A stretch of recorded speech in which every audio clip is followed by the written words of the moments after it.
ಯಾವಾಗ ಬ್ರಿಟಿಷ್ನವರು ಪರಕೀರು ಬರಕ್ಕೆ ಶುರುವಾಯಿತು, ಅವಾಗ ಒಂಥರ ಹೇರಿಕೆ ದಬ್ಬಾಳಿಕೆ ಶುರುವಾಯಿತು. ನಿಮ್ಮ ಹತ್ತಿ ಸರಿ ಇಲ್ಲ, ಅಮೆರಿಕದ ಹತ್ತಿ ಚೆನ್ನಾಗಿದೆ, ನಿಮ್ಮ ಬಟ್ಟೆ ಸರಿ ಇಲ್ಲ, ನಾವೇನಿಲ್ಲ ಇಂಗ್ಲೆಂಡಲ್ಲಿ ಮಾಡ್ತೀವಿ, ಈ ಬಟ್ಟೆ ಚೆನ್ನಾಗಿದೆ. ಈ ಥರದ ನಮ್ಮ ಕೀಳರಿಮೆನ ಹಿಂಜರಿಕೆನ ಶುರುವಾಯಿತು. ದೇವರ ಸೃಷ್ಟಿನಲ್ಲಿ ಕತ್ತೆಗೆ ಕತ್ತೆ, ನಾಯಿಗೆ ನಾಯಿ, ಮನುಷ್ಯನಿಗೆ ಮನುಷ್ಯ ಹುಟ್ಟೋದು ಇದು.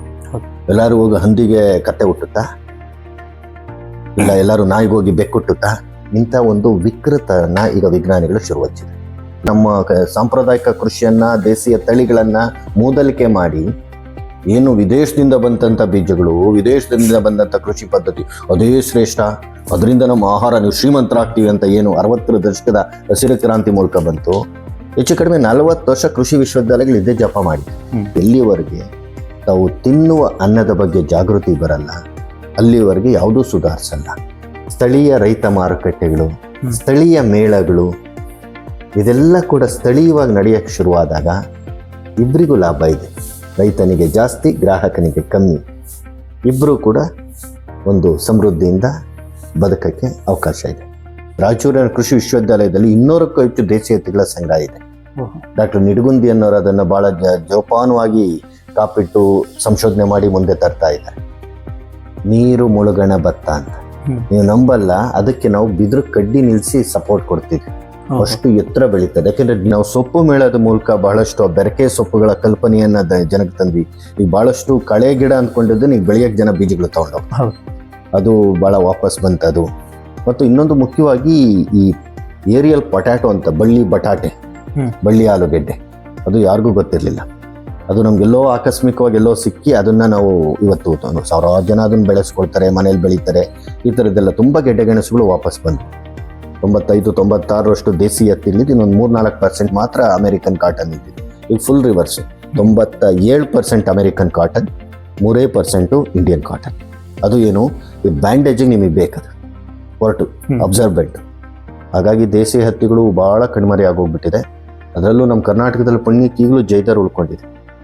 ಪಂಡ್ರಾಪುರ, ಕಾಲಾ ಕಪಾಸ್, ಬೆಂಗಾಲ್ ದೇಸಿ, ಈ ಥರದ ಭಾರತೀಯ ದೇಸಿ ಹತ್ತಿ ತಳಿಗಳು ವಾಪಸ್ ಬರಬೇಕು. ಅದನ್ನು ಸ್ಪಿನ್ನಿಂಗ್, ಜಿನ್ನಿಂಗ್ ಎಲ್ಲ ಕೈಯಲ್ಲಿ ಮಾಡಬೇಕು. ಅದು ಬಟ್ಟೆಯಾಗಿ ರೂಪುಗೊಳ್ಬೇಕು. ಅದು ನಿಜವಾದ ಸ್ವದೇಶಿ. ಇವತ್ತೇನು ಖಾದಿ ಭಂಡಾರದಲ್ಲಿ ಮಾಡ್ತಾರೆ, ಫೇಕ್ ಖಾದಿ ಅಲ್ಲ. ಅಮೆರಿಕನ್ ಕಾಟನ್, BT ಕಾಟನ್ ಬೆಳೆಯೋದು. ಚಿತ್ರದುರ್ಗದಲ್ಲಿ ನಿಮಗೆ ಸ್ಲೈವರ್ಸ್ ಸಿಗ್ತವೆ, ಹಂಜಿಗಳು, ಅದನ್ನು ತಂದು ನಾವು ಮೇಕರ್ನೆ ಮಾಡ್ತೀವಿ. ಎಲ್ಲ ಮೋಸ ಮಾಡ್ತಾ ಇದ್ದಾರೆ. ಇದನ್ನು ನಾವು ಅರ್ಥ ಮಾಡ್ಕೋಬೇಕು. ಹಾಗಾಗಿ ಸ್ವದೇಶಿ ಚಳವಳಿ ಹೊಸ ರೂಪದಲ್ಲಿ ಬರಬೇಕು. ಖಾದಿ ಇವತ್ತೇನಾದರೂ ಈ ದೇಶದಲ್ಲಿ ದೇಸಿ ಹತ್ತಿಯನ್ನು, ಗಾಂಧಿ ಕಲ್ಪನೆಯ ಖಾದಿಯನ್ನು ನಾಶ ಮಾಡಿದ ಕುಖ್ಯಾತಿ ಇದ್ದರೆ ಅದು ಖಾದಿ ಬೋರ್ಡ್. ಹಾಳು ಮಾಡಿದರೆ ಅವರು. ಅಂದರೆ ಕೆಲವೇ ಕಂಪನಿಗಳು ಇಡೀ ಕೃಷಿಯನ್ನು ತಮ್ಮ ಕಪಿಮುಷ್ಟಿಯಲ್ಲಿ ಇಟ್ಕೊಂಡಿದೆ. ಮೊದಲಾದರೆ ಬೀಜಕ್ಕೊಂದು ಕಂಪ್ನಿ, ಔಷಧಿಗೊಂದು ಕಂಪ್ನಿ, ಗೊಬ್ಬರಕ್ಕೊಂದು ಕಂಪ್ನಿ ಇತ್ತು. ಇಲ್ಲ, ಈಗ ಯಾವುದೋ ಒಂದು ಬಲಾಢ್ಯ ಕಂಪನಿ ಎಲ್ಲವನ್ನ ಕೊಂಡ್ಕೊಂಡು ತನ್ನ ಕಪಿಮುಷ್ಟಿಯಲ್ಲಿ ಇಟ್ಕೊಳ್ತಾ ಇದೆ. ಬೀಜ ಕೂಡ ಕಂಪ್ನಿನೇ, ಗೊಬ್ಬರನೂ ಮಾರುತ್ತೆ, ಔಷಧಿನೂ ಮಾರುತ್ತೆ. ಮಾರುಕಟ್ಟೆಗಳನ್ನು ಸೃಷ್ಟಿ ಮಾಡ್ಕೊಳ್ತಾ ಇದೆ. ಇದು ದುರಂತ. ಅಂತರ ಕರ್ನಾಟಕದ ಕರಿ ಹೆಸರಿದೆ, ಉತ್ತರ ಮಧ್ಯ ಕರ್ನಾಟಕದ ಕರಿ ಹುರುಳಿ ಇದೆ. ಇದೆಲ್ಲಕ್ಕೊಂದು ಒಂದು ಜಾಗತಿಕ ಬ್ರಾಂಡ್ ಆಗ ಒಂದು ಅವಕಾಶ ಇದೆ. ನೀವು ರಾಜಕಾರಣಿಗಳನ್ನು ನಂಬಿರೆ, ಸರ್ಕಾರಗಳನ್ನು ನಂಬಿರೆ, ಧರ್ಮ, ದೇವರು, ಜಾತಿ, ಭ್ರಮೆಗಳನ್ನು ನಂಬಿರೆ ಬದಲಾವಣೆ ಸಾಧ್ಯ ಇಲ್ಲ. ಸಾಧ್ಯ ಇರೋದೊಂದೇ, ಗ್ರಾಹಕರ ಆರೋಗ್ಯ, ರೈತನ ಹಿತಾಸಕ್ತಿ. ರೈತನಿಗೆ ರೊಕ್ಕ ಮತ್ತು ನೆಮ್ಮದಿ ಬೇಕು, ಗ್ರಾಹಕರಿಗೆ ಆರೋಗ್ಯ ಬೇಕು. ನಾವಿಬ್ಬರೂ ಒಂದಾದರೆ ಸಮೃದ್ಧಿ. ಅದು ಆರ್ಥಿಕ ಸಮೃದ್ಧಿ, ಅದು ಆರೋಗ್ಯ ಸಮೃದ್ಧಿ, ಅದು ದೇಶದ ಸಮೃದ್ಧಿ.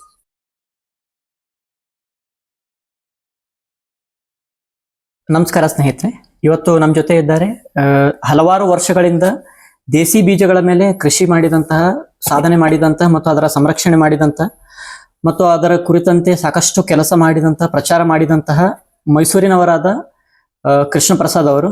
ಸರ್, ನಿಮಗೆ ಕಾರ್ಯಕ್ರಮಕ್ಕೆ ಸ್ವಾಗತ ಸರ್. ಇವತ್ತು ನಾವು ಮುಖ್ಯವಾಗಿ ದೇಸಿ ಬೀಜಗಳು, ಹೈಬ್ರಿಡ್ ಬೀಜಗಳು ಮತ್ತೆ GMO ಸೀಡ್ಸ್ಗಳ ಕುರಿತು ಒಂದಿಷ್ಟು ಚರ್ಚೆ ಮಾಡೋರಿದ್ದೀವಿ ಸರ್. ಆ ಕಾರ್ಯಕ್ರಮಕ್ಕೆ ಮತ್ತೊಮ್ಮೆ ನಿಮಗೆ ಸ್ವಾಗತ ಸರ್. ಮೊದಲಿಗೆ ನಮ್ದು ಪ್ರಶ್ನೆ ಅಂತಂದ್ರೆ, ಈಗ ದೇಸಿ ಬೀಜಗಳು, ಹೈಬ್ರಿಡ್ ಬೀಜಗಳು ಮತ್ತೆ GMO ಬೀಜಗಳು ಅಂತ ನಾವು ಕರಿತೀವಿ. ಮುಖ್ಯವಾಗಿ 3 ಬೀಜಗಳು ಅಂದ್ರೆ ಏನ್ ಸರ್? ಅದು ಅಂದ್ರೆ ಯಾವ ತರ? ಈಗ ನಾವು ದೇಸಿ ಬೀಜ, ಹೈಬ್ರಿಡ್ ಅಥವಾ ಹೊಸ ಕುಲಾಂತರಿ ಜೆನೆಟಿಕಲಿ ಮಾಡಿಫೈಡ್ ಅಂತೀವಿ, ಅದು ಏನು ಅಂತ ಅರ್ಥ ಮಾಡ್ಕೊಳ್ಳೋದಕ್ಕೆ ಮೊದಲು ನಮ್ಮ ಸಾಂಪ್ರದಾಯಿಕ ಕೃಷಿ ಹೇಗಿತ್ತು ಅನ್ನೋದನ್ನ ಅರ್ಥ ಮಾಡ್ಕೋಬೇಕಿತ್ತು. ಅಂದರೆ ನಮಗೆ ಸ್ವಾತಂತ್ರ್ಯೋತ್ತರದಲ್ಲಿ ನಮ್ಮ ಕೃಷಿಯನ್ನ ನಾವು ನೋಡೋದಾದ್ರೆ ಅದಕ್ಕೆ ತುಂಬಾ ಭವ್ಯ ಪರಂಪರೆ ಇತ್ತು. ಯಾಕಂದ್ರೆ ಕೃಷಿ ಅನ್ನೋದು ಇವತ್ತು ಅಥವಾ ನಿನ್ನೆ ಹುಟ್ಟಿದಂಥದ್ದಲ್ಲ, ಇದಕ್ಕೆ 10,000 ವರ್ಷಗಳ ಇತಿಹಾಸ ಇದೆ. ಅದು ವಿಶೇಷವಾಗಿ ಏನು ಹರಪ್ಪ ಮಹೆಂಜೋದರ ಇರ್ಬೋದು, ಅಥವಾ ಈ ನೈಲ್ ನದಿಯ ಬಯಲುಗಳಿರ್ಬೋದು, ಅಥವಾ ಆಫ್ರಿಕಾದ ಕೆಲವು ನಾಗರಿಕತೆಗಳ ಜೊತೆ ಇರ್ಬೋದು, ಇವನ್ನು ಪೆರುವಿನ ಮಾಚು ಪಿಚು, ಇಲ್ಲೆಲ್ಲ ಕೂಡ ಈ ಕೃಷಿ ಅನ್ನೋದು ಸಾವಿರಾರು ವರ್ಷಗಳಿಂದ ಇದ್ದ ಸಂಸ್ಕೃತಿ, ದೇಶ, ಭಾಷೆ, ಧರ್ಮಗಳ ಯಾವುದೇ ಕಟ್ಟುಪಾಡುಗಳಿಲ್ಲದೆ ಕೃಷಿ ಅನ್ನೋದು ಈ ತಾಯಿಯ ಈ ಭೂಮಂಡಲದ ಒಂದು ಅದ್ಭುತ. ಅದು ಈಗ ನನ್ಗೆ ಎಷ್ಟೋ ಸಲ ಅನ್ಸುತ್ತೆ, ನಾನು ನೆದರ್ಲ್ಯಾಂಡ್ಸಲ್ಲಿ ಒಂದ್ಸಲ ಇರುವಾಗ ನಮ್ಮಂಗಿನ ರೈತನು ಒಂದು ಸಣ್ಣ ಬ್ಯಾಗ್ ಹಿಡ್ಕೊಂಡು ಹೋಗೋರು, ನಾವು ಸಂತಕ್ಕೆ ಹೋಗೋದು ಒಂದು ಬ್ಯಾಗ್ ಹಿಡ್ಕೊಂಡು ಹೋಗ್ತೀವಲ್ಲ. ಹಾಗಾಗಿ ಕೃಷಿಕರದು ಇಡೀ ಜಗತ್ತಲ್ಲಿ ಅದೇ ಒಂದು ಮಣ್ಣಿನ ಪ್ರೀತಿ, ಬೀಜದ ಪ್ರೀತಿ, ಜಾನುವಾರುಗಳ ಮೇಲಿನ ಪ್ರೀತಿ, ಆ ಥರದ ಇರೋಂಥದ್ದು. ಅಂದ್ರೆ ಈ ಕೃಷಿಗೆ ಒಂದು ಭವ್ಯ ಪರಂಪರೆ ಇತ್ತದು. ಅದು ಜಾಗತಿಕ ಮಟ್ಟದಲ್ಲಿ ಕೂಡ. ನಾವು ಭಾರತಕ್ಕೆ ಬಂದು ನೋಡೋದಾದ್ರೆ ಭಾರತ ಯಾವತ್ತೂ ಕೂಡ ವೈವಿಧ್ಯದ ತವರು. ಯಾಕಂದ್ರೆ it's one of the mega diversity country. ತುಂಬಾ ಉದಾಹರಣೆ, ನೀವು ಸೋರೆಕಾಯಿ, ಹತ್ತಿ, ನಮ್ಮ ಬಾಳೆ, ಅಕ್ಕಿ, ಸಾಕಷ್ಟು ಸಿರಿಧಾನ್ಯಗಳು, ಇದೆಲ್ಲ ಜನ್ಮ ತಾಳಿದ್ದಿಲ್ಲೇನೆ. ಬದನೆಕಾಯಿ ನಮ್ದು, ಹುಣಸೆಕಾಯಿ ನಮ್ದು, ಮಾವಿನ ಹಣ್ಣು ನಮ್ದು. ಅಂದ್ರೆ ಈ ಕೃಷಿ ವೈವಿಧ್ಯ ಅನ್ನೋದು ಭಾರತದ ಈ ಪುಣ್ಯ ಭೂಮಿನಲ್ಲಿ ಬಹಳಷ್ಟು ಜನ್ಮ ತಾಳಿದೆ. ಮತ್ತು ಇದು ಒಂದೊಂದಲ್ಲ, ಈ ಮಾವಿನ ತಳಿ ಅನ್ನೋದು ಒಂದಲ್ಲ, ಅದು ಏನು ಈ ತೋಟಗಾರಿಕೆ ಬಗ್ಗೆ ನಿಪುಣತೆ ಇದ್ದಂತ ರೈತರುಗಳು ಎಷ್ಟೋ ತಳಿಗಳನ್ನು ಸೃಷ್ಟಿಸಿದ್ದಾರೆ. ಹಾಗಾಗಿ ಉತ್ತರ ಪ್ರದೇಶದ ಒಂದು ದಶೇರಿಯಿಂದ ಹಿಡಿದು ನಮ್ಮ ಬೆಂಗಳೂರಿನ ತೋತಾಪುರಿವರೆಗೆ, ನಮ್ಮ ಗುಜರಾತಿನ ಕೇಸರ್ವರೆಗೆ, ನಮ್ಮ ಧಾರವಾಡದ ಆಪೋಸ್ವರೆಗೆ ತುಂಬಾ ವೈವಿಧ್ಯತೆಗಳಿದೆ. ಅದೆಲ್ಲ ಬಿಟ್ಟು ಕೂಡ ನಮ್ಮ ಮಲೆನಾಡಿನ ಅಪ್ಪೆಮಿಡಿ ಇರ್ಬೋದು, ಬಯಲ್ಸೀಮಿನ ಉಳಿಮಾವು ಇರ್ಬೋದು, ತುಂಬಾ ವೈವಿಧ್ಯತೆ ಇದೆ. ಇದು ಎಲ್ಲ ಬೆಳೆಗಳಲ್ಲೂ ಇಂಥ ವೈವಿಧ್ಯತೆ ಇತ್ತು. ಅದನ್ನ ಪೀಳಿಗೆಯಿಂದ ಪೀಳಿಗೆಗೆ ಸಾಗಿಸಿ ತರ್ತಾ ಇದ್ರು.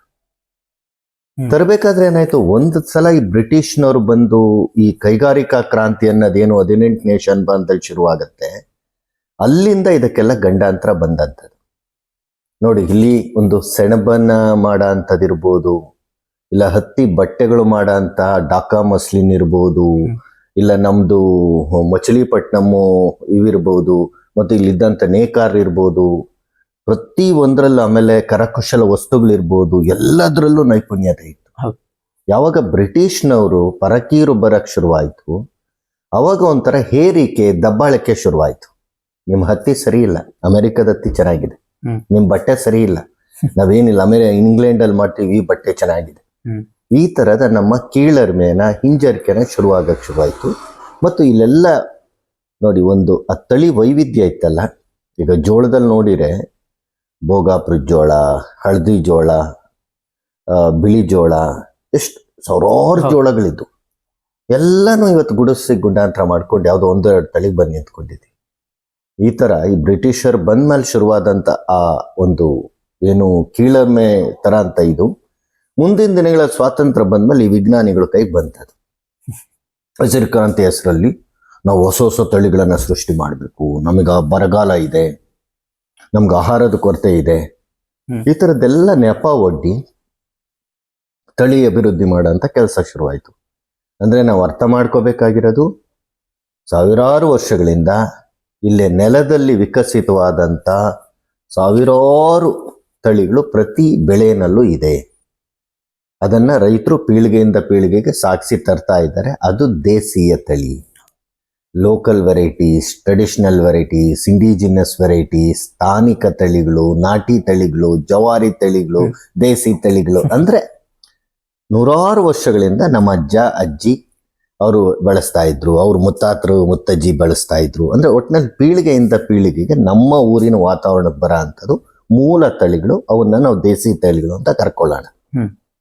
ಇದು ತುಂಬಾ ಚೆನ್ನಾಗಿ ದಾಖಲಾತಿಯಾಗಿದೆ. ನೀವು ಬ್ರಿಟಿಷ್ ಗೆಜೆಟಿಯರ್ಗಳಲ್ಲಿ ನೋಡಿರೆ, ಮೈಸೂರು ಪಂಚಾಂಗಗಳಲ್ಲಿ ನೋಡಿರೆ, ಹ್ಮ್. ಇಲ್ಲ ಹಳೇ ಕಾಲದ ಕೆಲವು ಪುಸ್ತಕಗಳಲ್ಲಿ ನೋಡಿರೆ ಏನೆಲ್ಲ ತಳಿಗಳಿತ್ತು ಅನ್ನೋದು ದಾಖಲಾಗಿದೆ. ತುಂಬಾ ವೆರೈಟಿಗಳಿತ್ತು. ಅದು ನಮ್ಮ ಸಿರ್ಸಿ ಸಿದ್ದಾಪುರದ ಕಡೆ ಹೋದ್ರೆ ಒಂದೊಂದು 30-40 ಕಿಲೋಮೀಟರ್ ಅಲ್ಲೇ 10 ತರದ ತಳಿಗಳು. ನಾವೊಂದ್ಸಲ ಸಿದ್ದಾಪುರ, ಸಿರ್ಸಿ, ಆ ಸೊರಬ ಭಾಗದಲ್ಲಿ ಬರೀ 100 ಕಿಲೋಮೀಟರ್ ಆಸುಪಾಸಲ್ಲಿ 120 ತಳಿಗಳನ್ನು ದಾಖಲು ಮಾಡಿದ್ವಿ. ಅಂದ್ರೆ ಒಂದು ಕುಚುಬ್ಲಕ್ಕಿಗೊಂದು, ದಿನನಿತ್ಯದ ಅನ್ನಕ್ಕೊಂದು, ದೇವರ ನೈವೇದ್ಯಕ್ಕೊಂದು, ಮಗುವಿನ ಹೊಸ ಅನ್ನ ಕೊಡ್ಲಿಕ್ಕೊಂದು, ಯಾವುದೋ ಒಂದು ಸರ್ಪ ಸುತ್ತಗೊಂದು, ಈ ತರ ಔಷಧೀಯ ಗುಣ ಇರೋಂಥದ್ದು, ದಿನನಿತ್ಯದ ಬಳಕೆಗೆ ಬರೋದು, ಪರಿಮಳಯುಕ್ತವಾದಂಥದ್ದು, ಇಂಥ ಎಲ್ಲ ತಳಿಗಳು ಆ ಭಾಗದಲ್ಲಿದ್ದು. ಅದೇನೇ ನೀವು ಲಿಂಗಸೂಗೂರು ಕಡೆ ಹೋದ್ರು ನಾನು ಅದೇ ಜೋಳದಲ್ಲಿ ನೋಡಿದ್ದೀನಿ, ನವಣೆನಲ್ಲಿ ನೋಡಿದ್ದೀನಿ. ಅದು ನೀವು ವಿಶೇಷವಾಗಿ ಬೀದರ್, ಗುಲ್ಬರ್ಗ ಭಾಗಕ್ಕೆ ಹೋದ್ರೆ ಅಲ್ಲಿ ಇನ್ನೊಂದು ತರದ ವೈವಿಧ್ಯಗಳಿದೆ. ಅಲ್ಲಿ ಸಿಗಂತ ಏನು ಹಸಿರು ಜೋಳ ಇದೆ, ಅದು ಬಹಳ ವಿಶೇಷವಾದಂಥದ್ದು. ಹುಮ್ನಾಬಾದು, ಬಸವ ಕಲ್ಯಾಣ, ಈ ಭಾಗದಲ್ಲೆಲ್ಲ ಒಂದು ವಿಶೇಷವಾದ ಹಸಿರು ಜೋಳ ಸಿಗುತ್ತೆ. ಇದೆಲ್ಲ ಕೂಡ ಆಯಾ ನೆಲದ ವಿಶೇಷವಾದ್ದು. ಇದು ದೇಸಿ ತಳಿಗಳು.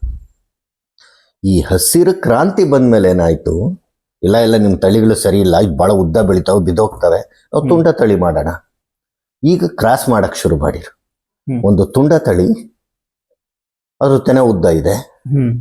ಇನ್ನೊಂದು ಯಾವುದೋ ಒಂದು ಉದ್ದ ತಳಿ, ಅದು ತೆನೆ ಚೆನ್ನಾಗಿದೆ, ಈ ತುಂಡ ತಳಿ ತೆನೆ ಸಣ್ಣದು ಅಂತೇನೋ ಅಂದ್ಕೊಂಡ್ರೆ, ಇವೆರಡನ್ನೇ ಕ್ರಾಸ್ ಮಾಡಿ ಗಿಡ್ಡ ತಳಿ ಮತ್ತು ಉದ್ದ ತಳಿ, ಇದ್ರು ಎರಡು, ಅಂದ್ರೆ ಉದ್ದ ತಳಿಯ ತೆನೆ, ಗಿಡ್ಡ ತಳಿಯ ಎತ್ತರ. ಈಗೇನಾಯ್ತು, ಒಂದು ಗಿಡ್ಡನಾದ ಉದ್ದ ತೆನೆಯ ಒಂದು ತಳಿ ಬರಕ್ ಶುರುವಾಯ್ತು. ಅಂದ್ರೆ ಇವೆರಡು ಕ್ರಾಸಿಂಗ್, ಇದು ಮಿಕ್ಸ್ ಮಾಡಿರೋದು. ಇದು ಅಧಿಕ ಇಳುವರಿ ತಳಿಗಳು, ಹೈ ಈಲ್ಡಿಂಗ್ ವೆರೈಟೀಸ್. ಈ ಹೈ ಈಲ್ಡಿಂಗ್ ವೆರೈಟೀಸ್ ಏನ್ ತುಂಬಾ ಇಳುವರಿ ಏನ್ ಕೊಡಲ್ಲ. ನೀವು ಚೆನ್ನಾಗಿ ಗೊಬ್ಬರ ಹಾಕಿರೋ, ಚೆನ್ನಾಗಿ ನೀರು ಕೊಟ್ರೆ, ಚೆನ್ನಾಗಿ ಕಾಳಜಿ ಮಾಡಿರೋ ಅಷ್ಟೇ ಕೊಡ ಅಂತದ್ದು. ನಮ್ಮಲ್ಲಿ ಎಷ್ಟೋ ತಳಿಗಳಿದೆ, ಒಂದ್ಸಲ ನೀವು ಹೋಗಿ ಹಾಕಿ ಬಂದ್ಬಿಟ್ರೆ ಅದ್ರ ಪಾಡ್ಗದ್ ಬೆಳ್ಕೊಳ್ಳುತ್ತೆ. ಉದಾಹರಣೆ ಸಾವೆ, ಕೊರಲು, ಯಾರು ಕಾಳಜಿ ಮಾಡಲ್ಲ ಅದಕ್ಕೆ. ಮಳೆ ಬಂದಾಗ ಒಂದ್ಸಲ ನೆಲ ಎಲ್ಲ ರೆಡಿ ಮಾಡಿಬಿಟ್ಟು ಬಿತ್ತು ಬಿಡ್ತಾರೆ, ಅದ್ರ ಪಾಡ್ಗದ್ 3 ತಿಂಗಳಾದ್ಮೇಲೆ ಕುಯ್ಕು ಬರ್ತಾರೆ. ಇಂಥ ಸೋಮಾರಿ ಕೃಷಿಗೊಂದಂತ, ಇಂಥ ಸುಲಭ ಕೃಷಿಗೊಂದಂತ ಪಾರಂಪರಿಕ ತಳಿಗಳಿದಾವೆ. ಬಟ್ ಈಗೇನಾಯ್ತು, ನಮ್ಗೆ ಹೆಚ್ಚು ಇಳುವರಿ ಬೇಕು ಅಂತ ಈ ಅಧಿಕ ಇಳುವರಿ ತಳಿಗಳನ್ನು ತಂದ್ರು. 2 ತಳಿಗಳನ್ನ ಕ್ರಾಸ್ ಮಾಡ ಅಂತದ್ದು. ಇದು ಸಾಲಿಲ್ಲ, ಮುಂದೆ ಬಂತು ಹೈಬ್ರಿಡ್ ತಳಿಗಳು. ಈ ಹೈಬ್ರಿಡ್ ತಳಿಗಳಲ್ಲಿ ಏನಾಗುತ್ತೆ, ಕೊನೆ ಪಕ್ಷ ಈ ಅಧಿಕ ಇಳುವರಿ ತಳಿಗಳನ್ನ ರೈತ ಜಾಣ್ಮೆ ವಹಿಸಿರೆ, ರೈತರು ವಿಜ್ಞಾನಿ ಇಬ್ರು ಕೈ ಜೋಡಿಸಿರೆ ನಾವೇ ಅದನ್ನ ಮೈಂಟೈನ್ ಮಾಡ್ಕೊಳಕ್ ಸಾಧ್ಯ ಇದೆ. ಆದ್ರೆ ಈ ಹೈಬ್ರಿಡ್ ತಳಿನಲ್ಲಿ ರೈತರು ಮಟ್ಟದಲ್ಲಿ ಬೀಜೋತ್ಪಾದನೆ ಮಾಡೋದು ಬಹಳ ಕಷ್ಟ. ಇಲ್ಲೇನಾಗುತ್ತೆ, ಬೇರೆ ಬೇರೆ ತಂತ್ರಜ್ಞಾನಗಳನ್ನ ಅವ್ರು ಬಳಸ್ತಾರೆ. ಇವರು ಆ ಸಂಕರಣ ಮಾಡುವಾಗ ಒಂದಷ್ಟು ಆ ಇದನ್ನೆಲ್ಲ ಸ್ಟೆರೈಲ್ ಮಾಡಿ, ಅದಕ್ಕೆ ಬಂಜೆತನ ಮಾಡಿ, ಈ ತರದ್ದು ಏನೇನೋ ಕ್ರಾಸಿಂಗ್ ಎಲ್ಲ ಮಾಡ್ತಾರೆ. ಅದು ಹೈಬ್ರಿಡ್ ತಳಿಗಳದು. ಅದೇನಿದ್ರು ವಿಜ್ಞಾನಿ ವಲಯದಲ್ಲಿ ಮಾತ್ರ ಮಾಡಕ್ಕಾಗಂಥದ್ದು.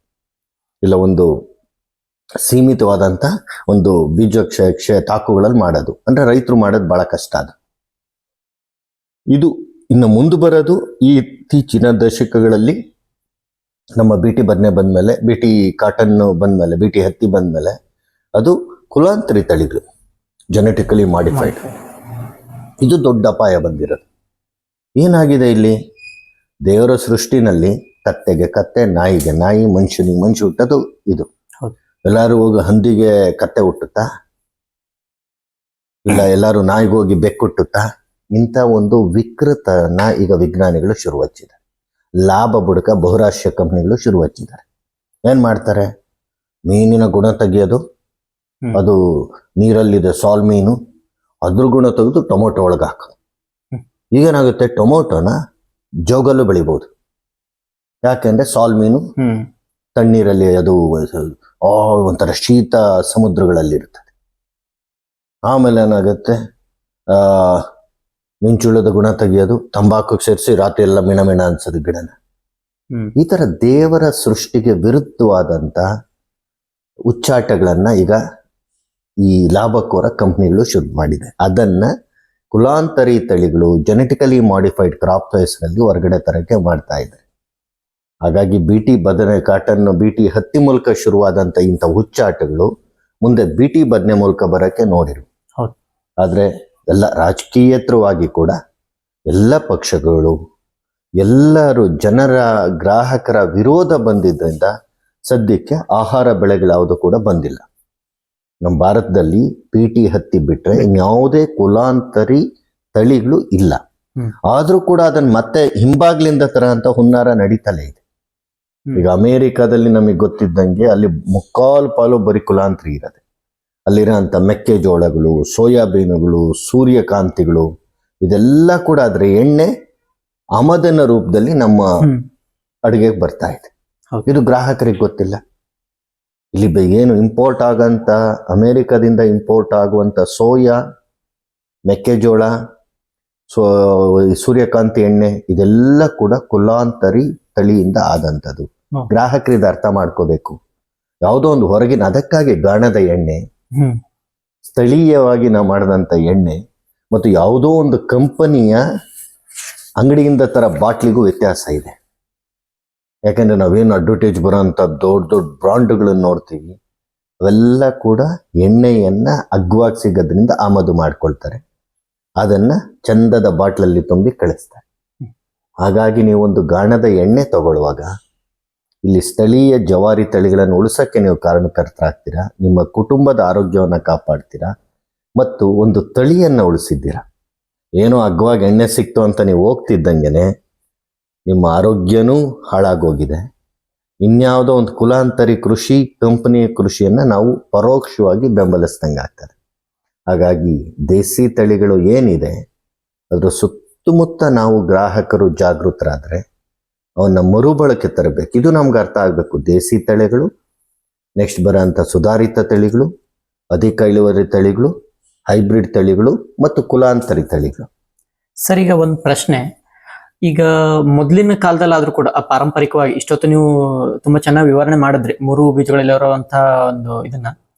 ಈ ಮೊದಲಿನ ನಮ್ಮ ಪಾರಂಪರಿಕ ಪದ್ಧತಿಯಲ್ಲಾದ್ರೂ ಕೂಡ ನಮ್ಮಲ್ಲಿ ಕೆಲವೊಂದಿಷ್ಟು ಪದ್ಧತಿಗಳು ಇತ್ತ ಅಂತ, ಅಂದ್ರೆ ಈಗ ಹೈಬ್ರಿಡ್ ತರದ ಅಂದ್ರೆ ಹೆಚ್ಚಿನ ಈಲ್ಡ್ ಬರುವಂತಹ ಬೀಜಗಳನ್ನ ನಮ್ಮನ್ನ ನಾವೇ ಅದನ್ನ ತಯಾರು ಮಾಡ್ಕೊಳ್ತಿದ್ವಾ ಹೇಗೆ? ಅಂದ್ರೆ ಬೀಜಗಳ ಅಭಿವೃದ್ಧಿ ಮಾಡ್ಕೊಳ್ಳೋದು. ಒಂದು ಅರ್ಥ ಮಾಡ್ಕೋಬೇಕಿರೋದು, ಏನಿವತ್ತು ನಾವು ಅಧಿಕ ಇಳುವರಿ ಅಂತ ಮಾತಾಡ್ತಾ ಇದ್ದೀವಿ, ಈ ಇಳುವರಿಗಳ ಮೀರಿಸಂತ ತಳಿಗಳು ನಮ್ಮಲ್ಲಿತ್ತು. ತಂಜಾವೂರಿನ ದೇವಸ್ಥಾನದಲ್ಲಿ ಪ್ರತಿ ವರ್ಷ ಇಲ್ಲಿ ಎಷ್ಟು ಭತ್ತಗಳು ಬೆಳೆದ್ರು, ಹೆಚ್ಚು ಭತ್ತ ಬೆಳೆದರೋ ಅವ್ರ ಹೆಸರಲ್ಲಿ ತಾಮ್ರಪತ್ರ ಇರ್ತಿದ್ರು. ಇವತ್ತು ಕೂಡ ಮತ್ತು ಬ್ರಿಟಿಷ್ ಗೆಜೆಟಿಯರ್ಗಳಲ್ಲಿ ದಾಖಲಾಗಿದೆ.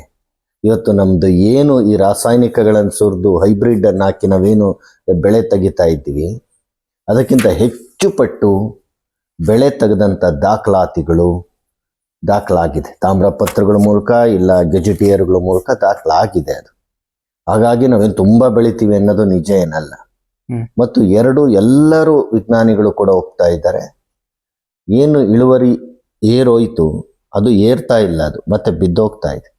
ನೀವು ಗಂಗಾವತಿ ಬೈಲಿರ್ಲಿ, ದಾವಣಗೆರೆ ಬೈಲಿರ್ಲಿ, ಇಲ್ಲ ಮಂಡ್ಯದ ಕಾವೇರಿ ಬೈಲಿರ್ಲಿ, ರೈತರನ್ನ ಕೇಳಿ ನೋಡಿ, ಇಳುವರಿ ಏರ್ತಾ ಇಲ್ಲ, ಇಳುವರಿ ಬಿದ್ದು ಹೋಗ್ತಾ ಇದೆ. ರಾಸಾಯನಿಕಗಳು ಎಷ್ಟು ಸುರಿದ್ರೂ ಕೂಡ ನಿಮ್ಮ ಒಂದು ಆ ಭೂಮಿ ಫಲವತ್ತತೆ ಕಳ್ಕೊಂಡಿರೋದ್ರಿಂದ ಇಳುವರಿ ಬಿದ್ದೋಗ್ತಾ ಇದೆ. ಹೌದು. ಹಾಗಾಗಿ ಒಂದು ಸ್ಪಷ್ಟತೆ ಏನು ಅಂದ್ರೆ, ಕಳೆದ 30 ವರ್ಷಗಳಿಂದ ನಾವು ಸಹಜ ಸಮೃದ್ಧ ಈ ದೇಸಿ ತಳಿಗಳ ಮೇಲೆ ಕೆಲಸ ಮಾಡಿದ್ದೀವಿ, ದಾಖಲೆ ಮಾಡಿದ್ದೀವಿ. ಎಷ್ಟೋ ತಳಿಗಳು ಒಳ್ಳೆ ಇಳುವರಿಯನ್ನ ಕೊಡ್ತವೆ. ಅಂದ್ರೆ ಎಲ್ಲ ತಳಿಗಳು ಇಳುವರಿ ಕೊಡ್ತಾ ಇದೆ ಅಂತ ನೀವು ಹುಡುಕೋದಾರೆ ಬಹಳಷ್ಟು ಇರುತ್ತೆ. ಮತ್ತು ಮುಖ್ಯವಾಗಿ ಇನ್ನೊಂದೇನು ಅಂದ್ರೆ, ನಮ್ಮ ಸಾಂಪ್ರದಾಯಿಕ ಕೃಷಿ ಪದ್ಧತಿಗಳು ನೋಡಿದ್ರೆ ಬರೀ ತಳಿ ಅಲ್ಲ, ನಾವು ಮಾಡ್ತಿದ್ದಂಥ ವಿಧಾನಗಳು ಕೂಡ ಹೆಚ್ಚಿನ ಇಳುವರಿ ಕೊಡಕ್ಕೆ ಕಾರಣ ಆಗ್ತಿತ್ತು. ನೀವು ಮಧುಗಿರಿ, ಪಾವಗಡ, ಕೊರಟಗೆರೆ, ಶಿರಾ, ಈ ತುಮಕೂರು, ಚಿತ್ರದುರ್ಗ, ಬಳ್ಳಾರಿ ಈ ಭಾಗದಲ್ಲಿ ನೋಡಿದ್ರೆ ರಾಗಿ ಪೈರು ಬಿಟ್ಟು ನಾಟಿ ಹಚ್ಚುತ್ತಾರೆ, ತೆನೆ ಹೆಚ್ಚಿಕೊಡ್ತಾರೆ, ತುಂಬಾ ಇಳುವರಿ ಇದೆ ಅಲ್ಲಿ. ಅದೇ ತರ ನೀವು ಹಾವೇರಿ ಭಾಗಕ್ಕೆ ಹೋದ್ರೆ ಅವರು ಗುಳಿ ರಾಗಿ ಅಂತ ಎಳೆ ಪೈರನ್ನ 1.5 ಅಡಿಗೆ ಹಾಕಿ ಅದ್ರ ಮೇಲೆ ಕುರಿ ಎಲ್ಲ ಮೇಯಿಸಿ ಅದು ಹೆಚ್ಚು ಹೆಚ್ಚು ಲಾಕೊಡಿಯ ತರ ನೋಡ್ತಾರೆ. 20 ಕ್ವಿಂಟಾಲು 22 ಕ್ವಿಂಟಾಲ್ ಮಾಡ್ತಾರೆ. ಅದೇ ತರ ನೀವು ಮಾಲೂರು, ಕೋಲಾರ ಈ ಭಾಗದಲ್ಲೆಲ್ಲ ಪಗಡೆ ಸಾಲು, ಗುಣಿ ಮೆಥಡ್ ಹಿಂಗೆಲ್ಲ ಇತ್ತು. ಅಂದ್ರೆ ಕೃಷಿ ಪದ್ಧತಿಗಳ ಮೂಲಕ ಅತ್ಯಂತ ಹೆಚ್ಚು ಇಳುವರಿ ತಗೊಳ್ಳುವಂತ ಒಂದು ಅವಕಾಶ ಸಾಂಪ್ರದಾಯಿಕ ಪದ್ಧತಿಗಳು ನಮ್ಮ ಹತ್ರ ಇತ್ತು. ಮತ್ತು ಹಳೆ ಕಾಲದಲ್ಲಿ ಹಿಂಗೆಲ್ಲ ಸುಮ್ಮನೆ ಹೋಗಿ ಅಲ್ಲಿ ರಾಶಿನಲ್ಲಿ ತಂದು ಬೀಜ ಮಾಡ್ಕೊಳ್ತಿರ್ಲಿಲ್ಲ. ಅಜ್ಜಿನೋ ಅಜ್ಜನೋ ಯಾರೋ ಹೋಗಿ ಒಳ್ಳೊಳ್ಳೆ ತೆನೆಗಳನ್ನ ಎತ್ಕೊಬಂದು ಬಚ್ಚಿಟ್ಕೊಳ್ಳೋರು. ಹಾಗಾಗಿ ಇವತ್ತು ಕೂಡ ಆ ಬೀಜಗಳ ಗುಣಮಟ್ಟ ಕಳೆದೋಗಿಲ್ಲ. ಮತ್ತು ಇಲ್ಲೆಲ್ಲ ಇರೋಂಥ ಪದ್ಧತಿ ಎಷ್ಟು ಚಂದ ಇತ್ತು ಗೊತ್ತಾ? ನೀವು ನಾನು ಲಿಂಗಸುಗೂರ ಭಾಗದಲ್ಲಿ ಇದ್ದಾಗ ಕುಷ್ಟಗಿಯಲ್ಲೆಲ್ಲ ಅಲ್ಲಿ ಅಂಕ್ಲಿ ಮಠ ಅಂತಿದೆ. ಆ ಅಂಕ್ಲಿ ಮಠಕ್ಕೆ ನೀವು ಸುಮ್ಮನೆ ಹೋಗಂಗಿಲ್ಲ. ನಿಮ್ಮ ಮನೆದೊಂದು ಜೋಳನೋ ಸಜ್ಜೆನೋ ನಿಮ್ಮ ಇದರಲ್ಲಿ ಹೇಗೆ ಸೆರಗಲ್ಲೋ ಇಲ್ಲ ನಿಮ್ಮ ಟವಲೆಲ್ಲ ಕಟ್ಕೊಂಡು ಹೋಗ್ಬೇಕು. ಅಲ್ಲಿ 2 ದೊಡ್ಡ ಬಿದಿರಿನಗಳಿಗೆ ಇಟ್ಟಿರ್ತಾರೆ. ಅದ್ರೊಳಗೆ ನಿಮ್ಮ ಜೋಳ ಹಾಕ್ಬೇಕು, ನಿಮ್ಮ ಮನೆಗೆ ಸಜ್ಜೆ ಹಾಕ್ಬೇಕು, ಜವಾರಿ. ನೀವೆಲ್ಲ ಜಾತ್ರೆ ಮುಗಿಸ್ ಬರುವಾಗ ಪ್ರಸಾದದ ರೂಪಲ್ಲಿ ನಿಮ್ಗೆ ಒಂದು ಇಡೀ ಜೋಳ ಕೊಡ್ತಾರೆ. ಎಷ್ಟೋ ಮನೆಗಳ ಜೋಳ ಮಿಕ್ಸ್ ಆಗೋಗುತ್ತೆ. ಅದನ್ನ ತಂದು ನೀವು ದೇವರು ಪಟ್ಟದ ಮುಂದಿಟ್ಟು ಪೂಜೆ ಮಾಡಿ ನೀವು ಬಿತ್ತನೆ ಕಾಲಕ್ಕೆ ನಿಮ್ ಜೋಳದ ಜೊತೆ ಮಿಕ್ಸ್ ಮಾಡ್ತೀರ. ಈಗೇನಾಯ್ತು, ನಿಮ್ಮ ಮನೆ ಜೋಳ ಬಳಸಿ ಅದು ಕ್ಷೀಣ ಆಗಿರುತ್ತೆ. ಅದ್ರ ಗುಣ ಹೆಚ್ಚಿಸಕ್ಕೆ ಬೇರೆ ಮನೆಯಿಂದ ಇರೋ ಜೇನುಗಳು ಬಂದ್ವು. ಈ ತರದ ಕೃಷಿ ಆಚರಣೆಗಳ ಮೂಲಕ ಬೇರೆ ಬೇರೆ ಪದ್ಧತಿಗಳ ಮೂಲಕ ಈ ಬೀಜದ ಗುಣಮಟ್ಟವನ್ನ ಕಾಪಾಡ್ಕೊಳ್ತಿದ್ರು. ಈಗ ಅದು ಹೊರಟೋಗ್ಬಿಟ್ಟಿದೆ. ಅಂಗಡಿ ಮನೆಗೆ ಹೋಗೋದು ತರೋದು. ಈಗ ಬೀಜ ಹಿಡಿಯೋದು, ಬೀಜ ಆಯ್ಕೆ, ಬೀಜ ಸಂಗ್ರಹ ಅದೆಲ್ಲ ಗೊತ್ತೇ ಇಲ್ಲ ಈಗ ಈ ತಲೆಮಾರಿಗೆ. ಸರ್, ಈಗ ಇನ್ನೊಂದು ಪ್ರಶ್ನೆ. ಈ ಒಟ್ಟಾರೆ ಇಷ್ಟು ವೈಭವಿತವಾಗಿ ನಮ್ದು ಕೃಷಿ ಮತ್ತೆ ಬೀಜಗಳ ಎಲ್ಲ ನಾವು ಶೇಖರಣೆ ಎಲ್ಲ ಮಾಡ್ತಾ ಇದ್ವಿ. ಈ ಒಟ್ಟಾರೆ ಇದರ ಅವನತಿ ಯಾವಾಗ ಶುರು ಆಯ್ತು? ಅದಕ್ಕೇನಾದ್ರೂ ಹಸಿರು ಕ್ರಾಂತಿಯದ್ದೇನಾದ್ರೂ ಪೆಟ್ಟು ಅದರದೇ ಇದೆಯಾ ಅಂತ? ಒಂದು ಏನು ಈ ಕೃಷಿ ನಮ್ಮ ದೇಶೀಯ ತಳಿಗಳನ್ನ ಉಳಿಸಿ ಇಲ್ಲಿ ಬೆಳೆಯುವಂಥ ಒಂದು ಪದ್ಧತಿ ಏನಿತ್ತು ಅದರಲ್ಲಿ ಅದರದ್ದೇ ಆದಂಥ ಮಿತಿಗಳಿದ್ವು. ಯಾಕೆಂದರೆ ನೀವು 100 ವರ್ಷಗಳಿಂದ ಈಗಲಷ್ಟು ಸಾರಿಗೆ ಇರಲಿಲ್ಲ, ಈಗಲಷ್ಟು ಸಂವಹನ ಇರಲಿಲ್ಲ, ಈಗಲಷ್ಟು ಸರ್ಕಾರದ ಸವಲತ್ತುಗಳಿರಲಿಲ್ಲ. ಎಲ್ಲೋ ಒಂದು ಭಾಗದಲ್ಲಿ ಕ್ಷಾಮ, ಬರಗಾಲ ಇಲ್ಲ ಪ್ರವಾಹಗಳು ಬಂದರೆ ಆ ತಳಿಗಳು ಅಲ್ಲಿ ಮಾಯ ಆಗೋಂಥ ಅವಕಾಶಗಳಿರೋದು. ಬಟ್ ಈಗೇನಾಗುತ್ತೆ, ಅಲ್ಲಿ ಏನೋ ಒಂದು ಅಪಾಯ ಬರ್ತದೆ ಅಂದರೆ ಎಲ್ಲ ಕಡೆಯಿಂದ ಧಾವಿಸಿ ಬಂದು ಅದನ್ನು ಉಳಿಸೋ ಅಂತ ಒಂದು ಕೆಲಸ ಆಗ್ತದೆ ಅದು. ಹಾಗಾಗಿ ಹಳೆ ಕಾಲದಲ್ಲಿ ಆಹಾರ ಇರಲಿಲ್ಲ, ಆಹಾರದ ಕೊರತೆ ಇತ್ತು ಅನ್ನೋದು ಒಂದರ್ಥದಲ್ಲಿ ನಿಜ ಆದರೂ ಕೂಡ ಅದಿದ್ದದ್ದು ಬೇರೆ ಬೇರೆ ಕಾರಣಗಳಿಗಿದೆ. ಯಾಕೆಂದ್ರೆ ಈಗಲಷ್ಟು ಏನೋ ಅಲ್ಲಿ ಪ್ರವಾಹ ಬಂತು, ಇಮಿಡಿಯೇಟ್ ಆಗಿ ಆಹಾರ ಪಡಿತರ ಹೋಗ್ತಿರ್ಲಿಲ್ಲ, ಜನ ಒದ್ದಾಡಬೇಕಿತ್ತು. ಕ್ಷಾಮ ಬಂದಾಗ ತಳಿಗಳು ಕಳೆದೋರೆ ಮತ್ತೆ 3-4-5 ವರ್ಷ ಹುಡುಕಾಟದಲ್ಲೇ ನಡೆದೋಗೋದು, ಇದೆಲ್ಲ ಕೂಡ ಕಾರಣಭೂತವಾಗಿದ್ದಂಥದ್ದು. ಬಟ್ ನಾವು ಹುಷಾರಾಗಿ ನೋಡೋದಾದ್ರೆ ಈ ಥರದ ಒಂದು ಪದ್ಧತಿಗಳನ್ನ, ನಮ್ಮ ಸಾಂಪ್ರದಾಯಿಕ ಕೃಷಿಯನ್ನ, ದೇಶೀಯ ತಳಿಗಳನ್ನ ಮೂದಲಿಕೆ ಮಾಡಿ ಏನು ವಿದೇಶದಿಂದ ಬಂದಂಥ ಬೀಜಗಳು, ವಿದೇಶದಿಂದ ಬಂದಂಥ ಕೃಷಿ ಪದ್ಧತಿ ಅದೇ ಶ್ರೇಷ್ಠ, ಅದರಿಂದ ನಮ್ಮ ಆಹಾರ ನೀವು ಶ್ರೀಮಂತರಾಗ್ತೀವಿ ಅಂತ ಏನು 60ರ ದಶಕದ ಹಸಿರು ಕ್ರಾಂತಿ ಮೂಲಕ ಬಂತು. ಹೆಚ್ಚು ಕಡಿಮೆ 40 ವರ್ಷ ಕೃಷಿ ವಿಶ್ವವಿದ್ಯಾಲಯಗಳು ಇದೇ ಜಪ ಮಾಡಿತ್ತು. ಕೃಷಿ ಇಲಾಖೆಗಳು ಮಾತೆತ್ತಿರೆ ಆಧುನಿಕ ಕೃಷಿ ಅಂತ ನೋಡಿ. ಹೀಗೆಲ್ಲ ಈಗ ಮತ್ತೆ ಅವರೇ ನೈಸರ್ಗಿಕ ಕೃಷಿ ಅಂತ ಹೇಳ್ತಾ ಇದ್ದಾರೆ, ದೇಶೀಯ ತಳಿಗಳು ಬೇಕು ಅಂತ ಇದ್ದಾರೆ. ಈ ಕೆಲಸ ಮೊದಲೇ ಒಂದು 30 ವರ್ಷದಿಂದ ಮಾಡಿದ್ರೆ ಎಷ್ಟೋ ತಳಿಗಳು ಉಳಿಯೋದು, ಎಷ್ಟೋ ಪದ್ಧತಿಗಳು ಉಳಿಯೋದು. ಹಾಗಾಗಿ ಏನು ನಮ್ಮ ಸರ್ಕಾರಗಳು ಮಾಡಿದಂಥ ಎಡವಟ್ಟು, ವಿಜ್ಞಾನಿಗಳು ಏನು ಒಂದು ವಿದೇಶದ ಮೋಹಕ್ಕೆ ಅವರು ಕೊಡೋಂಥ ಹಣಕಾಸು, ಅವ್ರು ಕೊಡೋಂಥ ಟೂರುಗಳು, ಭತ್ಯಗಳಿಗೆ ಮಾರುವುದ್ರಲ್ಲ, ಅದ್ರ ಪರಿಣಾಮ ಇವತ್ತು ರೈತರು ಅನುಭವಿಸ್ತಾ ಇದ್ದಾರೆ. ಏನೋ ಅನುದಾನ ಬರ್ತದೆ ವರ್ಲ್ಡ್ ಬ್ಯಾಂಕಿಂದ, ಅಮೆರಿಕದಿಂದ ಏನೋ ಅನುದಾನ ಬರ್ತದೆ, ಇವ್ರಿಗೊಂದು ತಿಂಗಳು ಖರ್ಚಲ್ಲಿ ಪಾಠ ಹೇಳ್ತಾರೆ, ಒಂದು PhD ಕೊಡ್ತಾರೆ. ಈ ತರದ ಪ್ರಲೋಭನೆಗೊಳಗಾದ ಪರಿಣಾಮ ಇವತ್ತು ಕೃಷಿ ಸಮುದಾಯ, ಗ್ರಾಹಕ ವರ್ಗ ನೋವು ಅನುಭವಿಸ್ತಾ ಇದೆ. ಇದ್ರ ಕಾರಣನೇ ಇವತ್ತಿಷ್ಟು ರಾಸಾಯನಿಕಗಳು ಬಂದ್ಕೊಂತಿರೋದು. ಆಗ್ಲೇನೆ ಡಾಕ್ಟರ್ ರಿಚಾರಿ ಅನ್ನೋರು ಹೇಳ್ತಾ ಇದ್ರು, 19,000ಕ್ಕೂ ಹೆಚ್ಚು ಭತ್ತವನ್ನು ಉಳಿಸಿದ ಪುಣ್ಯಾತ್ಮ, ನಮ್ಮಲ್ಲಿ ಇದೇ ತಳಿಗಳು ದಾಖಲು ಮಾಡಿದ್ದೀವಿ ನೋಡಿ, ಯಾಕೆ ತರ್ತೀರಾ, ತರಬೇಡಿ ಅಂತ ಹೇಳ್ತಿದ್ರು. ಅಂತ ಪುಣ್ಯಾತ್ಮರು ಮಾತನ್ನ ಸೈಡ್ಗಿಟ್ಟು ಯಾರು ಈ ಅಧಿಕ ಇಳುವರಿ ತಳಿಗಳು ಮಾತಾಡ್ತಾರೋ ಆ ವಿಜ್ಞಾನಿಗಳನ್ನು ಕೊಣಿಸಿರು. ಈ ತರ ಬಹಳಷ್ಟು ನಮ್ಮ ಭಾರತೀಯ ವಿಜ್ಞಾನಿಗಳು ಕೂಡ ದೇಶೀಯ ತಳಿಗಳ ಬಗ್ಗೆ, ಇಲ್ಲಿ ಇರುವಂತ ಕೃಷಿ ಪ್ರಾಮುಖ್ಯದ ಬಗ್ಗೆ ಮಾತಾಡಿದ್ದಾರೆ.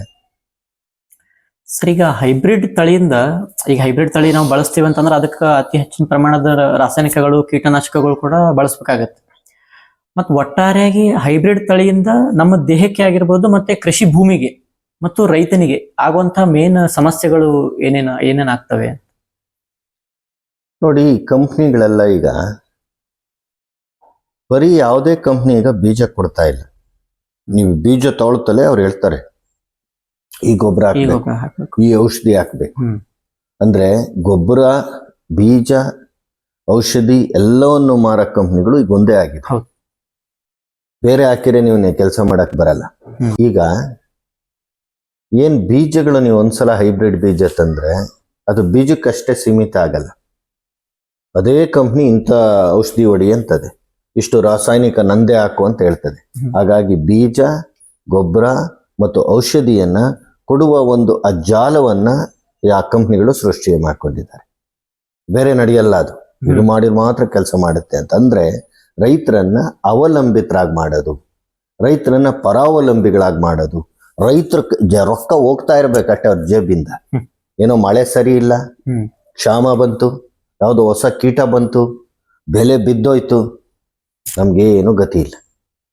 ನೋಡಿ, ರೊಕ್ಕ ತೆಗೆದು ಅವ್ರಿಗೆ ಕೊಡೋದಾಯ್ತು ಬಿಟ್ರೆ, ನಾಳೆ ಏನೋ ಒಂದು ನೈಸರ್ಗಿಕ ವಿಕೋಪಗಳಿಂದ ಬೆಲೆ ನಾಶ ಆದ್ರೆ ರೈತನ ಉಳಿಸ ಯಾವುದೇ ದಾರಿ ಉಳಿದಿಲ್ಲ. ಅದು ಇರೋದೇನು ನಾವು ಅರ್ಥ ಮಾಡ್ಕೋಬೇಕಾಗಿರೋದು, ಅವರು ಹುಟ್ಟಾಕಿರೋಂಥ ಭ್ರಮೆಯ ಗುಳ್ಳೆಗಳಿಗೆ ನಾವು ಮಾರು ಹೋಗ್ಬಾರ್ದು. ಕೊನೆ ಪಕ್ಷ ನಮ್ಮ ಮನೆ ಜವಾರಿ ಬೀಜ ಹಾಕಿ, ನಮ್ಮ ಕೊಟ್ಟಿಗೆ ಗೊಬ್ಬರ ಹಾಕಿ, ಯಾವುದೋ ಒಂದು ಸಸ್ಯ ಮೂಲ ಕೀಟನಾಶಕ ಹಾಕಿ ಏನೋ ಕಾರಣಕ್ಕೆ ಬೆಳೆ ನಾಶ ಆದ್ರೆ ನಾವು ಸಾಲಗಾರರಾಗಲ್ಲ. ಬೆಳೆ ಬಂದಿಲ್ಲ ಬಟ್ ಸಾಲಗಾರರಾಗಿಲ್ಲ. ಬಟ್ ಈಗೇನಾಗುತ್ತೆ, ಈ ಕಂಪನಿಗಳು ನಮ್ಮ ಹೇಳೋ ಮಾತನ್ನ ಹೈಬ್ರಿಡ್ ಬೀಜ ಬಳಸಿ ಸಾಲಗಾರರಾಗಿ ಇದ್ರೆ, ನೈಸರ್ಗಿಕ ಏನಾದ್ರು ವಿಪಕೋಪಗಳಿಂದ ತೊಂದರೆ ಆದ್ರೆ ನಾವು ಸಾಲಗಾರರು ಆಗ್ತೀವಿ, ಜೀವ ಕಳ್ಕೊಳ್ಳೋಂಥ ಪರಿಸ್ಥಿತಿ ಬರ್ತದೆ. ಇದು ಅರ್ಥ ಮಾಡ್ಕೋಬೇಕದು. ಇತ್ತೀಚೆಗಂತೂ ಈ ಕುಲಾಂತರಿಗಳ ಹೆಸರಲ್ಲಿ ಅವರು ಹೊಸ ಹೊಸ ಹುನ್ನಾರಗಳನ್ನ ಸೃಷ್ಟಿ ಮಾಡ್ತಾ ಇದ್ದಾರೆ. ನೋಡಿ, ನಮ್ಮ ಕುಲಾಂತರಿ ಸಾಸಿವೆ ಹಾಕ್ಬಿಡಿ, ಇನ್ಯಾವ ಕಳೆನೂ ಬೇಕಾಗಿರಲ್ಲ, ನಾವು ಕಳೆನಾಶಕ ಹೊಡೆದ್ರೆ ನಮ್ಮದು ಬಿಟ್ಟು ಇನ್ನೆಲ್ಲ ಸತ್ತೋಗುತ್ತೆ. ಇದು ಕುಲಾಂತರಿ ಸಾಸಿವೆಯನ್ನ ಬಿಡುಗಡೆ ಮಾಡಲಿಕ್ಕೆ ಮಾಡ್ತಾ ಇದ್ದಾರೆ ಪ್ರಯತ್ನಗಳು. ಸದ್ಯಕ್ಕೆ ಅದು ಸುಪ್ರೀಂ ಕೋರ್ಟ್ನ ಒಂದು ಮಧ್ಯ ಬಂದಿದ್ರಿಂದ ಅದು ಹಂಗೆ ಮೂಲೆಯಲ್ಲಿ ಕುಂತಿದೆ. ಅವ್ರೇನು ಹೇಳ್ತಾರೆ, ಅದನ್ನ ಹರ್ಬಿಸೈಡ್ ಟಾಲರೆಂಟ್ ಕ್ರಾಪ್ಸ್ ಅಂತ ಹೇಳ್ತಾರೆ, HT ಕ್ರಾಪ್ಸ್ ಅಂತ.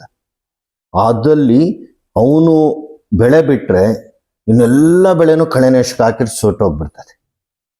ಕಳೆ ಅನ್ನೋದೆಲ್ಲಿದೆ? ಎಷ್ಟೋ ಕಳೆಗಳು ತಿನ್ನುವ ಥರ ಸೊಪ್ಪುಗಳಾಗಿ ಅದು ದನಗಳಿಗೆ ಮೇವಾಗುತ್ತೆ, ನಮಗೆ ಪಲ್ಯಗೆ, ಸಾಂಬಾರ್ಗೆ, ಚಟ್ನಿಗೆ ಎಷ್ಟಕ್ಕೆಲ್ಲ ಕೆಲಸ ಬರುತ್ತೆ. ಒಂದ್ಸಲ ನೀವು ಕಳೆನಾಶಕ ಹಾಕ್ಬಿಟ್ರೆ ಆ ಜೀವ ವೈವಿಧ್ಯನೇ ಹೊರಟೋಗ್ಬಿಡುತ್ತೆ. ಯಾಕಂದ್ರೆ ನೆಲದ ಫಲವತ್ತತೆ ಹೋಗುತ್ತೆ, ಮಣ್ಣಿನ ಸೂಕ್ಷ್ಮಾಣು ಜೀವಿಗಳು ಹೋಗುತ್ತೆ. ಏನು ನಾವು ವಸುದೇವ ಕುಟುಂಬ ಅಂತ ಮಾತಾಡ್ತೀವಿ, ಆ ಕಲ್ಪನೆನೇ ತುಂಡರಿಸೋಗುತ್ತೆ. ಹಾಗಾಗಿ ಒಟ್ಟಿನಲ್ಲಿ ಏನಾಗಿದೆ, ನಮ್ಮ ಭಾರತೀಯ ಸಂಸ್ಕೃತಿ, ಭಾರತೀಯ ಕೃಷಿ ಸಂಸ್ಕೃತಿ, ಭಾರತೀಯ ಬೀಜ ಪರಂಪರೆಯನ್ನ ತುಂಡರಿಸುವ ಕೆಲಸ ಈ ಹೈಬ್ರಿಡ್ ಬೀಜಗಳು ಮಾಡ್ತದೆ. ನಾನು ಸ್ವದೇಶಿ, ನಾನು ದೇಶ ಪ್ರೇಮಿ ಅಂತ ಹೇಳೋರು ನೀವು ಒಮ್ಮೆ ಹೈಬ್ರಿಡ್ ಬೀಜಗಳಿಗೆ ಕೈಯೊಡ್ಡಿರಿ ಅಂದ್ರೆ ಮುಗಿದೋಯ್ತು. ಎಲ್ಲಿದೆ ನಿನ್ನ ದೇಶ ಪ್ರೇಮ? ನೀನು ಈ ಮಣ್ಣಿನ ಸೂಕ್ಷ್ಮ ಜೀವಿಗಳನ್ನ ಕೊತ್ತಿದೀಯ, ಈ ನಿಮ್ಮ ತಂದೆ ತಾಯಿ ಅಜ್ಜಿ ಕೊಟ್ಟ ಪಾರಂಪರಿಕ ಜ್ಞಾನವನ್ನ ಕೊಲ್ತಾ ಇದ್ದೀಯ, ನಿನ್ನ ದೇವರು ಅಂತ ನಂಬಿರ ನಿನ್ನ ಗ್ರಾಹಕನಿಗೆ ಮೋಸ ಮಾಡ್ತಾ ಇದೀಯ. ನನ್ನ ದೃಷ್ಟಿಯಲ್ಲಿ ಸ್ವದೇಶಿ ಅಂದ್ರೆ ನಮ್ಮ ಹಿರಿಯರು ತಲಾಂತರಗಳಿಂದ ತಂದಂತ ದೇಸಿ ಬೀಜಗಳನ್ನು ಉಳಿಸಕ್ ಶುರು ಮಾಡಿರೆ ಅಲ್ಲಿ ನಮ್ಮ ಸ್ವದೇಶಿಯ ಕಲ್ಪನೆ ಚಿಗುರೊಡಿತದೆ. ನೆಲ ಫಲವತ್ತುಗೊಳ್ಳುತ್ತೆ, ಕೊಟ್ಟಿಗೆ ಗೊಬ್ಬರ ಇದೆಲ್ಲ ಸಂಭ್ರಮಿಸ್ತದೆ, ಭೂಮಿತಾಯಿ ನಗುತ್ತಾಳೆ, ಗ್ರಾಹಕರ ಆರೋಗ್ಯವಿಡುತ್ತೆ.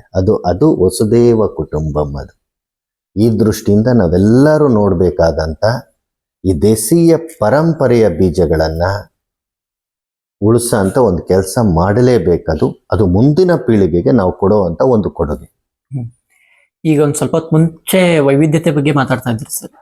ಈಗ ಹೈಬ್ರಿಡ್ ಬೀಜಗಳು ಬಂದ ಮೇಲೆ ಇದರಲ್ಲಿ ಒಂದು ಬಹಳ ದೊಡ್ಡ ಪೆಟ್ಟು ಬಿದ್ದಿದೆ. ಈ ಉದಾಹರಣೆಗೆ ಸಾವಿರಾರು ತಳಿಯ ಅಕ್ಕಿ ವೆರೈಟಿಗಳಿದ್ವು, ಈಗ ಅದು ಬೆರಳೆಣಿಕೆಯಷ್ಟು ಬಂದಿದೆ. ಇದೇ ತರ ಹೆಚ್ಚು ಕಡಿಮೆ ಈಗ ಅದೇ ಎಲ್ಲಾ ಬೀಜಗಳಲ್ಲೂ ಇದೇ ತರ ಆಗಿದೆ. 100 ವಿಧದ ಬದನೆಗಳಿದ್ದು ಈಗ ಬೆರಳೆಣಿಕೆಯಷ್ಟು ಬದನೆಗಳಿಗೆ ಬಂದಿದೆ. ಸೊ ಇದರಿಂದ ಹೈಬ್ರಿಡ್ ಬೀಜಗಳಿಂದ ಹೇಗೆ ಇದು ಹಾಳಾಗ್ತಾ ಇದೆ ನಮ್ಮ ವೈವಿಧ್ಯತೆ ಅಂತ? ನಾವು ಗಂಗಾವತಿ, ಸಿಂಧನೂರ, ಹೊಸಪೇಟೆ ಭಾಗಕ್ಕೆ ಹೋಗೋಣ. ಅದು ಬೇಕಾದ್ರೆ ನೀವು ದಾವಣಗೆರೆ, ಹರಿಹರ, ಆ, ಭದ್ರಾವತಿ ಕೂಡ ಅಂದ್ಕೋಬಹುದು. ಯಾಕಂದ್ರೆ ನಾನು ಗಂಗಾವತಿ ಭಾಗದಲ್ಲಿ ಬಹಳ ಹತ್ತಿರದಿಂದ ಕೆಲಸ ಮಾಡಿದ್ದೆ. ಭತ್ತದ ಗದ್ದೆಯನ್ನು ಸಿದ್ಧ ಮಾಡೋದ್ರಿಂದ ಹಿಡಿದು ಭತ್ತವನ್ನ ಕೊಯ್ಲಿನವರೆಗೆ ಬರೀ ವಿಷದ ಮಡಲಲ್ಲೇ ಇರುತ್ತೆ ಅದು. ಹ್ಮ್ ನೀವು ಯಾರನ್ನಾರು ನೋಡಿ ಭತ್ತ ಬೆಳೆಯ ಅಂತಾರೋ ಅವ್ರ ಮನೆ ಬಳಕೆಗೆ ಆ ಭತ್ತಗಳೇ ತಿನ್ನಲ್ಲ. ಹೌದು. ಎಲ್ಲೋ ಒಂದು ತುಂಡಿಗೆ ಒಂದು ಆಳೆಗೆ ಅವ್ರು ಸಪ್ರೇಟ್ ಹಾಕೊಳ್ತಾರೆ, ಅಲ್ಲಿ ಏನೂ ಹಾಕಲ್ಲ. ಅವ್ರು ಬಂದೊಟ್ಟು ಬರ್ಲಿ, ನಾವು ಚೆನ್ನಾಗಿರ್ಬೇಕು, ತಿನ್ಬೇಕು ಅಂತ. ಅಂದ್ರೆ ಇಲ್ಲಿ ಅಷ್ಟು ವಿಷಯಗಳ ನಡುವೆ ನಾವು ಮಾಡ್ತೀವಿ ಅದು. ಅದೇ ನೀವು ಕೋಲಾರ, ಬೆಂಗಳೂರು ಸುತ್ತಮುತ್ತ ಓಡಾಡಿದ್ರೆ ಆ ಕ್ಯಾರೆಟು, ಆ ತರಕಾರಿಗಳು, ಕೋಸುಗಳು ಏನ್ ಮಾಡ್ತಾರೆ, ಅಷ್ಟು ವಿಷ ಮಾಡ್ತಾರೆ. ಅದು ಆ ಕೋಸನ್ನ ವಿಷದ ನೀರಲ್ಲಿ ಅದ್ದಿ ಅದರೊಳಗಿರೋ ಹುಳುಗಳನ್ನು ಸಾಯ್ಬೇಕದು. ಇಷ್ಟು ಎಲ್ಲ ವಿಷಯನ ತಂದು ನಾವು ಗ್ರಾಹಕರ ಬಾಯಿಗೆ ಹಾಕ್ತಾ ಇದ್ವಿ. ಈ ಗ್ರಾಹಕರು ಅಗ್ಗವಾಗಿ ಸಿಕ್ಕಿದ್ರೆ ಸಾಕು, ಹ್ಮ್ ಹಗ್ಗ ಹಗ್ಗ ಅನ್ನೋದು ನಮ್ಮ ಮಂತ್ರ ಆಗೋಗ್ಬಿಟ್ಟಿದೆ. ಎಲ್ಲ ನನ್ನ ಬಂತು, ಗೂಗಲಲ್ಲಿ ಎಲ್ಲ ಹುಡ್ಕಾಡ್ತೀವಿ ನಾವು. ಹ್ಮ್ ಒಂದು ಮಗುಗೆ ಒಂದು ಸ್ಕೂಲಿಗೆ ಸೇರಿಸ್ಬೇಕಾದ್ರೆ ಏನು ಚರ್ಚೆಗಳು, ಮಗನಿಗೋ ಮಗಳಿಗೋ ಹೆಣ್ಣೋ ಗಂಡೋ ತರ್ಬೇಕಾದ್ರೆ ಬಹಳ ಚರ್ಚೆಗಳು. ಹೌದು. ನೀನೇನ್ ತಿಂತಿ ಅನ್ನೋದ್ರ ಬಗ್ಗೆ ಚರ್ಚೆ ಮಾಡಲ್ಲ. ಅಲ್ಲಿ ಜುಪುಣ್ತನ, ಅಲ್ಲಿ ಏನು ಕೈ ಹಿಡ್ತಾ. ಇದು ನಾವು ಮಾಡ್ತಾ ಇರೋ ದೊಡ್ಡ ತಪ್ಪು. ಗ್ರಾಹಕರು ಎಲ್ಲಿವರೆಗೆ ತಾವು ತಿನ್ನುವ ಅನ್ನದ ಬಗ್ಗೆ ಜಾಗೃತಿ ಬರಲ್ಲ, ಅಲ್ಲಿವರೆಗೆ ಯಾವುದೂ ಸುಧಾರಿಸಲ್ಲ. ನನಗೆ ಜವಾರಿ ಬೇಕು ಅಂತ ಗ್ರಾಹಕ ಕೇಳಕ್ ಶುರು ಮಾಡಿದ್ರೆ, ನನಗೆ ಜೀರಿಗೆ ಸಣ್ಣ ಕೊಡಪ್ಪ, ಹ್ಮ್ ನನಗೆ ಸಿತ್ ಸಣ್ಣ ಕೊಡು, ನನಗೆ ದೊಡ್ಡ ಬೈರ ಅಕ್ಕಿ ಕೊಡು, ನನಗೆ ಮುಂಡ್ಗುನ ಅಕ್ಕಿ ಕೊಡು ಹ್ಮ್ ಅಂತ ಗ್ರಾಹಕ ಡಿಮ್ಯಾಂಡ್ ಮಾಡಕ್ ಶುರುವಾದ್ರೆ ರೈತರು ಬೆಳೆಯಕ್ ಶುರು ಆಗ್ತಾರೆ. ಹೌದು. ರೈತರಿಗೆ ಲಾಭ ಬರಕ್ ಶುರು ಆಗ್ತಾರೆ. ಅವರು ಕಾಯ್ತಾ ಇದ್ದಾರೆ. ರೈತರು ಕೂಡ ನಿಮ್ಗೇನು ವಿಷ ತಿನ್ನಿಸ್ಬೇಕು ಅಂತಿಲ್ಲ, ಅವರು ಕೂಡ ಅಸಹಾಯಕರಾಗಿದ್ದಾರೆ. ಪಾಪ ಎಷ್ಟು ಬೆಳೆದ್ರೂ ಲಾಭ ಬರ್ತಾ ಇಲ್ಲ. ಕಷ್ಟ ಬಿದ್ದು ಸಾವಯವದಲ್ಲಿ ಬೆಳಿತೀನಿ, ವಿಷಮುಕ್ತವಾಗಿ ಬೆಳಿತೀನಿ ಅಂದ್ರೆ ನೀವು ಗ್ರಾಹಕರ ಕೈ ಹಿಡಿತಾ ಇಲ್ಲ. ನೀವು ತಗೋಪ 10 ರೂಪಾಯಿ ಜಾಸ್ತಿ ಕೊಡ್ತೀನಿ ಅಂದ್ರೆ ರೈತರು ಕೂಡ ಸಂಭ್ರಮದಿಂದ, ಖುಷಿಯಿಂದ ನಿಮ್ಗೆ ವಿಷಮುಕ್ತ ಆಹಾರ ಕೊಡ್ತಾರೆ. ಸಿರಿಧಾನ್ಯಗಳು ನೋಡಿ, ಏನು ಸಿರಿಧಾನ್ಯಗಳದ್ದು ಒಂದು ಜನಪ್ರಿಯತೆ ಬಂತು. ಎಲ್ಲೆಡೆ ಸಿರಿಧಾನ್ಯಗಳು ಬೆಳೆಯೋಕ್ಕೆ ಸುಲಭ ಆಯ್ತು. ಬಹಳ ಸುಲಭ ಸಿರಿಧಾನ್ಯ. ಅದಕ್ಕೆ ಯಾವ ಗೊಬ್ಬರನೂ ಬೇಕಿಲ್ಲ, ಯಾವ ಔಷಧಿನೂ ಬೇಕಿಲ್ಲ. ರೈತನಿಗೂ ಸುಲಭ, ನಿಮಗೆ ಗ್ರಾಹಕರಿಗೂ ಸುಲಭ. ರಾಗಿ ನೋಡಿ, ಇವತ್ತು ರಾಗಿ ಬೆಳೆಯೋ ರೈತರಿಗೂ ಒಂದೊಳ್ಳೆ ರೇಟ್ ಸಿಗುತ್ತೆ. ಯಾಕೆ ಬೇಡ ಅಂತಾರೆ ರೈತ? ಈ ತರದ ಒಂದು ಡಿಮ್ಯಾಂಡನ್ನು ನಾವೆಲ್ಲ ಕಡೆ ಕ್ರಿಯೇಟ್ ಮಾಡಿ ಕೊಡಬೇಕು. ನೀವು ಒಟ್ಟಾರೆ ಮಾಡಿರೋ ಕೆಲವೇ 100 ರೂಪಾಯಿಗಳಷ್ಟೇ ನೀವು ಜಾಸ್ತಿ ಕೊಡೋದು ಗ್ರಾಹಕರು. ಇಡೀ ತಿಂಗಳಿಗೆ ಏನೋ ಕೆಲವು 100 ರೂಪಾಯಿ ಜಾಸ್ತಿ ಕೊಡ್ತೀರ, ಇಡೀ ವರ್ಷಕ್ಕೆ ಕೆಲವು 1000 ರೂಪಾಯಿಗಳಷ್ಟೇ ಜಾಸ್ತಿ ಕೊಡೋದು, ಕೆಲವೇ ಸಾವಿರ. ಆದ್ರೆ ಆರೋಗ್ಯ, ಒಂದ್ಸಲ ಹಾಸ್ಪಿಟ್ಲಿಗೆ ಹೋದ್ರೆ ಲಕ್ಷಾಂತರ ರೂಪಾಯಿಗಳು. ಹೌದು. ಇದನ್ನ ನಾವು ಅರ್ಥ ಮಾಡ್ಕೋಬೇಕು. ಗ್ರಾಹಕರು ಮತ್ತು ರೈತರು ಇಬ್ರು ಕೈ ಜೋಡಿಸ್ಬೇಕು. ಯಾಕಂದ್ರೆ ಇವತ್ತಾಗಿರೋ ತಪ್ಪಿಗೆ ಇಬ್ರು ಕಾರಣೀಕರ್ತರಾಗಿದ್ದೀವಿ. ಇದು ಸ್ಥಳೀಯ ಸ್ವದೇಶಿ ಅಂಗಡಿಗಳು, ಸ್ಥಳೀಯ ರೈತ ಮಾರುಕಟ್ಟೆಗಳು, ಸ್ಥಳೀಯ ಮೇಳಗಳು, ಇದೆಲ್ಲ ಕೂಡ ಸ್ಥಳೀಯವಾಗಿ ನಡೆಯಕ್ಕೆ ಶುರುವಾದಾಗ ಇಬ್ಬರಿಗೂ ಲಾಭ ಇದೆ. ರೈತನಿಗೆ ಜಾಸ್ತಿ, ಗ್ರಾಹಕನಿಗೆ ಕಮ್ಮಿ. ಇಬ್ಬರು ಕೂಡ ಒಂದು ಸಮೃದ್ಧಿಯಿಂದ ಬದುಕಕ್ಕೆ ಅವಕಾಶ ಇದೆ. ಸರಿ, ಪ್ರಸ್ತುತ ಭಾರತದೊಳಗ ಈ ಒಟ್ಟಾರೆ ನಾವು ಏನು ಬೀಜಗಳ ಬಗ್ಗೆ ಮಾತಾಡ್ತಾ ಇದೀವಿ, ಬೀಜಗಳ ಸ್ವಾವಲಂಬನೆ ಆಗೋದು ಅವಶ್ಯಕತೆ ಯಾಕಂದ್ರೆ? ಈಗ ನಾವು ಮೊದಲೆಲ್ಲ, ಈಗ ಬೀಜ ಅನ್ನೋದು ಅದು ಒಂದು ಸೀಡ್ ಹೆರಿಟೇಜ್ ಅಂತ ಹೇಳ್ತಾರೆ, ಅದೊಂದು ಪರಂಪರೆ. ಅದು ಈಗ ಏನಾಗಿದೆ, ನಾವು ಹಿರೀಕರ ಹಬ್ಬ ಮಾಡ್ತೀವಿ, ಹಿರೀಕರು ಫೋಟೋಗಳನ್ನ ಕಾಪಿಡ್ತೀವಿ. ಇದು ನಮ್ಮ ಹಿರೀಕರು ಮಾಡಿದ್ದಪ್ಪ. ಹಿರೀಕರು ಮನೆ ಮಾರ್ಲಿಕ್ಕೆ, ಹೊಲ ಮಾರುವಾಗ 10 ಸಲ ಯೋಚನೆ ಮಾಡ್ತೀವಿ ನಮ್ಮ ಹಿರೀಕರದ್ದು ಇದು ಅಂತ. ಅದೇ ತರ ಬೀಜಗಳು ಕೂಡ ಒಂದು ಪರಂಪರೆ. ಅದು ನಮ್ಮ ಹಿರೀಕರಿಂದ ಅಂತ ಬಂದಂತ ಬಳುವಳಿ ಅದು. ಮತ್ತು ಇಲ್ಲಿನ ಏನು ಈ ಬೆಳೆ ವೈವಿಧ್ಯ ಇದೆ, ಅದು ನಮ್ಮ ಆಹಾರ ವೈವಿಧ್ಯಕ್ಕೂ ಕೂಡ ಸೀಮಿತವಾಗಿದೆ. ಯಾವುದೋ ಒಂದು ಜೋಳದಿಂದ, ಬಿಳಿ ಜೋಳದಿಂದ ರೊಟ್ಟಿ ಮಾಡಬೇಕು, ಮರಸಜ್ಜಿಯಿಂದ ನಾವು ಸಜ್ಜಿ ರೊಟ್ಟಿ ಮಾಡಬೇಕು, ಇಲ್ಲ ಕರಿಕಡ್ಡಿ ರಾಗಿಯಿಂದ ಮುದ್ದೆ ಮಾಡಬೇಕು, ಕೋಣಂಕಂಬಿ ರಾಗಿಯಿಂದ ರೊಟ್ಟಿ, ಹಿಂಗೆಲ್ಲ ಕೂಡ ಆಯಾ ಆಹಾರ ಪದ್ಧತಿಗೆ ಹೊಂದ್ಕೊಂಡಿರೋ ಅಂಥದ್ದು. ನೀವು ಮೈಸೂರಿಗೆ ಬರ್ತಿದ್ದಂಗೆನೆ ಇಲ್ಲಿ ಈರಂಗಿರೆ ಬದನೆಕಾಯಿ ಇದೆ, ವಾಂಗಿಬಾತು ಬಹಳ ಚೆನ್ನಾಗಿ ಬರುತ್ತೆ, ಸಣ್ಣ ಸಣ್ಣ ಬದನೆಕಾಯಿ. ಅದೇ ನೀವು ಸಾಗರದೊಟ್ಟು ಹೋದ್ರೆ ದೊಡ್ಡ ಕರಿ ಬದನೆಕಾಯಿ ಇದೆ. ಅದೇ ನೀವು ಬೆಳಗಾಂ ಕಡೆ ಹೋದ್ರೆ ಮುಳ್ಳಿರ ಅಂತ ಒಂದು ರೀತಿ ಹಸಿರು ನೀಲಿ ತರದ್ ಬರುತ್ತೆ. ಅದು ಎಣ್ಣೆಗಾಯಿಗೆ ಭಾಳ ಬೇಕು, ಇವ್ರಿಗೆ ವಾಂಗಿಬಾತಕ್ಕೆ ಬೇಕು, ಅವ್ರಿಗೆ ಸಾಂಬಾರಿಗೆ ಬೇಕು. ಅಂದ್ರೆ ಆಯಾಯ ಸ್ಥಳೀಯ ಪದ್ಧತಿಯ ಆಹಾರ ಪದ್ಧತಿಗಳಿಗೆ ಅನುಗುಣವಾಗಿ ಈ ಬೆಳೆ ವೈವಿಧ್ಯ ಇರ್ತದೆ. ಹಾಗಾಗಿ ನಾವು ಆಯಾ ತಳಿಗಳನ್ನು ಉಳಿಸ್ಕೊಳ್ಳೇಬೇಕದು. ಮತ್ತು ಎರಡನೇದು ರುಚಿ, ಸ್ವಾದ, ಸೊಗಡು ಇದೆಲ್ಲದರಲ್ಲೂ ಕೂಡ ದೇಶಿ ತಳಿಗಳು ಯಾವತ್ತೂ ಮುಂದದು. ಒಂದ್ಸಲ ನೀವು ಅದನ್ನು ಕಳೆದ್ಬಿಟ್ರೆ ಅಂದರೆ ನಿಮ್ಮ ಆಹಾರನೂ ರುಚಿ ಬರಲ್ಲ, ನಿಮ್ಮ ಆರೋಗ್ಯನೂ ಸರಿ ಇರಲ್ಲ. ಈ ನಿಟ್ಟಿನಲ್ಲಿ ಏನು ಆ ತಳಿಗಳಿದ್ದಾವೆ ಆ ತಳಿಗಳನ್ನ ಹಂಗೆ ಕಾಪಾಡ್ಕೋಬೇಕಾದ್ರೆ. ಸರ್, ಈಗ ದೇಸಿ ಬೀಜಗಳು ಈಗ ಹವಾಮಾನ ಬದಲಾದಂಗ ಹೈಬ್ರಿಡ್ ಬೀಜಗಳು ಯಾವ ತರ ಅದರದ್ದು ಪರಿಣಾಮ ಬೀರಿ ಕೃಷಿಕನಿಗೆ ನಷ್ಟ ಆಗ್ತದ ಮತ್ತು ರೈತನಿಗೆ ಹೆಂಗ ದೇಸಿ ಬೀಜಗಳನ್ನ ಬಳಸೋದ್ರಿಂದ ಹವಾಮಾನದೊಳಗೆ ಏರಿಳಿತ ಆದ್ರೂ ಕೂಡ ಅದ್ರೊಳಗೆ ಅವನಿಗೆ ಲಾಭ ಗಳಿಸ್ಲಿಕ್ಕೆ ಸಾಧ್ಯ ಆಗ್ತದೆ. ಈಗ ನಾವು ಒಂದು ಅರ್ಥ ಮಾಡ್ಕೋಬೇಕು, ಯಾವುದೋ ಒಂದು ಭೋಗಾಪುರ ಜೋಳ ಅಂದರೆ ಆ ಭೋಗಾಪುರ ಜೋಳ ಅನ್ನೋಂಥದ್ದು ಒಂದು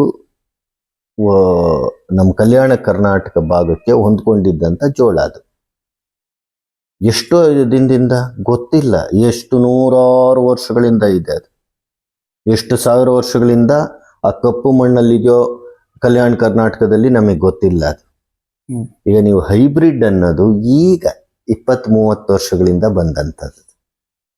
ಈಗ ನಿಮ್ಮ ಮನೆಗೆ ಬರ್ತೀನಿ ನಾನು, ಅಮಾವಾಸ್ಯೆ ಕತ್ಲು, ಕರೆಂಟ್ ಹೋಗಿದೆ, ನಾನು ಬಚ್ಚಲಿಗೆ ಹೋಗ್ಬೇಕು ಅಂದರೆ ಎಲ್ಲಿದೆ ಬಚ್ಚಲು ಅಂತ ನಾನು ಹಿಂಗೆಲ್ಲ ಹಿಂಗೆ ತಟ್ಕೊಂಡು ಹೋಗಿ ಎಲ್ಲೋ ಎಡವು ಬೀಳ್ತೀನಿ.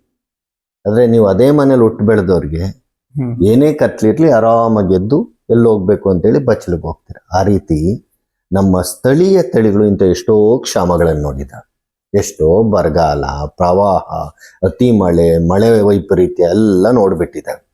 ಹಾಗಾಗಿ ಅವುಗಳ ಜೀನಲ್ಲಿ ಅದು ಮಿಳಿತ ಆಗೋಗ್ಬಿಟ್ಟಿದೆ. ಮಳೆ ಜಾಸ್ತಿ ಆಗಲಿ ಮಳೆ ಕಮ್ಮಿ ಆಗಲಿ ಅದರನ್ನ ಎದುರಿಸಿ ಉಳಿಯುವಂತ ಒಂದು ಬದುಕುವ ಕಲೆ ಆ ಜವಾರಿ ತಳಿಗಳಲ್ಲಿದೆ. ಇದು ಅರ್ಥ ಮಾಡ್ಕೋಬೇಕು. ಹೈಬ್ರಿಡ್ ತಳಿಗಳಲ್ಲಿ ಅದಿಲ್ಲ. ಯಾಕಂದ್ರೆ ನಾವು ವಿಜ್ಞಾನದಲ್ಲಿ ಈ ತಳಿ ಸಂರಕ್ಷಣೆ ನಾವು ಹೇಳ್ತಾ ಇದ್ದೀವಿ, ಎಷ್ಟು ಮಾತಾಡುತ್ತೆ ಸಸ್ಯಗಳು ಅಂದ್ರೆ ನಮ್ಗಿನ್ನ ಬಹಳ ಇದಿದೆ. ಅದನ್ನೇ ಬಹಳಷ್ಟು ವಿಜ್ಞಾನಿಗಳು ನಂಬಿರೋ ಅಂಥದ್ದು. ಸಸ್ಯಗಳು ಕೂಡ ಬಹಳ ಪ್ರತಿಕ್ರಿಯೆನೂ ಇರುತ್ತೆ, ನಮ್ಮಂಗಿರೋ ಅಂಥ ಜೀವನೇ ಅದು. ಏನಾಗುತ್ತೆ ಅಂದರೆ ಒಂದು ಸಸ್ಯ ಬೆಳೆಯುವಾಗ, ಒಂದು ಬೆಳೆ ಬೆಳೆಯುವಾಗ, ಒಂದು ಗಿಡ ಬೆಳೆಯುವಾಗ ಮಳೆ ಏನಾದರೂ ಕೈ ಕೊಡುತ್ತೆ ಅಂತಿದ್ದಾಗ ಅದು ಬೇಗ ಹೂವು ಬಿಟ್ಟು ಕಾಯಿ ಕಚ್ಚಿಬಿಡುತ್ತೆ, ತೆನೆಗೆ ಬಾಗ್ಬಿಡುತ್ತೆ. ಯಾಕಂದ್ರೆ ಸಂತತಿ ಮುಂದುವರಿಸ್ಬೇಕದು. ಕೆಲವು ಸಲ ಏನಾಗುತ್ತೆ, ನಾನು ತೆನೆ ಬಿಡಕ್ಕೆ ಸಾಧ್ಯನೇ ಇಲ್ಲ, ಇನ್ನ ತುಂಬಾ ದಿನ ಇರುತ್ತೆ ಕ್ಷಾಮ ಅಂದ್ರೆ ಆ ತೆನೆನೇ ಬರ್ದ ಹಂಗೆ ಇರುತ್ತೆ. ಯಾವಾಗ ಅದಕ್ಕೆ ಮಳೆ ಬರೋ ಸಂಭವ ಬರುತ್ತೋ ಬಂದಾಗ ಹೂ ಬಿಟ್ಟು ತೆನೆ ಕಚ್ಚುತ್ತೆ. ಈ ತರದ ಒಂದು ಸಸ್ಯಗಳಿಗೂ ಕೂಡ ಈ ವಾತಾವರಣ ವೈಪರೀತ್ಯವನ್ನು ಹೇಗೆ ಎದುರಿಸ್ಬೇಕು ಅನ್ನೋ ಕಲೆ ಗೊತ್ತಿದೆ, ಅದು ಅದ್ರ ಜೀನಲ್ಲೇ ಬಂದ್ಬಿಟ್ಟಿದೆ ಅದು. ಆದ್ರೆ ಇದು ಹೊಸ ತಳಿಗಳಿಗೆ ಸಾಧ್ಯ ಇಲ್ಲ. ಯಾಕಂದ್ರೆ ಇವು ಇಂಥ ಬರಗಾಲಗಳನ್ನ, ಪ್ರವಾಹಗಳನ್ನ, ಅತಿವೃಷ್ಟಿ ಅನಾವೃಷ್ಟಿನ ನೋಡಿಲ್ಲ. ಇದು ಬಹಳ ಸರಳವಾದ, ಇದನ್ನ ನಾವು ಅರ್ಥ ಮಾಡ್ಕೋಬೇಕು. ಹಂಗಾಗಿ ನೀವು ಒಂದ್ಸಲ ಹೊಸ ತಳಿ ತಂದು ಜವಾರಿನ ಬಿಡ್ತಿದ್ದಂಗೆನೆ ನಿಮಗೆ ಕಷ್ಟಗಳು ಶುರುವಾಗ್ಬಿಡ್ತವೆ. ಎಲ್ಲ ಸರಿ ಇದ್ರು ಮಾತ್ರ ನಿಮ್ಗೆ ಹೈಬ್ರಿಡ್ ಬರೋದು. ಏನೋ ಡ್ಯಾಮಲ್ಲಿ ನೀರು ಬರಲಿಲ್ಲ, ಮಳೆ ಬರಲಿಲ್ಲ, ಬೋರ್ ಹೋಯ್ತು ಅಂದ್ರೆ ಹೋದ್ರಿ ನೀವು. ಅದೇ ನೋಡಿ ನಾಟಿ ಜವಾರಿ ನೋಡಿ, ನೀವು ಏನೋ ಒಂದು ಕೈ ಕೊಡ್ತದೆ ನಿಮ್ಗೆ, ಯಾವತ್ತು 100% ಫೇಲ್ಯೂರ್ ಆಗಲ್ಲ. ಇದು ನಾವು ಅರ್ಥ ಮಾಡ್ಕೋಬೇಕು. ಸರ್, ಈಗ ನಾವು ದೇಸಿ ಬೀಜಗಳ ಸಂಗ್ರಹ ಯಾವ ತರ ಮಾಡ್ಕೋಬಹುದ್ರಿ? ಮತ್ತೆ ಯಾವ ತಳಿ ಒಳಗ ದೇಸಿ ಬೀಜಗಳ ಸಂಗ್ರಹ ಮಾಡೋದು ಬಹಳ ಅವಶ್ಯಕತೆ ಅದ ಈಗ ಟೈಮ್ ಒಳಗ? ಬೀಜ ಸಂರಕ್ಷಣೆ ಅನ್ನೋದು ಬಹಳ ಸರಳವಾದ, ಖುಷಿ ಕೊಡ ಅಂತ ಸಂಭ್ರಮದ ಕೆಲಸ. ಇದಕ್ಕೇನು ತುಂಬಾ ಬೇಕಿಲ್ಲ, ಅದು ಇದೇನು ರಾಕೆಟ್ ಸೈನ್ಸ್ ಅಲ್ಲ, ಬಹಳ ಸರಳವಾದಿದ್ದು. ಹಾಗಾದ್ರೆ ಎಲ್ಲಿಂದ ಶುರು ಮಾಡಬೇಕು? ಮೊದಲು ನಿಮ್ಮ ಊರಿನ ಸುತ್ತಮುತ್ತ ಏನ್ ತಳಿಗಳಿದ್ದು ಅನ್ನೋ ಒಂದು ಪ್ರಾಥಮಿಕ ಪರಿಚಯ ನಿಮಗೆ ಬೇಕು. ಹೆಂಗಂಗಾರ ಮಾಡ್ಕೊಳ್ಳೋದದು? ನಿಮ್ಮೂರಿನ ಹಿರಿಯ ಅಜ್ಜ ಅಜ್ಜಿ ಜೊತೆ ಮಾತಾಡುವಾಗ, 50 ವರ್ಷಗಳಿಂದ ನಾವು ಇಂಥ ಹತ್ತಿ ಹಾಕ್ತಿದ್ವಿ, ಆಗೆಲ್ಲ ಇಂಥ ಜೋಳ ಇತ್ತು, ಇಂಥ ಭತ್ತ ಇತ್ತು, ಇಂಥ ಸಿರಿಧಾನ್ಯಗಳಿದ್ವು, ಅದನ್ನೊಂದು ಪಟ್ಟಿ ಮಾಡ್ಕೊಳ್ಳಿ. ಅಂದ್ರೆ ಇವತ್ತು ಕಳೆದೋಗಿರ್ಬೋದು ಅದು, ಬಟ್ ನಮ್ಮೂರಿನಲ್ಲಿ ಇಷ್ಟೆಲ್ಲ ಹಳೆ ತಳಿಗಳಿದ್ವು, ನಿಮ್ಗೊಂದು ಐಡಿಯಾ ಬರುತ್ತೆ. ಈಗ ಬಂದ್ಮೇಲೆ ಏನಾಗುತ್ತೆ, ಕರ್ನಾಟಕದಲ್ಲಿ ಸಾಕಷ್ಟು ಸಾವಯವ ಕೃಷಿಕರಿದ್ದಾರೆ, ಸಹಜ ಸಮೃದ್ಧ ಅಂತ ಸಂಸ್ಥೆಗಳಿದ್ದಾವೆ, ಸಮುದಾಯ ಬೀಜ ಬ್ಯಾಂಕ್ಗಳಿದೆ. ಅವ್ರ ಸಂಗ್ರಹದಲ್ಲಿ ನಿಮ್ ತಳಿ ಇರಬಹುದು. ಭೋಗಾಪುರ ಜೋಳ ನಿಮ್ಮೂರಲ್ಲಿ ಕಳೆದೋಗ್ಬಿಟ್ಟಿದೆ, ಬಟ್ ಅದೆಲ್ಲೋ ನಾವು ಇದು ನಮ್ಮ ಕುಂದಗೋಳದ ಬೀಜ ಬ್ಯಾಂಕ್ ಅಲ್ಲಿ ಇರ್ಬೋದಲ್ಲ. ಇನ್ನೂ ಒಂದು ಅವಕಾಶ ಏನಿದೆ ಅಂದ್ರೆ, ನಮ್ಮ national bureau of plant genetic resources ದೆಹಲಿನವರು ಒಂದು ಅದ್ಭುತವಾಗಿ ಕೆಲಸ ಮಾಡಿದ್ದಾರೆ. ನೀವು ಸುಮ್ಮನೆ PGR ಮ್ಯಾಪ್ ಅಂತ ನೀವು ಗೂಗಲಲ್ಲಿ ಕೊಟ್ಬಿಟ್ರೆ ನಿಮ್ಗೆ ಒಂದು ಮ್ಯಾಪ್ ಓಪನ್ ಆಗುತ್ತೆ NBPGR ಸೈಟಲ್ಲಿ. ಅಲ್ಲಿ ನೀವು ಹೋಗ್ಬಿಟ್ರೆ ಆ ಮ್ಯಾಪಲ್ಲಿ ಉದಾಹರಣೆ ನೀವು ಗುಲ್ಬರ್ಗ ಅಂದರೆ ಆ ಗುಲ್ಬರ್ಗದ ಸುತ್ತ ಒಂದು 100-120 ಕಿಲೋಮೀಟರ್ ವ್ಯಾಪ್ತಿನಲ್ಲಿ ಏನೆಲ್ಲ ಸಜ್ಜೆ ತಳಿಗಳನ್ನು ಅವರು 70ರ ದಶಕದಲ್ಲಿ 80ರ ದಶಕದಲ್ಲಿ 90ರ ದಶಕದಲ್ಲಿ ಸಂಗ್ರಹ ಮಾಡಿ ಇಟ್ಕೊಂಡಿದ್ರಲ್ಲ ಅದ್ರ ಪಟ್ಟಿ ಬರುತ್ತೆ. ಈಗ ನೀವು ಅವ್ರಿಗೆ ಕೇಳ್ಬೋದು ನಮಗೆ ಬೀಜ ಕೊಡಿ ಅಂತ, ಅವರು ನಿಮ್ಗೊಂದು ಸಣ್ಣ ಸ್ಯಾಂಪಲನ್ನು ವಾಪಸ್ ಕೊಡ್ತಾರೆ. ಅದನ್ನು ತಂದು ನೀವು ಮತ್ತೆ ಹೆಚ್ಚು ಮಾಡ್ಬೋದು. ಇದು ಬಹಳ ನಮಗೆ ಸಿಕ್ಕಕ್ಕೆ ಸಾಧ್ಯ ಇರೋ ಅಂಥದ್ದು. ಅದೇ ಥರ ಇಕ್ರಿಸ್ಯಾಟ್ ಅಂತ ಒಂದಿದೆ, ಅವರಲ್ಲೂ ಕೂಡ ಸಾಕಷ್ಟು ಆ ಕಾಲದಲ್ಲಿ ತಗೊಂಡೋಗಿರೋ ಸಂಗ್ರಹಗಳಿದೆ. ಇದ್ರ ಜೊತೆ ಕೆಲವು ಕೃಷಿ ವಿಶ್ವವಿದ್ಯಾಲಯಗಳಲ್ಲೂ ಕೂಡ ಕೆಲವು ಸಂಗ್ರಹ ಇದೆ. ಈಗ ನಮ್ಮ ರಾಯಚೂರಿನ ಕೃಷಿ ವಿಶ್ವವಿದ್ಯಾಲಯದಲ್ಲಿ 200ಕ್ಕೂ ಹೆಚ್ಚು ದೇಶೀಯ ತಳಿಗಳ ಸಂಗ್ರಹ ಇದೆ. ಡಾಕ್ಟರ್ ನಿಡಗುಂದಿ ಅನ್ನೋರು ಅದನ್ನು ಬಹಳ ಜೋಪಾನವಾಗಿ ಕಾಪಿಟ್ಟು ಸಂಶೋಧನೆ ಮಾಡಿ ಮುಂದೆ ತರ್ತಾ ಇದ್ದಾರೆ. ಅದೇ ರೀತಿ ನೀವು ಗಂಗಾವತಿ ಭತ್ತ ಸಂಶೋಧನಾ ಕೇಂದ್ರಕ್ಕೆ ಹೋದ್ರೆ ಅಲ್ಲಿ ತಳಿಗಳಿದ್ದಾವೆ, ನಮ್ಮ ನವಿಲೇನಲ್ಲಿ ಇದೆ, ನಮ್ಮ VC ಫಾರ್ಮಲ್ಲಿ ತಳಿಗಳಿದ್ದಾವೆ. ಈ ಥರ ಅಲ್ಲಲ್ಲಿ ವಿಶ್ವವಿದ್ಯಾಲಯಗಳು ಕೂಡ ಕಾಪಿಟ್ಟಿದ್ದಾವೆ. ಹೀಗೆ ಬೇರೆ ಬೇರೆ ಮೂಲಗಳಿಂದ ಮೊದಲು ಬೀಜಗಳನ್ನು ಸಂಗ್ರಹಿಸ್ಕೊಂಡು ಬರಬೇಕಾದ್ರೆ.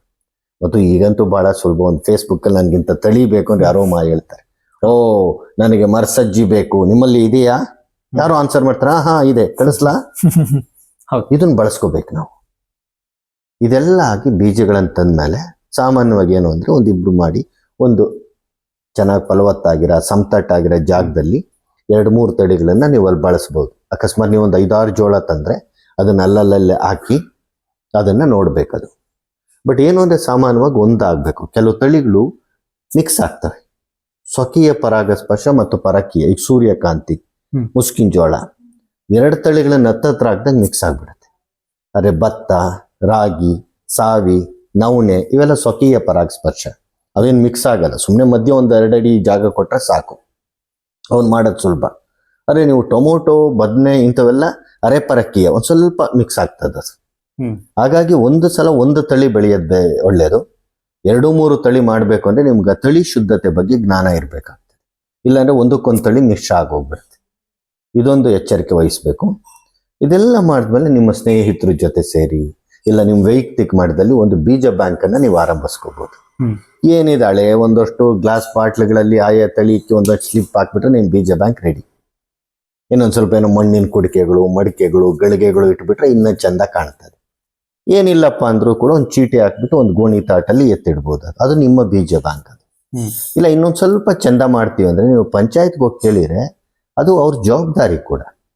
ಪಂಚಾಯತಿನ ಪ್ರತಿ ವರ್ಷ ಬಡ್ಜೆಟ್ ಮಾಡ್ತಾರೆ. ಅರೆ ಮಾಡೋ ಒಂದು 50,000 ಇಡು, ನಮ್ಮ ಊರಿಗೊಂದು ಬೀಜ ಬ್ಯಾಂಕ್. ಇಲ್ಲಿ ಎಷ್ಟು ಜನ ಕೇಳ್ತೀವಿ ನಾವು? ಅದು ಎಷ್ಟೋ ಸಲ ನಮ್ಮ ಮನೆಯವರೇನೆ ಪಂಚಾಯತಿ ಮೆಂಬರು, ಅಧ್ಯಕ್ಷರು ಆಗಿರ್ತಾರೆ. ಅಷ್ಟು ಇಲ್ಲ ಅಂದ್ರೆ ದೇವಸ್ಥಾನಗಳಲ್ಲಿ ಇದೆಲ್ಲ ಮಾಡ್ಲಿಕ್ಕೆ ಅವಕಾಶ ಇದೆ. ಯಾವತ್ತು ದೇವಸ್ಥಾನಗಳು ಒಂದು ಪವಿತ್ರ ತಾಣಗಳು, ಅಲ್ಲಿ ಒಂದಷ್ಟು ಏನೋ ಒಂದು ರ್ಯಾಕ್ ಇಟ್ಟು ಅಲ್ಲೊಂದಷ್ಟು ಬೀಜಗಳನ್ನಿಟ್ಟರೆ 10,000 ಜನ ಬರೋದ್ರಿಂದ ಅದೇನೇ ಒಂದು ಬೀಜ ಬ್ಯಾಂಕ್ ಆಗೋಗುತ್ತೆ. ಇದು ಒಂದು ಪುಣ್ಯದ ಕೆಲಸ ಇದು. ಸರಿ, ಯಾವುದೇ ತಳಿ ಬೀಜ ಅಂದ್ರೆ ಒಂದು ಸರಿ ನಾವು ಅದು ಮಾಡಿ ತಯಾರು ಮಾಡಿ ಇಟ್ಕೊಂಡ್ಮೇಲೆ ಅದರದ್ದು ಆಯಸ್ ಅಂತ ಇಂತಿಷ್ಟು ವರ್ಷ ಅಂತ ಏನಿರುತ್ತೋ ಅಥವಾ ಅದು ಹೇಗೆ? ಬೀಜಗಳು ನೀವು ಹೇಗೆ ಇಡ್ತೀರಾ ಅನ್ನೋದ್ರ ಮೇಲೆ ಅದ್ರ ಮೊಳಕೆಯ ಸಾಮರ್ಥ್ಯ ನಿಂತ್ಕೊಳ್ಳುತ್ತೆ. ಸಾಮಾನ್ಯವಾಗಿ ನಾವೇನು ಮಾಡ್ತೀವಿ, ಬೀಜಗಳನ್ನ ತೆನೆ ಕಟಾವು ಮಾಡಿದ್ಮೇಲೆ ಬಿರು ಬಿಸಿಲಲ್ಲಿ ಒಡ್ಬಿಟ್ರೆ ಆ ಬಿಸಿಲಿಗೆ ಗರ್ಭ ಸುಟ್ಟೋಗುತ್ತೆ. ಹಾಗಾಗಿ ಯಾವುದೇ ಕಾರಣಕ್ಕೆ ಯಾವುದೇ ಬೀಜವನ್ನ ಮಠ ಮಧ್ಯಾಹ್ನದಲ್ಲಿ ಒಣಗಿಸಬಾರ್ದು. ಆದಷ್ಟು ಬೆಳಗಿನ ಎಳೆ ಬಿಸಿಲು ಒಂದು 10 ಗಂಟೆವರೆಗೆ, 10:30ವರೆಗೆ, ಆಮೇಲೆ ಸಂಜೆಯ ಎಳೆ ಬಿಸಿಲು ಒಂದು 3:30 ಗಂಟೆ ಆದ್ಮೇಲೆ ಅಂತ ಎಳೆ ಬಿಸಿಲಲ್ಲಿ ಒಣಗಿಸ್ಬೇಕು. ಅಥವಾ ಆದಷ್ಟು ಗಾಳಿ ಚೆನ್ನಾಗಾಡ ಅಂತ ಒಂದು ಒಳಗಡೆ ನಾವು ಮಾಡಬೇಕು. ಈಗ ಎಷ್ಟೋ ಸಲ ಚೆನ್ನಾಗಿ ಗಾಳಿ ಆಡ್ತಾ ಇರ್ತದೆ, ಅಲ್ಲಿ ಬಿಸಿಲು ಬೀಳಲ್ಲ, ಬಟ್ ನೆರಳಿರುತ್ತೆ. ಆದರೆ ಗಾಳಿ ಚೆನ್ನಾಗಿ ಆಡೋದ್ರಿಂದ ಅಲ್ಲೂ ಕೂಡ ಬೀಜಗಳು ಒಣಗ್ತವೆ. ಅದು ಇದು ಒಂದು ಎಚ್ಚರಿಕೆ ವಹಿಸ್ಕೋಬೇಕು. ಮತ್ತು ಕೆಲವು ತಳಿಗಳಿಗೆ ಮೊಳಕೆ ಸಾಮರ್ಥ್ಯ ಜಾಸ್ತಿ ಇರುತ್ತೆ. ಉದಾಹರಣೆ ರಾಗಿ, ನವಣಿ, ಸಾವಿ, ಇದು ಒಂದು 2 ವರ್ಷ 3 ವರ್ಷ ಆದ್ರೂ ಅದ್ರ ಮೊಳಕೆ ಸಾಮರ್ಥ್ಯ ಬಿದ್ದೋಗಲ್ಲ. ಆದರೆ ಪಪಾಯ, ನುಗ್ಗೆ, ಟೊಮೊಟೊ ಇವೆಲ್ಲ ಕೂಡ ಬೇಗ ಅದ್ರ ಸಾಮರ್ಥ್ಯನ ಕಳ್ಕೊಳ್ತು. ನೀವು ಪಪಾಯ ಎಲ್ಲ ಪರಂಗಿ ಹಣ್ಣಿನ ಬೀಜ ಬಹಳ ದಿನ ಇಡಕ್ ಬರಲ್ಲ, ಬೇಗ ಅದು ಮೊಳಕೆ ಹೊರಟೋಗ್ಬಿಡುತ್ತೆ. ಅದು ಹಿಂಗೆಲ್ಲ ಅವನ್ನ ಹುಷಾರಾಗಿ ಇಕ್ಬೇಕು. ಮತ್ತು ಇಂಥ ಸಣ್ಣ ವಿದ್ದವು ಸುಮ್ಮನೆ ಒಂದು ಪ್ಲಾಸ್ಟಿಕ್ ಕವರ್ಗೆ ಹಾಕಿ ಸುತ್ತಬಿಟ್ಟು ನೀವು ಫ್ರಿಜ್ಜಲ್ಲಿ ಇಟ್ಬಿಟ್ರೆ ಸಾಕು 4-5 ವರ್ಷ ಏನೂ ಆಗಲ್ಲ. ಹ್ಮ್. ಒಂದು ಕುಂಬಳು ಬೀಜ, ಒಂದು ಸೋರೆ ಬೀಜ, ಒಂದು ಬದನೆ ಬೀಜ ಇದೆಲ್ಲ ನೀವು ಚೆನ್ನಾಗಿ ಒಣಗಿಸಿ ಬಿಟ್ಟು ಒಂದು ಕವರ್ಗೆ ಹಾಕ್ಬಿಟ್ಟು ಅದನ್ನ ಇನ್ನೊಂದು ಕವರ್ಗೆ ಹಾಕಿ ರ್ಯಾಪ್ ಮಾಡಿಬಿಟ್ಟು ಅಲ್ಲಿ ಕೆಳಗಡೆ ಮೇಲ್ಗಡೆ ಫ್ರೀಸರ್ ಅಲ್ಲ ಮಾಮೂಲಿ ನಾವೇನು ತರಕಾರಿ ಇವೆಲ್ಲ ಇಡ್ತೀವಿ ಅಲ್ಲೆಲ್ಲ ಒಂದು ಡಬ್ಬಿಗೆ ಹಾಕಿಟ್ಬಿಟ್ರೆ ನೀವು 3 ವರ್ಷ 4 ವರ್ಷ ಆದ್ರೂ ಏನೂ ಆಗಲ್ಲ. ಈ ತರದ ಸರಳ ಐಡಿಯಾಗಳನ್ನ ಮಾಡ್ಕೋಬೇಕು. ಬಟ್ ಒಳ್ಳೇದೇನಪ್ಪ ಅಂದ್ರೆ ಈ ವರ್ಷ ಬೆಳೀರಿ, ಮುಂದಿನ ವರ್ಷ ಅದನ್ನ ಬಿತ್ತನೆ ಮಾಡಿ, ಈ ತರ ಮಾಡ್ತಾ ಇದ್ರೆ ಯಾವಾಗೂ ಒಳ್ಳೇದು. ಸರಿ, ಅದು ಬೀಜ ಸಂಗ್ರಹಣೆ ಮತ್ತೆ ಬೇರೆ ಏನಾದ್ರು ವಿಧಾನಗಳು ಅಥವಾ ಅದ್ರ ಜೊತೆ ಮತ್ತೇನಾದ್ರೂ ಈಗ ಕೆಲವೊಬ್ರು ಬೂದಿ ಸೇರಿಸ್ಬೇಕು ಆ ತರ ಈ ತರ ಹೇಳ್ತಾರೆ, ಆ ತರದ್ ಏನಾದ್ರೂ ಅವಶ್ಯಕತೆ ಇದೆಯೋ ಅಥವಾ ಹೇಗೆ? ನಾವು ಸಾಂಪ್ರದಾಯಿಕವಾಗಿ ಬೇರೆ ಬೇರೆ ವಿಧಾನಗಳಿದೆ. ಯಾವ ಬೀಜನ ಹೆಂಗೆ ಇಡಬೇಕು ಅಂತ. ಸಾಮಾನ್ಯವಾಗಿ ಏನಾಗುತ್ತೆ ಅಂದ್ರೆ ನೀವು ಎಲ್ಲ ಸಿರಿಧಾನ್ಯಗಳೇನಿದಾವೆ ಇವನ್ನೆಲ್ಲ ಕೂಡ ನೀವು ಬರೀ ತೆನೆ ಎತ್ತಿಟ್ರು ಕೂಡ ಏನು ತೊಂದರೆ ಇಲ್ಲ, ಬೇಕಾದಾಗ ನೀವು ಅದು ಹೊಡಿಬಹುದು. ನಾವು ಸೋರೆ, ಕುಂಬಳ ಇದೆಲ್ಲ ಕೂಡ ನೀವು ಕಾಯಿ ಹೀರೆ, ಬೀರೆ ಎಲ್ಲ ಕೂಡ ಕಾಯಿ ಹೆಂಗೆ ಎತ್ತಿಬಿಟ್ಟಿರ್ತೀರ, ಬೇಕಾದಾಗ ಕಾಯಿ ಬಿಚ್ಚಿಬಿಟ್ರೆ ನಿಮಗೆ ಬೀಜ ಸಿಗುತ್ತೆ. ಇದು ಬಹಳ ಸರಳವಾದದ್ದು. ಇನ್ನು ಉಳಿದಂಗೆ ತರಕಾರಿ ಬೀಜಗಳಿಗೆ ಬೂದಿ ಹಾಕೋದು ಇದೆಲ್ಲ ಕೂಡ ಇದೆ. ಅದು ತಪ್ಪು ಅಂತ ಏನು ನಾನು ಹೇಳಲ್ಲ, ಆದರೆ ನಿಮಗೆ ಮುಂದೆ ಸಸಿ ಸಾಯ ಸಂಭವ ಜಾಸ್ತಿ. ಈಗ ಟೊಮೊಟೊ ನೀವು ನೋಡ್ಬಿಟ್ರೆ ಒಂದ್ಸಲ ನೀವು ಬೂದಿ ಸಗಣಿ ಇದೆಲ್ಲ ಹಚ್ಚಿಬಿಟ್ಟಾಗ ನೆಕ್ಸ್ಟ್ ಅದು ಕೊಳೆ ರೋಗ ಬಹಳ ಬರುತ್ತೆ ನಮ್ಮ ಅನುಭವದಲ್ಲಿ. ಅದಕ್ಕೆ ನಾವೇನ್ ಮಾಡ್ತೀವಿ ಅಂದ್ರೆ ಇದನ್ನು ವೈಜ್ಞಾನಿಕವಾಗಿ ಬೀಜ ಹಿಡಿಯೋ ವಿಧಾನ ಇದೆ. ಈಗ ಟೊಮೊಟೊ ನೋಡಿ, ಟೊಮೊಟೊನ 2 ಭಾಗ ಕಟ್ ಮಾಡಿ ಒಂದು ಸಣ್ಣ ಪಾತ್ರೆಗೆ ಹಾಕಿ ಈಚುಗ್ ಬಿಟ್ರೆ ಅದು ಎಲ್ಲ ರಸ ಸಮೇತ ಬೀಜ ಬೀಳುತ್ತೆ ಅದರಲ್ಲಿ. ಒಂದ್ 2 ದಿನ ಬಿಟ್ರೆ ನೀವು ಆ ರಸಕ್ಕೆಲ್ಲ ಒಂಥರ ಬೂಸ್ಟ್ ಬಂದಂಗೆ ಆಗತ್ತೆ. ಈಗ ನೀವು ಚೆನ್ನಾಗಿ ಅದನ್ನ ನೀರಾಕಿ ತೊಳೆದ್ಬಿಟ್ಟು ಒಂದು ಕಾಫಿ ಸೋಸರಲ್ಲಿ ಸೋಸ್ಬಿಟ್ರೆ ನಿಮಗೆ ಶುದ್ಧವಾದ ಬೀಜ ಸಿಗತ್ತೆ. ಅದ್ರಲ್ಲಿ ಏನೂ ಇರಲ್ಲ, ಅದು ಫರ್ಮೆಂಟೇಶನ್ ಆಗೋಗ್ಬಿಟ್ಟದೆ, ಅದ್ರ ಸುತ್ತಮುತ್ತ ಇನ್ನೇನು ಗಲೀಜಿಲ್ಲ. ಅದನ್ನ ಒಂದು ತಟ್ಟೆ ಮೇಲೋ ಏನಾದ್ರೂ ಒಣಗಿಸ್ಕೊಬಿಟ್ಟು ಒಂದು ಪ್ಲಾಸ್ಟಿಕ್ ತಟ್ಟೆ ಮೇಲೆ ಒಣಗಿಸ್ಬಿಟ್ರೆ ನೆರಳಲ್ಲಿ ಅದನ್ನ ಎತ್ತಿಟ್ಕೊಂಡ್ರೆ ನಿಮಗೆ ಗುಣಮಟ್ಟದ ಬೀಜ ಬರುತ್ತೆ. ಯಾವುದೇ ಫಂಗಲ್ ಡಿಸೀಸ್ ಬರಲ್ಲ, ಸೀಡ್ ಬಾರ್ನ್ ಡಿಸೀಸಸ್ ಬರಲ್ಲ. ಅದನ್ನ ಮಾರಾಟ ಮಾಡೋಕ್ಕೂ ಕೂಡ ಬೀಜದ ಗುಣಮಟ್ಟ ಚೆನ್ನಾಗಿರುತ್ತೆ. ಯಾವ್ದು ಜೊಳ್ಳೆಲ್ಲ ತೇಲೋಗ್ಬಿಟ್ಟಿರುತ್ತೆ ನೋಡಿ. ಲಾಭ ಏನಿದೆ ಅಂದ್ರೆ ನೀವು ಸುಮ್ಮನೆ ಹಿಂಗೆ ಬೂದಿಗೆ ಹಾಕಿ ಇಟ್ಬಿಟ್ರೆ ಜೊಳ್ಳುನು ಹೋಗ್ತವೆ. ಇದು ಅರೆ ಗರ್ಭ ಇರೋದು, ಹುಟ್ಟೋದು ಒಂದು 10-15 ದಿನಕ್ಕೆ ಸತ್ತೋಗ್ತಾವು. ಬಟ್ ನಾನು ಹೇಳಿದ ವಿಧಾನ ನೀವು ಮಾಡಿದ್ರೆ ಇಲ್ಲಿ ಜೊಳ್ಳೆಲ್ಲ ಗಲೀಜು ಹೊರಟೋಗುತ್ತೆ, ಜೊಳ್ಳು ಬೀಜಗಳು ಹೊರಟೋಗ್ತವೆ, ಬರೀ ಗಟ್ಟಿ ಬೀಜ ನಿಮ್ಗೆ ಉಳಿತದೆ. ನೀವು 100 ಬೀಜ ಹಾಕಿ 100 ಬೀಜನೂ ಮಳಿತದೆ. ಈ ತರ ಸುಧಾರಿತ ವೈಜ್ಞಾನಿಕ ವಿಧಾನಗಳನ್ನ ಅಳವಡಿಸ್ಕೋಬೇಕು. ಇದೇನು ದೊಡ್ಡ ಸೈನ್ಸ್ ಅಲ್ಲ, ಅದು ಸರಳವಾದದ್ದು. ಆದರೆ ತೆನೆಗಳೆತ್ತಿಡುವಾಗ ಈಗ ರಾಗಿ ತೆನೆ ರಾಶಿಯಿಂದ ಎತ್ತಬೇಡಿ, ಹೊಲಕ್ಕೆ ಹೋಗಿ ಒಳ್ಳೊಳ್ಳೆ ತೆನೆಗಳೆತ್ತಿ, ಜೋಳ, ನವಣಿ, ಸಾವೆ, ಭತ್ತ, ನಿಮ್ಗೆ ಎಷ್ಟು ಬೇಕು ಒಳ್ಳೊಳ್ಳೆ ತೆನೆ ಎತ್ಕೊಬಂದು ಅದನ್ನ ಕಾಳು ಮಾಡಿ ಜೊಳ್ಳೆಲ್ಲ ತೆಗೆದು ಎತ್ತಿಟ್ಬಿಟ್ರೆ ಮುಗಿದೋಯ್ತದೆ. ಅದಕ್ಕೇನು ತುಂಬ ಬೇಡ, ಒಂದಿಷ್ಟು ಬೇವಿನ ಎಲೆ ಹಾಕಿರೋ ನಡೀತದೆ. ಯಾಕಂದ್ರೆ ಬೇವಿನ ಎಲೆ ಇವೆಲ್ಲ ಏನು ತಪ್ಪಿಲ್ಲ, ಒಂದು ಮೆಣಸಿನ್ಕಾಯಿ ಹಾಕಿ ಬೇವಿನ ಎಲೆ ಹಾಕಿ ಈ ಥರದ್ದೆಲ್ಲ. ಆದರೆ ತರಕಾರಿಗಳಿಗೆ ಆದಷ್ಟು ಬೂದಿ ಇದೆಲ್ಲ ಹಾಕೋದು ಬೇಕಾಗಿರಲ್ಲ.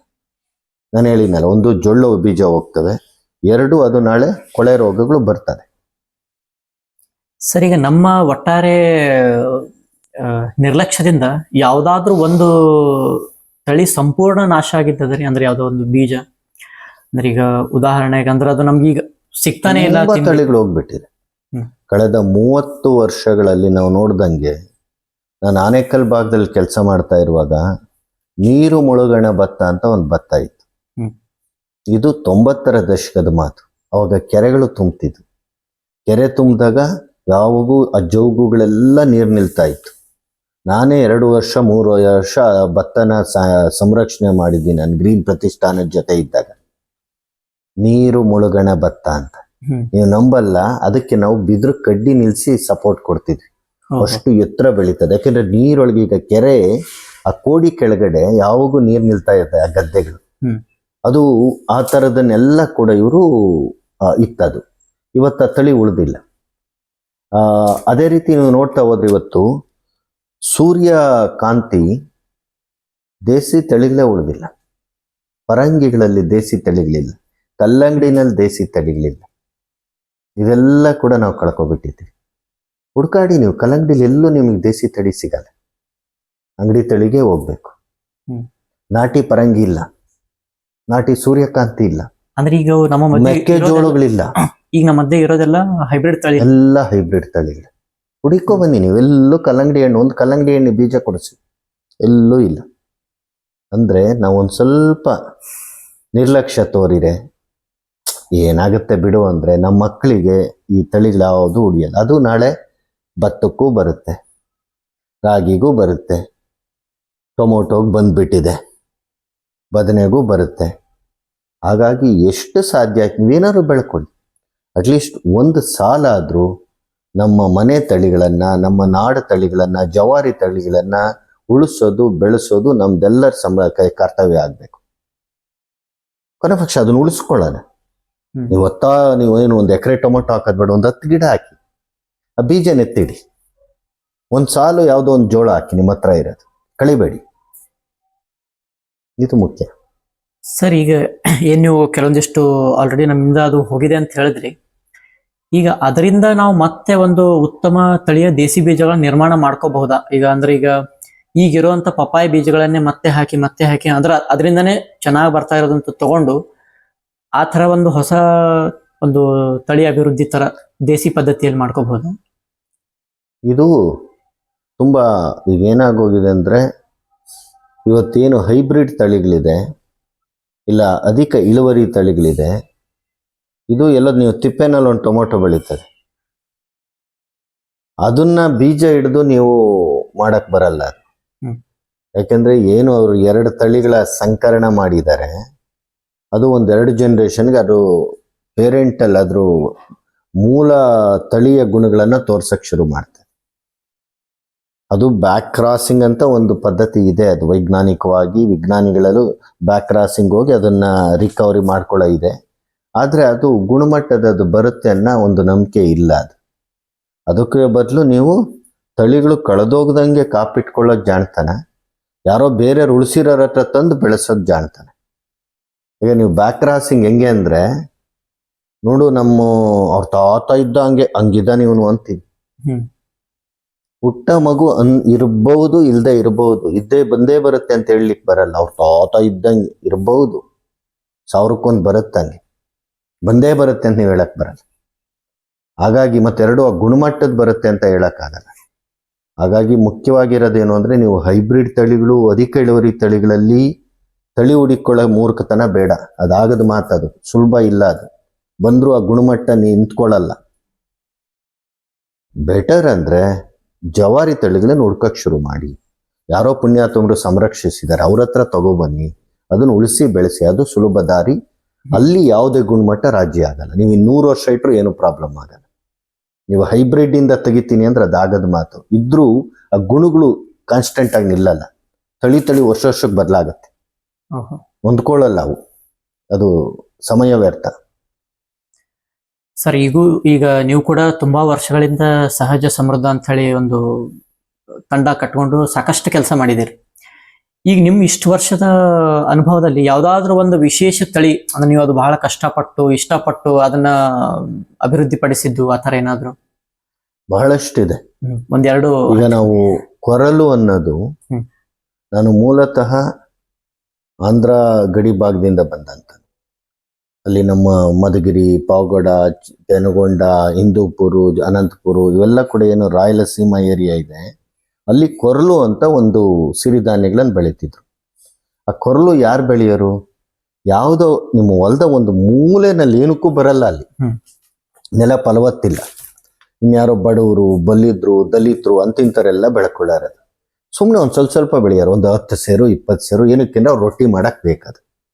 ಆ ಥರದ ಒಂದು ತಳಿ ನಮ್ದಲ್ಲಿ ಕೊಂಜೆ ಅಂತ ಒಂದಿತ್ತು. ಅಲ್ಲಿ ನಾವೇನಿದ್ರು ಒಂದು 1/4 ಎಕರೆ ಬರೋದೇನೋ ಅಲ್ಲಿ ಯಾವಾಗೂ ಈ ಕೊರಲು ಹಾಕ್ತಾ ಇದ್ರು. ಅಲ್ಲೊಂದು 20-30 ಸೇರು ಬರೋದು. ಅದು ನಮ್ಮಮ್ಮ ಇಟ್ಟು ಯಾವಾಗೂ ಕುಟ್ಟಿ ಆಗಾಗ ರೊಟ್ಟಿ ಮಾಡೋರು.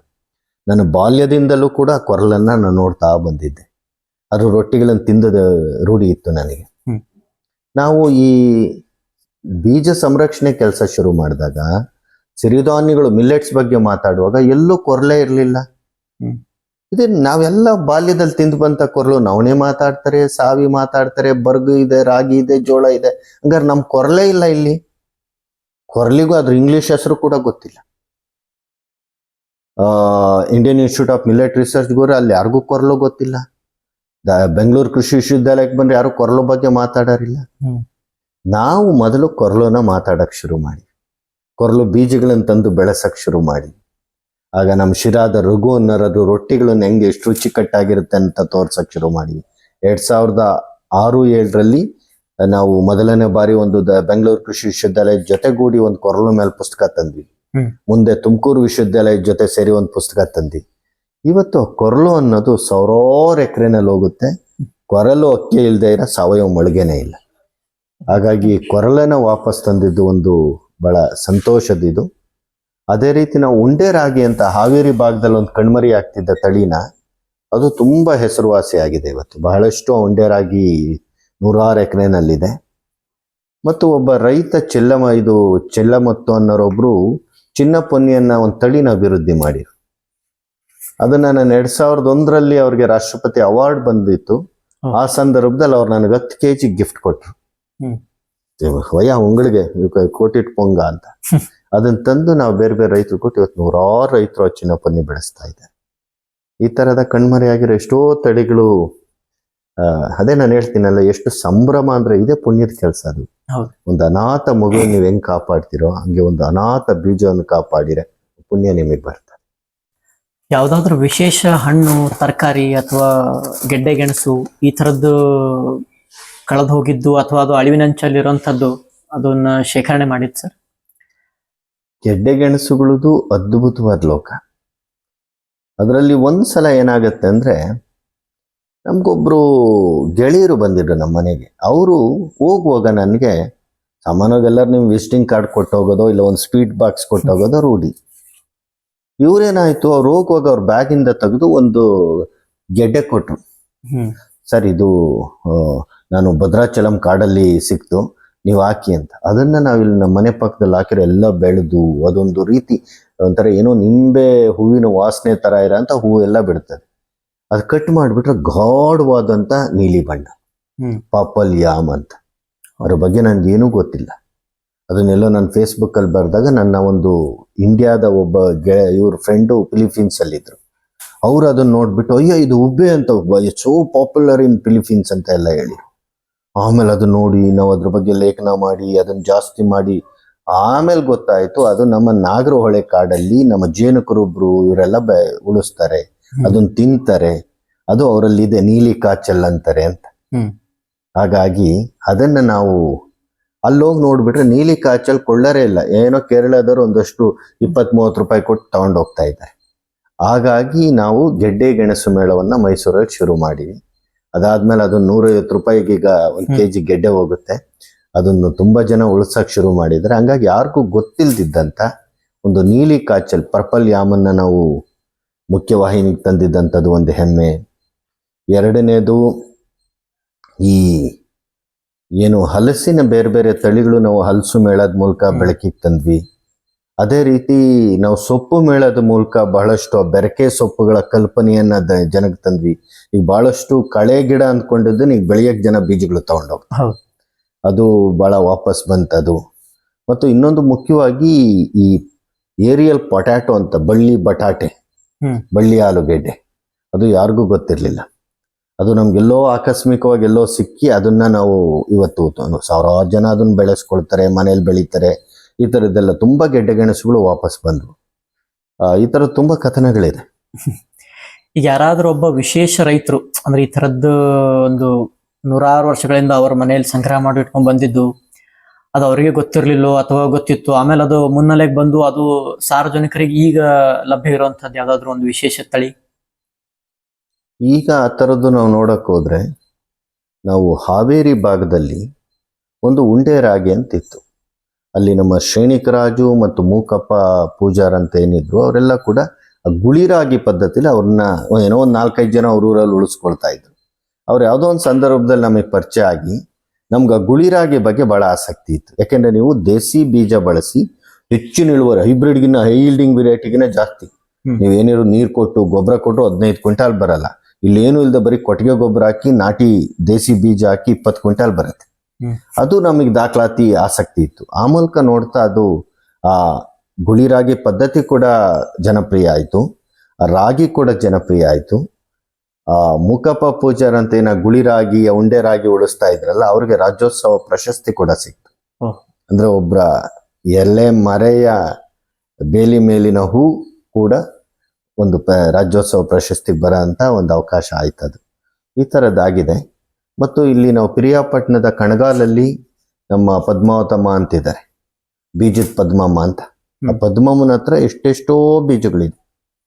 ಒಂದು 150ಕ್ಕೂ ಜಾಸ್ತಿ ಬೀಜಗಳನ್ನ ಅವ್ರು ಸಂಗ್ರಹಿಸ್ತಾರೆ. ಅದನ್ನೆಲ್ಲ ಬೀಜಗಳು ಹಂಚ್ತಾರೆ. ಹೆಂಗೆ ನಾವು ಕೈ ತುತ್ತು ಕೊಡ್ತೀವಲ್ಲ, ಹಂಗೆ ಬೀಜ ಮೇಳಗಳಲ್ಲಿ ಬಂದು ಎಲ್ಲರಿಗೂ ಬೀಜದ ತುತ್ತು ಕೊಡ್ತಾರೆ.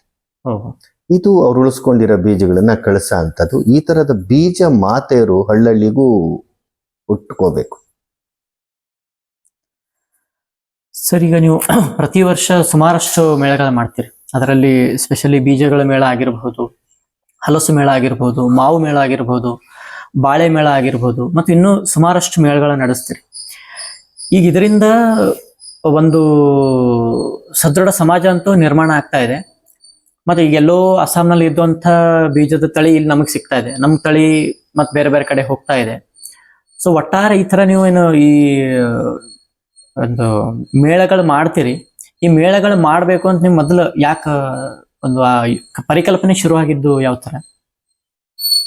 ನಾವು ಮೊದಲನೇ ಮೇಳ, ಬೀಜ ಮೇಳಗಳು ನಾವು ಮೊದಲಿಂದಲೂ ಮಾಡ್ಕೊಂಡು ಬರ್ತಿದ್ವಿ. ಬೀಜ ಯಾತ್ರೆ, ಅದು ಬೀಜ ಸಂಗ್ರಹಕ್ಕೆ ಹೋಗೋದು, ಅದು ಒಂದು ಯಾತ್ರೆ ರೂಪದಲ್ಲಿ ಹೋಗೋ ಅಂಥದ್ದು. ಬೈಕುಗಳಲ್ಲೋ ಇಲ್ಲ ಕಾರುಗಳಿಗೋ ಇಲ್ಲ ನಮ್ಮ ಟೆಂಪೋನೇ ರಥ ಥರ ಎಲ್ಲ ಮಾಡಿ ಬೀಜದ ರಥ ಎಲ್ಲ ಮಾಡಿದ್ವಿ. ಅದು ಬೀಜ ಯಾತ್ರೆ ಅದು. ಆಮೇಲೆ ಮುಂದಿನ ದಿನಗಳಲ್ಲಿ ಬೀಜ ಮೇಳಗಳು ಕಲ್ಪನೆ ಬಂತದು. ಅದು ಆಂಧ್ರದ ಡೆಕ್ಕನ್ ಡೆವಲಪ್ಮೆಂಟ್ ಸೊಸೈಟಿಯವರು ಜಹೀರಾಬಾದಲ್ಲೆಲ್ಲ ಮಾಡ್ತಿರೋ ಅದೆಲ್ಲ ನೋಡಿ ಬೀಜ ಮೇಳಗಳು ನಾವು ನಿಯಮಿತವಾಗಿ ಮೊದಲಿಂದ 2000ನೇ ವರ್ಷದಿಂದಲೂ ಮಾಡ್ಕೊಂಡು ಬರ್ತಾ ಇದ್ವಿ. ಆದರೆ ನಮ್ಗೇನಾಯ್ತು ಅಂದರೆ, ಈಗ ರೈತರು ಏನೋ ಬೆಳೆದಿದ್ದು ಮಾರ್ಕೆಟ್ಗೆ ಹೋಗ್ಬೇಕಲ್ಲ. ಈಗ ಒಂದು ಕೆಂಪಕ್ಕಿಗೇನಿದ್ರು RNR ಬೇಕು, ಇಲ್ಲ ಯಾವುದೋ ಒಂದು ಸೋನಾ ಮಸೂರಿ ಬೇಕು. ಅವರಿಗೆ ಈ ದೇಸಿ ತಳಿ ಮಾರ್ಕೆಟಿಗೆ ಗೊತ್ತಿಲ್ಲ, ತಗೊಂಡವ್ರು ಅದನ್ನು ತೊಗೊಳ್ಳೋರಿಲ್ಲ. ಹಾಗಾಗಿ ಇವ್ರಿಗೊಂದು ಮಾರ್ಕೆಟ್ ಬೇಕು ಅನ್ನೋ ರೂಪದಲ್ಲಿ ನಾವು ಫಸ್ಟು ನಮ್ಮ ದೇಸಿ ಅಕ್ಕಿ ಮೇಳ 2009ರಲ್ಲಿ ಶುರು ಮಾಡಿದ್ದು. ಅಲ್ಲಿಂದ ಅದರ ಯಶಸ್ಸಿನಿಂದ ನಾವು ಮುಂದೆ ಸಿರಿಧಾನ್ಯ ಮೇಳ, ಬಾಳೆ ಮೇಳ, ಗೆಡ್ಡೆಗೆಣಸು ಮೇಳ, ದೇಸಿ ದಾಲ್ ಮೇಳ, ಸೊಪ್ಪು ಮೇಳ, ಹಿಂಗೆ 10 ಮೇಳಗಳು ಹೋಗ್ತಾ ಇದೆ. ಈಗ ಬರೋ ಜನವರಿಗೆ ನಾವು ಎಣ್ಣೆ ಮೇಳ ಮಾಡ್ತೀವಿ, ದೇಸಿ ಎಣ್ಣೆ ಮೇಳ. ಹೀಗೆ ಇಲ್ಲಿ ಮೇಳಗಳು ಏನಪ್ಪ ಪ್ರಾಮುಖ್ಯತೆ ಅಂದರೆ, ರೈತ ತಾನು ಉಳಿಸಿದ ಬೆಳೆಸಿದ ಜವಾರಿ ದೇಸಿ ಧಾನ್ಯನ ಮೇಳಗಳಲ್ಲಿ ಮಾರ್ಲಿಕ್ಕೆ ಅವಕಾಶ ಇದೆ. ಗ್ರಾಹಕರು ಕೂಡ ಭಾಳ ಆಸಕ್ತಿಯಿಂದ ಹುಡುಕೋ ಬರ್ತಾರೆ. ಬಾಳೆ ಅಂದರೆ ಬರೀ G9, ಏಲಕ್ಕಿ, ನೇಂದ್ರ ಅದೇ ಅಷ್ಟೇ ಅಲ್ಲ, 12 ಅಡಿ ಉದ್ದದ ಸಹಸ್ರ ಬಾಳೆ ಇದೆ, ನಮಸ್ತೆ ಬಾಳೆ ಇದೆ, ಯಾವುದೋ ಹುಳಿ ಬಾಳೆ ಇದೆ, ಭೀಮ್ ಕೇಲ್ ದೊಡ್ಡ ಮರ ಆಗ ಬಾಳೆ ಇದೆ. ತಿನ್ನಕ್ಕೆ ಬರಲ್ಲ, ಆದರೆ ಅದು ಎಲೆಗೆ ಬರೋ ಅಂಥ ಬಾಳೆಗಳಿದ್ದಾವೆ. ಬರೀ ಶೃಂಗಾರಕ್ಕೆ ಬರೋ ಬಾಳೆ ಇದೆ, ಐಸ್ ಕ್ರೀಮ್ ಎಲೆ ಇದ್ದಂಗಿರುತ್ತೆ, ಆರ್ನಮೆಂಟಲ್ಲಿದೆ. ಈ ಥರದ 100 ಬಾಳೆಗಳಿದೆ. ಅದನ್ನು ನೋಡಲಿಕ್ಕೆ ಕೂಡ ಗ್ರಾಹಕರು ಬರ್ತಾರೆ. ಗ್ರಾಹಕರಿಗೆ ಬೇಕದು. ಬರೀ ಇದನ್ನು ತಿನ್ನೋದೇ ಅಲ್ಲ, ಹೊಸ ಹೊಸ ರುಚಿ ನೋಡೋಕ್ಕೆ ಕೂಡ ಅವ್ರಿಗೂ ಆಸಕ್ತಿ ಇದೆ. ಹಾಗಾಗಿ ಮೇಳಗಳು ಬೀಜ ಸಂರಕ್ಷಕರು ಮತ್ತು ಸಾವಯವ ಕೃಷಿಕರು ಮತ್ತು ಗ್ರಾಹಕರನ್ನ ಬೆಸೆಯುವ ಪ್ರಯತ್ನ. ಸರಿಗ ನೀವು ಕೂಡ ಸುಮಾರು ವರ್ಷಗಳಿಂದ ಸಹಜ ಸಮೃದ್ಧ ಅಂತ ಹೇಳಿ ಸಂಸ್ಥೆ ಕಟ್ಟಿದ್ದೀರಿ. ಆ ಸಂಸ್ಥೆ ಬಗ್ಗೆ ಒಂದಿಷ್ಟು ಸ್ವಲ್ಪ ಹೇಳಿ. ಸಹಜ ಸಮೃದ್ಧ ಸಂಸ್ಥೆ ಮತ್ತು ಅದು ಬೀಜಗಳ ಸಂಸ್ಥೆ ಬಗ್ಗೆ. ಸಹಜ ಸಮೃದ್ಧ 2000ನೇ ಇಸ್ವಿನಲ್ಲಿ ಒಂದು ರೈತ ಗುಂಪಾಗಿ ಶುರುವಾಗಿದ್ದದು. ಆ ಕಾಲಘಟ್ಟದಲ್ಲಿ ಸಾವಯವ ಕೃಷಿ ಬಗ್ಗೆ ಯಾರಿಗೂ ಅಷ್ಟು ತಿಳುವಳಿಕೆ ಇಲ್ಲ. ಒಂದೇನಾದ್ರು ಒಂದು ಡ್ರಿಪ್ ಬೇಕು ಅಂದರೂ ಕೂಡ ಎಷ್ಟೋ ದುಡ್ಡು ಕೊಟ್ಟು ಕಂಪ್ನಿಗಳು ಹೇಳಿದ್ ಕೇಳಬೇಕಿತ್ತು. ಅಂಥ ಸಂದರ್ಭದಲ್ಲಿ ನಾವು ಪ್ರತಿ ತಿಂಗಳು ಒಬ್ಬ ರೈತರು ತೋಟದಲ್ಲಿ ಮೀಟಿಂಗ್ ಸೇರ್ತಿದ್ವಿ. ಅಲ್ಲೆಲ್ಲ ಉಳಿದವರು ಅವ್ರು ಊಟ ಕೊಡೋರು, ನಾವೆಲ್ಲ ಹೋಗಿ ಬರ್ತಾ ಇದ್ವಿ. ಈ ಥರ ಶುರುವಾದಂಥ ಒಂದು ಚಟುವಟಿಕೆ, ಒಂದು ರೈತರ ಸಂಘಟನೆ. ಅದು ಮುಂದಿನ ದಿನಗಳಲ್ಲಿ ತುಂಬ ಬಲಾಢ್ಯವಾಗಿ ಬೆಳೆದು 2-3 ವರ್ಷಗಳಲ್ಲೇ ಒಂದು ಕರ್ನಾಟಕ ಸರ್ಕಾರ ಏನು ಒಂದು ಆರ್ಗ್ಯಾನಿಕ್ ಫಾರ್ಮಿಂಗ್ ಪಾಲಿಸಿ, ಸಾವಯವ ಕೃಷಿ ನೀತಿ ಅಂತ ಹೋಯ್ತು. ಅದ್ರ ಮೊದಲು ಡ್ರಾಫ್ಟ್ ಮಾಡಿದ್ದು ಸಹಜ ಸಮೃದ್ಧ. ಆದರೂ ಇವತ್ತು ಕೂಡ ಮೊದಲ ಡ್ರಾಫ್ಟಲ್ಲಿ ಬಹಳಷ್ಟು ಫೋಟೋಗಳಿರೋದು ಸಹಜ ಸಮೃದ್ಧದ್ದು. ಆ ಕಾಲಘಟ್ಟದಲ್ಲಿ ತುಂಬ ಒಳ್ಳೆ ಕೃಷಿ ಅಧಿಕಾರಿಗಳಿದ್ರು. ಅವ್ರ ಜೊತೆ ಕೈ ಜೋಡಿಸಿ ನಾವು ಸಹಜ ಸಮೃದ್ಧ ಜೈವಿಕ ಕೃಷಿಕ್ ಸೊಸೈಟಿ ಅಂತ ಕಟ್ಟಿವಿ. ಆಮೇಲೆ ಮುಂದಿನ ದಿನಗಳಲ್ಲಿ ಸಾವಯವ ಮೇಳಗಳನ್ನು ಬೆಂಗಳೂರು ನಡೆಸೋಕ್ಕೆ ನಾವು ಸಹಕಾರ ಕೊಟ್ವಿ. ಈ ರೀತಿ ಶುರುವಾದದ್ದು. ಮುಂದೆ ರೈತರದೇ ಆದಂಥ ಒಂದು ಮಾರ್ಕೆಟಿಂಗ್ ಬೇಕು ಅಂತೇಳಿ ನಾವು ಸಹಜ ಸಮೃದ್ಧ ಆರ್ಗ್ಯಾನಿಕ್ ಪ್ರೊಡ್ಯೂಸರ್ ಕಂಪನಿ ಅಂತ, ಸಹಜ ಆರ್ಗ್ಯಾನಿಕ್ಸ್ ಬ್ರಾಂಡ್ ನೇಮು, ಕರ್ನಾಟಕದ ಮೊದಲ ರೈತ ಕಂಪನಿ. ಅದನ್ನ 2009ರಲ್ಲಿ ಕಟ್ಟಿವಿ. ಈಗ ಅದು ದೊಡ್ಡದಾಗಿ ಬೆಳೆದಿದೆ. 32 ಕೋಟಿಗಳ ವಹಿವಾಟು ಮಾಡೋ ಅಂತ ಬೆಂಗಳೂರಿಂದ ಕೆಲಸ ಮಾಡುತ್ತೆ ಅದು ಸಹಜ ಆರ್ಗ್ಯಾನಿಕ್ಸ್. ಮುಂದಿನ ದಿನಗಳಲ್ಲಿ ನಾವು 2014ರಲ್ಲಿ ಸಹಜ ಸೀಡ್ಸ್ ಅಂತ, ದೇಸಿ ಸೀಡ್ ಪ್ರೊಡ್ಯೂಸರ್ ಕಂಪ್ನಿ ಲಿಮಿಟೆಡ್ ಅಂತ, ಇದು ಬರೀ ದೇಸಿ ಬೀಜಗಳನ್ನು ಮಾರೋ ಕಂಪ್ನಿ. ಮತ್ತು ಮುಂದಿನ ದಿನಗಳಲ್ಲಿ ನಾವು ದೇವಧಾನ್ಯ ಅಂತ ಸಿರಿಧಾನ್ಯ ರೈತರಿಗಾಗಿ ಕುಂದಗೋಳ ಭಾಗದಿಂದ ರೈತ ಕಂಪ್ನಿ ಶುರು ಮಾಡಿವಿ. ಸಾವಯವ ತರಕಾರಿ ಬೆಳೆಗಾರನ ಮಾರ್ಕೆಟ್ಗೆ ಜೋಡಿಸೋಕ್ಕೆ ಹುಲಿಕಾಡು ರೈತ ಕಂಪ್ನಿಯನ್ನು ನಾವು ಹೆಗ್ಗಡದೇವನಕೋಟೆ ಮೈಸೂರಿಂದ ಮಾಡಿವಿ. ಮುಂದೆ ಕೃಷಿಕಲಾ ಈ ರೂರಲ್ ಆರ್ಟಿಸನ್ಸ್, ಹಳ್ಳಿಗಾಡಿನ ಕರಕುಶಲದಾರರನ್ನ ಬೆಳೆಸಿ ಅಂಥದ್ದು, ಕ್ಯಾಲೆಂಡ್ರು ಬುಕ್ಸ್ ತರಕ್ಕೆ ಸಹಜ ಮೀಡಿಯಾ, ಈ ಥರದ್ದೆಲ್ಲ ಕೂಡ ಸಹಜ ಸಮೃದ್ಧ ಮಾಡಿದೆ. ಇಲ್ಲೆಲ್ಲ ಏನಪ್ಪ ಅಂದರೆ it's owned by farmers, run by the professionals. ಮಾಲೀಕತ್ವ ರೈತರದು, ನಡೆಸೋದು ವೃತ್ತಿಪರರು. ನೀವು ಯಾವುದೋ ಒಂದು ಗಾರ್ಮೆಂಟ್ಸ್ಗೆ ಹೋಗ್ತೀರಾ, ಯಾವುದೋ ಒಂದು ಟ್ರಾನ್ಸ್ಪೋರ್ಟ್ ಕಂಪ್ನಿಗೆ ಹೋಗ್ತೀರಾ, ಯಾವುದೋ ಫ್ಯಾಕ್ಟ್ರಿಗೆ ಹೋಗ್ತೀರಾ, ಬೇಡ. ಈ ಕೃಷಿ ಉದ್ದಿಮೆ ಇದೆ, ಇಲ್ಲೇ ನೀವು ಘನತೆಯಿಂದ ಕೆಲಸ ಮಾಡಿ, ಘನತೆಯಿಂದ ಸಂಬಳ ತಗೊಳ್ಳಿ, ನಿಮ್ದಿದು. ಈ ಥರದ ಒಂದು ಬದಲಾವಣೆಗೆ ಸಹಜ ಸಮೃದ್ಧ ತುಂಬ ಕೆಲಸ ಮಾಡಿದೆ. ಇದ್ರ ಜೊತೆಲಿ ನಾವು ಭಾರತ್ ಪೀಸ್ ಸ್ವರಾಜ್ ಮಂಚ್ ಅಂತ ರಾಷ್ಟ್ರೀಯ ಮಟ್ಟದಲ್ಲಿ ಬೀಜ ಸಂರಕ್ಷಕರನ್ನೆಲ್ಲ 300 ಜನಕ್ಕೂ ಹೆಚ್ಚು ಜನ ಒಂದು ಪ್ಲಾಟ್ಫಾರ್ಮಿಗೆ ತಂದಿದ್ದೀವಿ. ನಾವು ಪಶ್ಚಿಮ ಬಂಗಾಳ, ರಾಜಸ್ಥಾನ, ನಾಗಾಲ್ಯಾಂಡ್, ಅಸ್ಸಾಂ, ಬಿಹಾರ್ ಎಲ್ಲ ಕಡೆ ಕೆಲಸ ಮಾಡ್ತೀವಿ ಬೀಜ ಸಂರಕ್ಷಕರ ಜೊತೆಗೂಡಿ. ಅದ್ರ ಜೊತೆ ಕಿಸಾನ್ ಸ್ವರಾಜ್ ಸಮ್ಮೇಳನ್, ಈ ಥರದ ಮತ್ತು ಕುಲಾಂತರಿ ವಿರುದ್ಧದ ಹೋರಾಟಗಳು, ಅದರಲ್ಲೆಲ್ಲ ಕೂಡ ನಾವು ಸಕ್ರಿಯವಾಗಿದ್ದೀವಿ. ಮತ್ತು ಧಾರವಾಡದಲ್ಲಿ ರೈತ ಮಾರುಕಟ್ಟೆ, ಹುಬ್ಳಿಯಲ್ಲಿ ರೈತ ಮಾರುಕಟ್ಟೆ, ಮೈಸೂರಿನ ಕೃಷಿ ರೈತ ಮೇಳಗಳು, ಇವನ್ನೆಲ್ಲ ಕೂಡ ನಡೆಸ್ಕೊಳ್ತಾ ಹೋಗ್ತಾ ಇದ್ದೀವಿ. ಶುಭಾಶಯಗಳು ಸರ್. ಅಂದ್ರೆ ತುಂಬಾ ಅದ್ಭುತವಾದ ಕೆಲಸ ಮಾಡ್ತಾ ಇದ್ದೀರಿ. ಈಗ ಒಂದು ಸ್ವಲ್ಪ ಹೊತ್ತು ಮೊದಲು ನಾವು ಇದ್ರ ಬಗ್ಗೆ ಮಾತಾಡ್ತಾ ಇದ್ವಿ ಸರ್, ಏನಂತಂದ್ರೆ ಹತ್ತಿ ಇದ್ರ ವಿಷಯದ ಬಗ್ಗೆ. ಹತ್ತಿ ಮೊದಲು ಎಷ್ಟು ತಳಿ ಇದ್ವು ಸರ್? ಅಂದ್ರೆ ಈಗ ನಾವು ಹತ್ತಿ ನೋಡೋದಾದ್ರೆ ಪ್ರಭೇದಗಳಿದೆ, 4 ಪ್ರಭೇದಗಳಿದೆ. ಬಹಳಷ್ಟು ಜನಕ್ಕೆ ಗೊತ್ತಿಲ್ಲ. ಒಂದು ಇಂಡಿಯನ್ ಕಾಟನ್ ಮತ್ತು ಈಜಿಪ್ಟಿಯನ್ ಕಾಟನ್, ಅರ್ಬೋರಿಯಂ, ಅರ್ಬೇಸಿಯಂ ಅಂತ ವೈಜ್ಞಾನಿಕವಾಗಿ ಅದನ್ನ ಹೇಳ್ತಾರೆ. ಅರ್ಬೋರಿಯಮ್ಮು ನಮ್ಮ ಇಂಡಿಯಾದು, ಅರ್ಬೇಸಿಯಂ ಕೂಡ ಎಷ್ಟೋ ವರ್ಷಗಳಿಂದ ಇದೆ, ಅದನ್ನು ಕೂಡ ಇಂಡಿಯನ್ ಕಾಟನ್ ಅಂತಾರೆ. ಇದು ಓಲ್ಡ್ ವರ್ಲ್ಡ್ ಕಾಟನ್ ಅಂತ, ಸಾವಿರಾರು ವರ್ಷಗಳಿಂದ ಇದ್ದಂಥದ್ದು.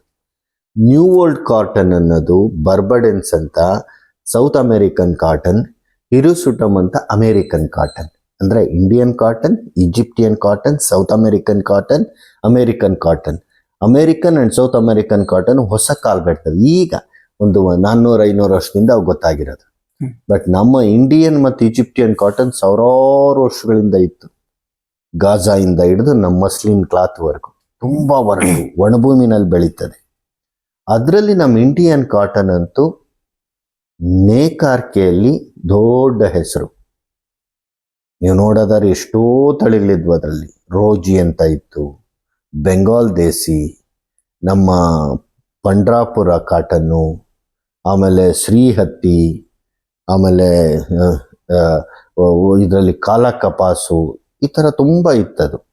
ಇದೆಲ್ಲ ನಮ್ಮ ಜೈದರ್ಗ ಹತ್ತಿ ಕೂಡ ಅದ್ರ ಮೂಲನೇ ಕುಮಟಾ ಅಂತ, ಅದ್ರಲ್ಲಿ ಸುಧಾರಿಸಿರೋದು. ಈ ಬ್ರಿಟಿಷ್ ಕಾಲದಲ್ಲಿ ಏನಾಯ್ತು, ಕುಮಟಾ ಬಂದರಿಂದ ಹೋಗೋದೆಲ್ಲ ಕುಮಟಾ ಕಾಟನ್, ಈ ಕಡೆ ಕೊಮಿಲಾ ಇಂದ ಹೋಗೋದೆಲ್ಲ ಕೊಮಿಲಾ ಕಾಟನ್, ಹಿಂಗೆ ಆಯಾ ಬಂದರುಗಳನ್ನ ಇಟ್ಕೊಂಡು ಮಾಡ್ತಾ ಇದ್ರು. ಈಗೆಲ್ಲ ಕಳೆದೋಗ್ಬಿಟ್ಟು ಮೊದಲು ಸ್ವಾತಂತ್ರ್ಯ ಬರೋದಕ್ಕೆ ಮೊದಲು 95-96 ದೇಸಿ ಹತ್ತಿಗಳಿದ್ದು, ಇನ್ನೊಂದು 3-4% ಮಾತ್ರ ಅಮೆರಿಕನ್ ಕಾಟನ್ ಇದ್ದಿದ್ದು. ಈಗ full rivers, 97% American cotton, 3% Indian cotton. ಅದು ಏನು, ಈ ಬ್ಯಾಂಡೇಜಿಗೆ ನಿಮಗೆ ಬೇಕದು ಹೊರಟು ಅಬ್ಸರ್ಬೆಂಟ್. ಹಾಗಾಗಿ ದೇಸಿ ಹತ್ತಿಗಳು ಭಾಳ ಕಣ್ಮರೆ ಆಗೋಗ್ಬಿಟ್ಟಿದೆ. ಅದರಲ್ಲೂ ನಮ್ಮ ಕರ್ನಾಟಕದಲ್ಲಿ ಪುಣ್ಯಕ್ಕೆ ಈಗಲೂ ಜೈದರ್ ಉಳ್ಕೊಂಡಿದೆ. ಜೈದರ್ ಹತ್ತಿ ಏನು ನಮ್ಮ ಗದಗ, ಕೊಪ್ಪಳ, ಬೆಳ್ಳಾರಿ ಕೆಲವು ಭಾಗಗಳು, ಧಾರವಾಡ, ಇಲ್ಲೊಂದು ಸ್ವಲ್ಪ ಉಳಿದಿದೆ. ಅದು ವಿಶೇಷವಾಗಿ ನಿಮಗೆ ಗದಗದಿಂದ ಹೊಸಪೇಟೆ ಹೋಗೋ ದಾರಿಗೆ ಅಲ್ಲಲ್ಲೆಲ್ಲ ಒಂದು ಸ್ವಲ್ಪ ಸಿಗ್ತದೆ, ಗದಗ ಆಸ್ಪಾಸು. ಅದೊಂದು ಬೆಲ್ಟು ಜೈದರ್ ಇವತ್ತು ಉಳ್ಕೊಂಡಿದೆ. ಅದೇ ರೀತಿ ಕರುಂಗನಿ ಪರುತಿ ಅಂತ ತಮಿಳ್ನಾಡಲ್ಲಿ ಅಲ್ಲೊಂದು ಸ್ವಲ್ಪ ಉಳ್ಕೊಂಡಿದೆ, ನಾಮಕಲ್ಲು ಅಲ್ಲೆಲ್ಲ. ಕಾಲ ಕಪಾಸ್ ಅಂತ ಗುಜರಾತಲ್ಲಿ ಉಳ್ಕೊಂಡಿದೆ. ಈ ಬೆಂಗಾಲ್ ದೇಸಿ ಗಂಗಾನಗರ್ ಅಂತ ರಾಜಸ್ಥಾನದಲ್ಲಿ ಉಳ್ಕೊಂಡಿದೆ. ಇನ್ನೊಂದಷ್ಟು ಪಂಡ್ರಾಪುರ ಕಾಟನ್ ಅಂತ ಒಂದು ಸ್ವಲ್ಪ ಇವತ್ತು ಕೂಡ ಶ್ರೀಕಾಕುಳಂ ಹತ್ರ ಪುಂದೂರ್ ಕಾಟನ್ ಅಂತಿದೆ. ಪುಂದೂರನ್ನ ಊರಲ್ಲಿ ಇವತ್ತು ಎಲ್ಲ ಕೈಯಿಂದ ಮಾಡ್ತಾರೆ. ಹ್ಮ್.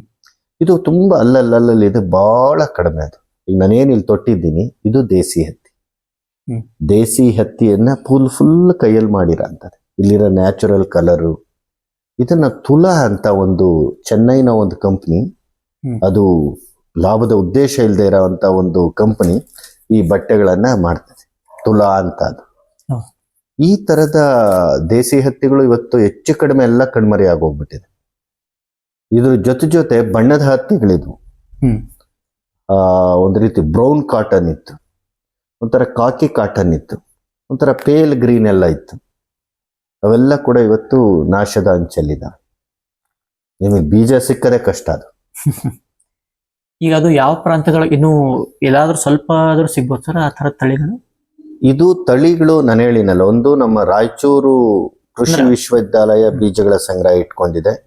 ನಾಗ್ಪುರದಲ್ಲಿ ಒಂದು ಸೆಂಟ್ರಲ್ ಕಾಟನ್ ರಿಸರ್ಚ್ ಇನ್ಸ್ಟಿಟ್ಯೂಟ್ ಇದೆ, ಅವ್ರ ಹತ್ರ ಸಂಗ್ರಹ ಇದೆ.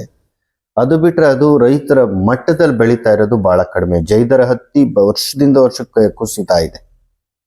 ಇವತ್ತು ನಿಮಗೆ 100 ಎಕರೆಯಲ್ಲಿ ಕಾಣುತ್ತೆ ಜೈದರ ಹತ್ತಿ, ಬಟ್ ಇಳಿತಾ ಇದೆ ಅದು. ಇಂಡಿಯಾದ ಪ್ಲಾಗು, ಇಂಡಿಯಾದ ಬಾವುಟವನ್ನು ಮಾಡ್ತಿದ್ದು ಜೈದರ ಹತ್ತಿಯಿಂದ. ಬಾಂಬೆ ಇಲ್ಲೆಲ್ಲ ಜೈಲುಗಳಲ್ಲಿ ನೇಣಿಗೆ ಹಗ್ಗ ಮಾಡ್ತಿದ್ದು ಜೈದರಿಂದ. ಕಸಾಬನ್ನ ನೇಣು ಹಾಕಿರಲ್ಲ, ಅದಕ್ಕೆ ಬಳಸಿದ್ದು ಜೈದರ್. ಇಂಥ ಒಂದು ಹೆಮ್ಮೆಯ ಹತ್ತಿ ಏನು ನಮ್ಮ ಗರ್ಗಾದ ಧಾರವಾಡದ ಗರ್ಗಾದಲ್ಲಿ ಬಾವುಟಗಳು ಮಾಡ್ತಿದ್ರು. ಇತ್ತೀಚಿನ 5-6 ವರ್ಷಗಳಿಂದ ಪ್ಲಾಸ್ಟಿಕ್ ಧ್ವಜಗಳು, ಚೈನಾ ಧ್ವಜಗಳು ಬಂದ ಮೇಲೆ ನಮ್ಮ ದೇಸಿ ಹತ್ತಿನ ಕೇಳರಿಲ್ಲ. ಒಂದೇ ಒಂದು ನಿರ್ಧಾರ ಕೇಂದ್ರ ಸರ್ಕಾರ ಮಾಡಿ, ದೇಸಿ ಹತ್ತಿಯ ಬಾವುಟ ಬೇಕು, ಅದು ಸ್ವದೇಶಿ. ನಿಮ್ ದೇಸಿ ಹತ್ತಿ ವಾಪಸ್ ಬರುತ್ತೆ. ಶಾಲಾ ಯೂನಿಫಾರ್ಮ್ಗಳು ದೇಸಿ ಹತ್ತಿ ಬರಬೇಕು, ವಾಪಸ್ ಬರುತ್ತೆ. ನಿಜ. ಆದ್ರೆ ಬಹಳಷ್ಟು ಜನಕ್ಕೆ ಈ ಅರ್ಥ ಗೊತ್ತಾಗ್ತಾ ಇಲ್ಲ. ಅಮೆರಿಕನ್ ಕಾಟನ್ ಹಾಕ್ಬಿಟ್ಟು ಆರ್ಗ್ಯಾನಿಕಲ್ ಬೆಳೆದು ನಾನು ದೇಸಿ ಅಂತಾರೆ. ಅಲ್ಲ, ಅರ್ಥ ಮಾಡ್ಕೊಳ್ಳಿ. 4 ಪ್ರಭೇದಗಳಿದೆ. ಇಂಡಿಯನ್ ಕಾಟನ್ ಅರ್ಬೋರಿಯಂ, ಇನ್ನೊಂದು ಇಂಡಿಯನ್ ಈಜಿಪ್ಟಿಯನ್ ಕಾಟನ್ ಅರ್ಬೋರಿಯಂ. ಇವೆರಡು ನಮ್ಮವಲ್ಲ. ಇರುಸುಟಮ್ಮು ಬರ್ಬಡೆನ್ಸ್ ಇಟ್ಕೊಂಡು ನಾವು ಇರುಸುಟಮ್ ಇಟ್ಕೊಂಡು ನಮ್ದು ಅಂತ ಇದ್ದೀವಿ. ಇಲ್ಲ, ನೀವು ಅರ್ಬೇಸಿಯಂ ಇಂಡಿಯನ್ ಕಾಟನ್ ಬೆಳೀರಿ, ಅವು ದೇಸಿ ಹತ್ತಿಗಳು. ಅದ್ರ ಬಳಕೆ ಶುರು ಮಾಡಿ. ಖಾದಿಯ ಹೆಸರಲ್ಲಿ ಸುಳ್ಳು ಹೇಳ್ತಾ ಇದ್ದೀವಿ ನಾವು, ಅದು ಅಮೆರಿಕನ್ ಕಾಟನ್ ಅದು. ಇದು ಈ ದೇಶದ ದುರಂತ. ಅರ್ಧಂಬರ್ಧ ತಿಳುವಳಿಕೆ ಇರೋರೆಲ್ಲ ಬಣ್ಣದ ಮಾತುಗಳಾಡೋದು, ಗ್ಲೋರಿಫಿಕೇಶನ್ ಇಲ್ಲ. ಅರ್ಥ ಮಾಡ್ಕೋಬೇಕು ನಾವೇನು ಖಾದಿ ಅಂತೀವಿ, ಸುಳ್ಳದು. What is this? American cotton ಇಟ್ಕೊಂಡು ನಾನು ಸ್ವದೇಶಿ, ದೇಸಿ, ಖಾದಿ ದೊಡ್ಡ ಪದಗಳು ಮಾತಾಡ್ತಾ ಇದ್ದೀವಿ. ಮಾಡಬೇಕಾಗಿರೋದು ಜೈದರು, ಪಂಡ್ರಾಪುರ, ಕಾಲಾ ಕಪಾಸ್, ಬೆಂಗಾಲ್ ದೇಸಿ, ಈ ಥರದ ಭಾರತೀಯ ದೇಸಿ ಹತ್ತಿ ತಳಿಗಳು ವಾಪಸ್ ಬರಬೇಕು. ಅದನ್ನು ಸ್ಪಿನ್ನಿಂಗ್, ಜಿನ್ನಿಂಗ್ ಎಲ್ಲ ಕೈಯಲ್ಲಿ ಮಾಡಬೇಕು. ಅದು ಬಟ್ಟೆಯಾಗಿ ರೂಪುಗೊಳ್ಬೇಕು. ಅದು ನಿಜವಾದ ಸ್ವದೇಶಿ. ಇವತ್ತೇನು ಖಾದಿ ಭಂಡಾರದಲ್ಲಿ ಮಾಡ್ತಾರೆ, ಫೇಕ್ ಖಾದಿ ಅಲ್ಲ. ಅಮೇರಿಕನ್ ಕಾಟನ್, ಬಿಟಿ ಕಾಟನ್ ಬೆಳೆಯೋದು. ಚಿತ್ರದುರ್ಗದಲ್ಲಿ ನಿಮಗೆ ಸ್ಲೈವರ್ಸ್ ಸಿಗ್ತವೆ, ಹಂಜಿಗಳು, ಅದನ್ನು ತಂದು ನಾವು ನೇಕಾರಣೆ ಮಾಡ್ತೀವಿ. ಎಲ್ಲ ಮೋಸ ಮಾಡ್ತಾ ಇದ್ದಾರೆ. ಇದನ್ನು ನಾವು ಅರ್ಥ ಮಾಡ್ಕೋಬೇಕು. ಹಾಗಾಗಿ ಸ್ವದೇಶಿ ಚಳವಳಿ ಹೊಸ ರೂಪದಲ್ಲಿ ಬರಬೇಕು. ಅರ್ಥ ಮಾಡಬೇಕು ಈ ನೆಲದ ಪರಂಪರೆ, ಈ ನೆಲದ ಬೀಜ ಪರಂಪರೆ, ಈ ನೆಲದ ಒಂದು ವಸ್ತ್ರ ಪರಂಪರೆ. ಅದನ್ನು ಅರ್ಥ ಮಾಡಿಕೊಂಡು ಅದಕ್ಕೆ ಒಂದು ರೂಪಿತವಾಗಂತ ತುರ್ತು ಇವತ್ತಿದೆ. ಸರ್, ಈಗ ನಾವು ಮೊದಲು ಅಂದ್ರೆ ಈಗ ನಾವು ಬಟ್ಟೆ ಅಂತಂದ್ರೆ ಅದು ಜಸ್ಟ್ ನಮ್ದು ದೇಹ ಮುಚ್ಲಿಕ್ಕೆ ಅಂತ ಹೇಳಿ ನಾವು ಬಳಸ್ತೀವಿ. ಅದ್ರ ಮೊದ್ಲಿದೆಲ್ಲ ಒಂದು ಆಯುರ್ವೇದದ ಮುಖಾಂತರನೂ ಬಟ್ಟೆ ಬಳಸ್ತಿದ್ರು. ಈಗ ಆಯುರ್ವಸ್ತ್ರ ಅಂತ ಕರಿತಿದ್ರು. ಅದಕ್ಕೆ ಇವನ್ ಬೇರೆ ಬೇರೆ ಕಷಾಯ ತರದ ವಸ್ತುಗಳನ್ನು ಬಳಸಿ ನಾವು ಧರಿಸೋದ್ರಿಂದ ಅದ್ರದ್ದು ನಮ್ಮ ಬೇರೆ ಬೇರೆ ಆರೋಗ್ಯ ಸಮಸ್ಯೆಗಳು ನಿವಾರಣೆ ಆಗ್ತವೆ ಅಂತ ಈ ತರ ಎಲ್ಲ ಬಳಸ್ತಿದ್ರು. ಆದ್ರೆ ಈಗ ನಾವು ಬಳಸ್ತಾ ಇರುವಂತಹ 99% ಎಲ್ಲಾ ಬೀಜಗಳು ಹತ್ತಿ ಎಲ್ಲ ಕುಲಾಂತರೀಕರಿಸಿದ್ದು GMO ಸೀಡ್ಸೇ ಇದೆ. ಈ GMO ಹತ್ತಿಯಿಂದ ನಮಗೆ ಆಗುವಂತಹ ಮುಖ್ಯ ಸಮಸ್ಯೆ ಏನು? ಈಗ ನಾವು ಗ್ರಾಹಕರಾಗಿ, ಬಟ್ಟೆ ತೊಡುವವರಾಗಿ ನಮಗಾಗುವಂತ ಸಮಸ್ಯೆ. ಈಗ ನಾವು ಬಟ್ಟೆ ಬಗ್ಗೆ ಅರ್ಥ ಮಾಡಬೇಕು. ಇವತ್ತೇನು ಅಮೇರಿಕನ್ ತಳಿಗಳಿದೆ ಅದನ್ನ ಕುಲಾಂತರಿ ತಳಿಯಾಗಿ ಮಾಡಲಿಕ್ಕೆ ಅದನ್ನು ಮೂಲವಾಗಿ ಇಟ್ಕೊಂಡಿದ್ದಾರೆ. ಇವತ್ತೇನು ಹೈಬ್ರಿಡ್ BT ಕಾಟನ್ ಇದೆ, ಆ ಹೈಬ್ರಿಡ್ BT ಕಾಟನ್ ಅಮೇರಿಕ ತಳಿಯ ಇದು ಒಂದು ನಮ್ದಲ್ಲ. ಅದು ಎರಡನೇದೇನಾಗುತ್ತೆ, ಈ BT ಹತ್ತಿ ಅನ್ನೋದು ಮಣ್ಣಿನಲ್ಲಿರುವ ಬ್ಯಾಸಿಲಸ್ ತುರಂಜೆನಿಸಿಸ್ ಅನ್ನ ಒಂದು ಸೂಕ್ಷ್ಮ ಜೀವಿಯ ಜೀನ್ ತೆಗೆದು ಹತ್ತಿ ಗಿಡದೊಳಗೆ ಹಾಕ್ಬಿಟ್ಟವ್ರೆ. ಹ್ಮ್. ಈ ಹತ್ತಿ ಗಿಡ ತನ್ನ ಒಡಲಲ್ಲಿ ವಿಷ ತುಂಬಿಕೊಂಡು ಅದನ್ನ ಹತ್ತಿ ತಿನ್ನಕ್ ಬರೋಂಥ ಎಲೆ ತಿನ್ನಕ್ ಬರೋಂಥ ಹುಳುಗಳು, ಕಂಬಳಿ ಹುಳುಗಳನ್ನ ಸಾಯಿಸ್ತದೆ. ಅದು ಬಂದು ಅದ್ರ ಎಲೆ ತಿನ್ಬಿಟ್ರೆ ಅದು ಹೊಟ್ಟೆ ಎಲ್ಲ ಜಠರ ಊದ್ಕೊಂಡು ಸತ್ತೋಗ್ಬಿಡ್ತದೆ, ಜೀರ್ಣಾಂಗ ವ್ಯೂಹ ಎಲ್ಲ ಕೆಟ್ಟೋಗಿ. ಇದನ್ನ ತಿಂದಂತ ದನಕರುಗಳು ಅದು ಟಚ್ ಅದು ಮುಟ್ಟದಂತ ಇದು ನಮ್ಗೇನಾಗುತ್ತೆ? ಇನ್ನು ಅದ್ರ ಬಟ್ಟೆ ಎಷ್ಟು ವಿಷಕಾರಿಯಾಗಿರ್ಬೇಕು. ಅದು ಬಹಳಷ್ಟು ಜನಕ್ಕೆ ಅಲರ್ಜಿ ಆಗ್ತದೆ. ಹಾಗಾಗಿ ನವಜಾತ ಶಿಶುಗಳು, ವಿಶೇಷವಾಗಿ ಒಳ ಉಡುಪುಗಳು, ಸೂಕ್ಷ್ಮ ಚರ್ಮ ಇರೋಂಥ ಮಹಿಳೆಯರು, ಇವರೆಲ್ಲರಿಗೂ ಕೂಡ ಈ ಬೀಟಿ ಹತ್ತಿಯಿಂದ ಅಪಾಯ ಯಾವತ್ತೂ ಇದೆ. ನೀವು ನೋಡ್ಬೋದು, ಒಳ ಉಡುಪುಗಳು ತುಂಬಾ ಅಲರ್ಜಿಕಾರಕ. ಬಹಳ ಜನ ಹೇಳ್ಕೊಳಕ್ ನಾಚಿಕೆ ಬೀಳ್ತಾರೆ. ಎಷ್ಟೋ ಜನ ಅದನ್ನು ಅನುಭವಿಸ್ತಾರೆ. ಅವರ ಒಳ ಕವಚಗಳು, ಒಳ ವಸ್ತ್ರಗಳು, ಇದೆಲ್ಲ ಕೂಡ. ಅದು ನೀವು ಒಂದ್ಸಲ ಈ ದೇಸಿ ಹತ್ತಿಯಿಂದ ಮಾಡಿದಾಗ, ನೀವು ಹೇಳಂಗೆ ಆಯುರ್ ವಸ್ತ್ರ ಇದೆಲ್ಲ ಕೂಡ ಮತ್ತೆ ವಾಪಸ್ ಬರಬೇಕು. ಯಾಕಂದ್ರೆ ನೀವು ನ್ಯಾಚುರಲ್ ಕಲರ್ ಹಾಕುವಾಗ ನೋಡಿ, ಬಟ್ಟೆ ಅನ್ನೋದು ಬರೀ ಬಟ್ಟೆ ಆಗಿ ಬರಲ್ಲ, ಅತ್ಯಂತ ಗಾಢ ರಾಸಾಯನಿಕಗಳ ಬಣ್ಣ ಕೂಡ ಅದ್ರ ಜೊತೆ ಬರುತ್ತೆ. ಅದು ನಿಮಗೆ ಅಲರ್ಜಿ ತರುತ್ತೆ, ನಿಮಗೆ ಷಂಡತನ ತರುತ್ತೆ, ಬೇರೆ ಬೇರೆ ಆರೋಗ್ಯ ಸಮಸ್ಯೆಗಳನ್ನು ಮಾಡುತ್ತೆ. ಇಲ್ಲಿ ಏನಾಗಿದೆ ಅಂದ್ರೆ, ನೀವು ದೇಸಿ ಬಟ್ಟೆ ವಾಪಸ್ ತಂದ್ರೆ ನೈಸರ್ಗಿಕ ಬಣ್ಣಗಳೇನಿದೆ, ಆ ಇಂಡಿಗೋ ಇರ್ಬೋದು, ನೇರಳೆ ಇರ್ಬೋದು, ದಾಳಿಂಬೆ ಇರ್ಬೋದು, ನಿಮ್ಗೆ ಇನ್ನೊಂದಷ್ಟು ಆರೋಗ್ಯ, ಒಂದು ರೀತಿ ಮಾಜನ ಇದ್ದಂಗೆ ಆ ಥರ. ಯಾಕಂದ್ರೆ ನ್ಯಾಚುರಲ್ ಇದು ಸಿಗ್ತಾ ಇರುತ್ತೆ. ಹಾಗಾಗಿ ವಸ್ತ್ರಗಳ ಬಗ್ಗೆ ನಾವು ಹೆಚ್ಚೆಚ್ಚು ಮಾತಾಡಬೇಕು. ಮುಂದಿನ ಬಾರಿ ವಸ್ತ್ರದಾನ ಅಂದ್ರೆ ಒಂದೆರಡಾದ್ರೂ ನಾವು ದೇಸಿ ಹತ್ತಿಗಳದು ಶುರು ಮಾಡ್ಬೇಕದು. ಸರ್, ನಾವು ಈಗ ಇದು ಗುರುತಿಸ್ಬೇಕು ಹೆಂಗ ಅಂದ್ರೆ, ಇದು ದೇಸಿ ಹತ್ತಿ ಅಥವಾ ಬಿಟಿ ಹತ್ತಿ ಅಂದ್ರೆ ಏನಾದ್ರೂ ನಾವು ಸರಳವಾಗಿ ಗುರುತಿಸಬಹುದಾ? ಗುರುತಿಸ್ಬೋದು. ಅಂದ್ರೆ ಈಗೇನಾಗೋಗಿದೆ, ಎಲೆಗಳ ರಚನೆ ಬೇರೆ ಬೇರೆ ಇದೆ, ಮತ್ತು ಈ ದೇಸಿ ಹತ್ತಿಗಳು ಹೆಚ್ಚು ಕಡಿಮೆ ಎಲ್ಲ ಕಣ್ಮರಿ ಆಗೋಗಿದೆ. ಸದ್ಯಕ್ಕೆ ನಿಮ್ಗೆ ಉಳಿದಿರೋದು ಒಂದೇ ಒಂದು ದೇವರ ಪೂಜೆಗೆ ಬಳಸೋಂಥ ಶ್ರೀ ಹತ್ತಿ. ಏನು ಹಿತ್ಲುಗಳಲ್ಲಿ ಮರ ಆಗಿರುತ್ತಲ್ಲ, ಅದೊಂದು ಕೊನೆ ದೇಸಿಯಾಗಿ ನಿಮ್ ಜೊತೆ ಉಳ್ಕೊಂಡಿದೆ. ಕೆಂಪು ಹೂ ಬಿಡುತ್ತೆ, ಎಲೆ ಎಲ್ಲ ಹಿಂಗ್ ಒಡ್ದಂಗ್ ಇರುತ್ತೆ, ಶಾರ್ಪ್ ಆಗಿರ್ತವೆ, ಅಗಲವಾಗಿರಲ್ಲ. ಅದು ಒಂದು ಇದೆ. ಎರಡನೇದು ನಮ್ಮ ಜೈದಾರ್ ತರ ಚಿಕ್ಕ ಚಿಕ್ಕ ಎಲೆಗಳು ಒಣಭೂಮಿನಲ್ಲಿ ಬೆಳೀತದೆ. ಇಂಥ ಒಂದ್ 2-3 ತಳಿಗಳು ಮಾತ್ರ ಇವತ್ತು ನಮ್ಮ ಜೊತೆ ಇದೆ. ಇದು ಒಬ್ಬೊಬ್ಬ ರೈತ ಉಳಿಸ್ತೀನಿ ಅಂದ್ರೆ ಆಗದ ಮಾತಿದು. ನೀವು ಹತ್ತಿ ಬೆಳಿತೀರ, ಅದನ್ನ ಜಿನ್ ಮಾಡ್ಬೇಕಲ್ಲ, ಎಲ್ಲಿದೆ? ಮಿಷಿನ್ಗಳಿಲ್ಲ, ಕಳೆದೋಗಿದೆ. ತುಂಬಾ ಗಟ್ಟಿ ಇದು ಹೋಗಲ್ಲ, ತುಂಬಾ ಒರಟು. ಅದಾದ್ಮೇಲೆ ನೂಲ್ ಮಾಡಕ್ ಆಗದೇ ಇಲ್ಲ, ಅದನ್ನ ಮಾಡೋರ್ ಬೇಕು. ಅಂದ್ರೆ ಇದು ಒಬ್ರು ಮಾಡೋ ಕೆಲಸ ಅಲ್ಲ, ಸರ್ಕಾರ ಬೆಂಬಲ ಕೊಡಬೇಕು.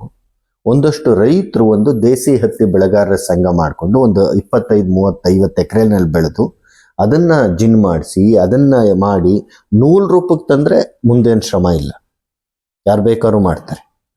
ನೂಲಿಗೆ ತರೋದು ದೊಡ್ಡ ಚಾಲೆಂಜ್ ಇರೋದು. ಹಾಗಾಗಿ ಇದು ಸಾಂಸ್ಥಿಕವಾಗಿ ಒಂದು ಕಲೆಕ್ಟಿವ್ ಎಫರ್ಟ್ ಆಗಿ ಮಾಡ್ಬೇಕು. ಅದು ಒಬ್ಬೊಬ್ರು ಮಾಡೋದು ಕಷ್ಟ. ಈ ಮೊದಲು ನಮ್ದು ಅಂದ್ರೆ ಈಗ ಹಳ್ಳಿ ಪದ್ಧತಿ ಒಳಗ ಅಲ್ಲಿಂದಲೇ ಸಣ್ಣ ಪುಟ್ಟ ಯೂನಿಟ್ಸ್ ಇರ್ತಿದ್ವು ಸರ್. ಅಂದ್ರೆ ಈಗ ಹತ್ತಿ ಬೆಳೆದ್ರ ಒಬ್ಬರು ಅಲ್ಲೇ, ಈಗ ಆ ಥರ ಏನಾದ್ರು ಸ್ಮಾಲ್ ಸ್ಕೇಲ್ ಇಂಡಸ್ಟ್ರಿ ತರದ್ದು ಅಪಾರ್ಚುನಿಟೀಸ್ ಇದ್ರೊಳಗೆ ಏನಾದ್ರು? ತುಂಬಾ ಅವಕಾಶ ಇದೆ. ನೀವು ಗುಜರಾತ್ ಅಲ್ಲಿ ಕಮೀರ್ ಅಂತ ಇದೆ. ಈ ಕಮೀರ್ ಅನ್ನೋದು ಅಲ್ಲಿ ಕಾಲ ಹತ್ತಿ ಬೆಳೆಯಂತ ಎಲ್ಲ ಇವ್ರನ್ನ ಅವ್ರು ಒಟ್ಟುಗೂಡಿಸಿದ್ದಾರೆ. ಅಂದ್ರೆ ನೂಲ್ ಮಾಡೋ ಅಂತರು, ಜಿನ್ನಿಂಗ್ ಮಾಡೋ ಅಂತರು, ಬಣ್ಣ ಮಾಡೋರು, ನೇಕಾರಿಕೆ ಮಾಡೋರು, ಇವರೆಲ್ಲ ಒಂದಾಗ್ಬಿಟ್ಟು ಕಮೀರ್ ಅಂತ ಕಟ್ಟಿದ್ದಾರೆ. ಅಲ್ಲಿ ಬೆಳೆಯಂತ ದೇಸಿ ಹತ್ತಿ, ಕಾಲಕ ಹತ್ತಿಯನ್ನ ಬಟ್ಟೆ ಮಾಡೋವರೆಗೂ ಎಲ್ಲರೂ ಒಂದಾಗಿದ್ದಾರೆ, ಒಂದು ಸಂಸ್ಥೆ ಕಟ್ಕೊಂಡಿದ್ದಾರೆ. ಈಗ ನಮ್ಮ ತುಲಾ ಕೂಡ ಹಾಗೇನೆ. ತುಲಾ ಕೂಡ ಅಲ್ಲಿರೋಂಥ ಬೇರೆ ಬೇರೆ ಇವ್ರನ್ನೆಲ್ಲ ಒಟ್ಟುಗೂಡಿಸ್ಬಿಟ್ಟು ದೇಸಿ ಹತ್ತಿ ಮಾಡುತ್ತೆ. ಅದೇ ರೀತಿ ಇನ್ನೊಂದು ಪಶ್ಚಿಮ ಬಂಗಾಳದಲ್ಲಿ ಒಂದಿಷ್ಟಿದೆ. ನೀವು ಪುಂಡ್ರಾಪುರ, ಇದು ಪುಂಡೂರು ಅಂತ ಇದೆ ವಿಶಾಖಪಟ್ಟಣಂ ಹತ್ರ, ಶ್ರೀಕಾಕುಳಂ ಹತ್ರ, ಅಲ್ಲೂ ಕೂಡ ಚಿಕ್ಕದ ನಡೀತಾ ಇದೆ. ಅಲ್ಲಲ್ಲಿದೆ ಈಗಲೂ ಕೂಡ. ನಮ್ಮ ರೋಣ, ಗದಗ ಇಲ್ಲೆಲ್ಲ ಕೂಡ ಇದ್ದಾರೆ, ನೂಲ್ ಮಾಡೋರಿದ್ದಾರೆ, ಬಣ್ಣ ಹಚ್ಚರಿದ್ದಾರೆ. ಬಟ್ ಎಲ್ಲ ಬಿಡಿಬಿಡಿಯಾಗಿದ್ದಾರೆ. ಅವ್ರ ಕಲೆನ ಯಾರು ಗುರುತಿಸ್ತಾ ಇಲ್ಲ. ನಾವು ಅದನ್ನ ಒಂದು ರೂಪಕ್ಕೆ ತರೋದಾದ್ರೆ ಆಗುತ್ತೆ. ಅದು ಈಗಲೂ ಇದೆ, ಸಂಪೂರ್ಣವಾಗಿ ಏನು ಕಣ್ಮರೆ ಆಗಿಲ್ಲ. ಆದರೆ ತಳಿಗಳು ಕಣ್ಮರೆ ಆಗ್ಬಿಟ್ಟವು, ಅದು ದುರಂತ. ಈಗ ಇದು ಬಿಟಿ ಹತ್ತಿ ಭಾರತಕ್ಕೆ ಯಾವ ಸಂದರ್ಭದಲ್ಲಿ ಬಂತು ಸರ್? ಹತ್ತಿ ಬ್ರಿಟಿಷರು ಬಂದಾಗಳಿಂದ ಕೂಡ ಕಳೆದ 150 ವರ್ಷಗಳಿಂದಲೂ ಅವರು 250 ವರ್ಷ 250 ವರ್ಷದಿಂದಲೂ ಮ್ಯಾಂಚೆಸ್ಟರ್ ಏನೆಲ್ಲ ಹೆಸರು ಕ್ರಾಂತಿಗಳಾಗತ್ತೆ ಅಲ್ಲಿಂದಲೂ ಕೂಡ ಭಾರತದಲ್ಲಿ ಹತ್ತಿ ಸಂಸ್ಕೃತಿನ ಹಾಳು ಮಾಡಲಿಕ್ಕೆ ಅದಕ್ಕೆ ಕೀಳು ಮರೆವು ಮಾಡೋಕ್ಕೆ ಮೊದಲಿಂದಲೂ ಪ್ರಯತ್ನ ಮಾಡಿದ್ರು. ಅವರು ಆ ಕಾಲಘಟ್ಟದಲ್ಲಿ ಈ ಶತಮಾನದ ಆರಂಭದಲ್ಲೇ 19ನೇ ಇದು ಏನು 1930 ಕೂಡ ಎರಡನೇ ಮಹಾಯುದ್ಧ ಶುರುವಾಗೋದಕ್ಕೆ ಮೊದಲನೇ ಮಹಾಯುದ್ಧ ಆದಮೇಲೆ ಆಗಲೇ ಅಧಿಕ ಇಳುವರಿ ತಳಿಗಳನ್ನ ತಮಿಳುನಾಡು ಇಲ್ಲೆಲ್ಲ ಬಿಡ್ತಾರೆ. ಬಹಳ ಪ್ರಯತ್ನ ನಡೀತದೆ. ಯಾವಾಗ ಇವರು ಮೊದಲನೇ ಮಹಾಯುದ್ಧದಲ್ಲಿ ಅಮೆರಿಕದಿಂದ ಹತ್ತಿನೇ ಬರಲ್ಲ, ಎರಡನೇ ಮಹಾಯುದ್ಧ ಮೊದಲನೇ ಮಹಾಯುದ್ಧದಲ್ಲಿ ಅವೆಲ್ಲ ಇಂಡಿಯನ್ ಹತ್ತಿ ತಗೊಂಡು ಹೋಗ್ತಾ ಇರ್ತಾರೆ. ಅವಾಗೇನೆ ಮದ್ರಾಸ್, ಕೊಯಂಬತ್ತೂರು ಇಲ್ಲೆಲ್ಲ ಸಂಶೋಧನೆಗಳು ಶುರುವಾಗ್ತವೆ. 50 ದಶಕ ಕಾಲ ಹೈಬ್ರಿಡ್ ಹತ್ತಿ ಇರುತ್ತೆ. ನೀವು ತಳಿ ಅಭಿವೃದ್ಧಿ ನೋಡೋದಾದ್ರೆ ಅದ್ರ ಇತಿಹಾಸಗಳನ್ನ ಹತ್ತಿನಲ್ಲೇ ಮೊದಲ ಹೈಬ್ರಿಡ್ಗಳು ಬರೋದು. ಹಾಗಾಗಿ ಆ ಕಾಲಘಟ್ಟದಿಂದಲೂ ಇದೆ. ಆದ್ರೆ 60ರ ದಶಕದಲ್ಲಿ ತುಂಬಾ ಸಾರ್ವತ್ರಿಕ ಆಗೋಯ್ತು. ಎಲ್ಲ ದೇಸಿ ಹತ್ತಿಗಳು ಹೋಗ್ಬಿಟ್ಟು. ಹಾಗಾಗಿ ಗಾಂಧಿ ಕೊಟ್ಟಂತ ಕೊಡುಗೆ ತುಂಬಾ ಇದೆ. ಯಾಕಂದ್ರೆ ಗಾಂಧಿ ಏನದು ಸ್ವದೇಶಿ ವಸ್ತ್ರ ಚಳುವಳಿ, ಗಾಂಧಿನೇ ನೂಲು ಮಾಡೋದು ಇದೆಲ್ಲ ಮಾಡ್ತಾರಲ್ಲ, ಅದು ಬ್ರಿಟಿಷರ್ಗೆ ಕೈ ಕಟ್ಟಾಕ್ಬಿಡ್ತದೆ. ಏನೆಲ್ಲ ತಳಿಗಳು ತಂದ್ರು ಕೂಡ ಅವರು ಗಾಂಧಿಯ ಈ ಸ್ವದೇಶಿ ವಸ್ತ್ರ ಚಳುವಳಿ ಮುಂದೆ 3-4% ಏರ್ಸಕ್ ಬರಲ್ಲ ಅವರು. ನೀವು ಗಾಂಧಿಯ ಆತ್ಮಕಥನ ನೋಡೋದಾದ್ರೆ 3 ಚಾಪ್ಟರ್ ಮಾತಾಡ್ತಾರೆ Gandhiji. The rebirth of khadi, found at the last, ಮತ್ತೆ ಇನ್ನೊಂದು ಯಾವುದೊಂದು ಅಧ್ಯಾಯದಲ್ಲಿ ಇಲ್ಲೆಲ್ಲ ಕೂಡ ಅವರು ಹೆಂಗೆ ಚರಕನ ವಾಪಸ್ ತಂದ್ರು ಅಂತ ತೋರಿಸ್ತಾರೆ. ಅದನ್ನ ಸ್ವಾತಂತ್ರ್ಯದ ನಂತರ ಸರ್ಕಾರಗಳು ಗಮನ ಕೊಡಲಿಲ್ಲ. ಏನು ಆ ಕುಮಾರಪ್ಪ ಮತ್ತು ಗಾಂಧಿ ಆ ಸರ್ವೋದಯ ಸಂಘಗಳೇನು ಕಟ್ಟಿದ್ರು ಅದು ಉಳ್ಕೊಳ್ಳಿಲ್ಲ. ಅವು ಉಳ್ಕೊಂಡು ಮುಂದೆ ಹೋಗಿದ್ರೆ ದೇಸಿ ಹತ್ತಿ ಉಳಿಯೋದು. ಈ ಖಾದಿ ಇವತ್ತೇನಾದ್ರೂ ಈ ದೇಶದಲ್ಲಿ ದೇಸಿ ಹತ್ತಿಯನ್ನ, ಗಾಂಧಿ ಕಲ್ಪನೆಯ ಖಾದಿಯನ್ನ ನಾಶ ಮಾಡಿದ ಕುಖ್ಯಾತಿ ಇದ್ರೆ ಅದು ಖಾದಿ ಬೋರ್ಡ್ಗೆ. ಹಾಳು ಮಾಡಿದಾರೆ ಅವರು. ಇವತ್ತು ಗೊತ್ತಿಲ್ಲ ಅವ್ರಿಗೆ ಏನ್ ದೇಸಿ ಹತ್ತಿ ಅಂತ. ಗಾಂಧಿ ಹೆಸರನ್ನ, ಗಾಂಧಿ ಬಟ್ಟೆಯನ್ನ, ಗಾಂಧಿ ಕಲ್ಪನೆಯ ಖಾದಿಯನ್ನ ಮೊದಲು ಮಾಡಿದ್ದೆ ಇವರು ಪಾಲಿಯೆಸ್ಟರ್ ಕೊಡೋದಲ್ಲಿ. ಇವತ್ತು ನೀವು ಖಾದಿ ಬೋರ್ಡ್ಗೆ ಹೋಗಿ ಎಲ್ಲ ಇಲ್ಲ, ಎಲ್ಲ ಪಾಲಿಯೆಸ್ಟರ್ ಕೊಡೋರು ಯಾವ್ದು ಇಂಥದ್ದೆಲ್ಲ ಮಾಡ್ತಾ ಇದ್ದಾರೆ ಮೂರ್ಖತನಗಳು. ಅಂತರಲ್ಲಿ ಆಗತ್ತೆ ಒಂಥರ ಈ ರಾಜಕೀಯ ಪಕ್ಷಗಳ ಚೇಲಾಗಳು ಹೋಗಿ ಅಲ್ಲಿ ಕೂತ್ಕೊಳ್ತಾರೆ. ಏನ್ ಹೇಳ್ತೀರಾ?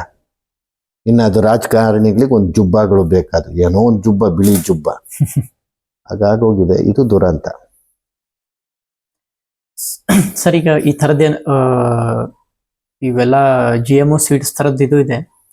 ಇದು ನಾವೀಗ ಇಂಟರ್ನ್ಯಾಷನಲ್ ಇದ್ರೊಳಗೆ ನೋಡ್ತೀವಿ ಅಂತಂದ್ರೆ ಕೆಲವೊಂದು 2-3 ಕಂಪನಿಗಳೇ ಈ ಥರದ್ದು ಎಲ್ಲ ಸಾರ್ವಭೌಮತ್ವವನ್ನು ಪಡ್ಕೊಂಡಿದೆ.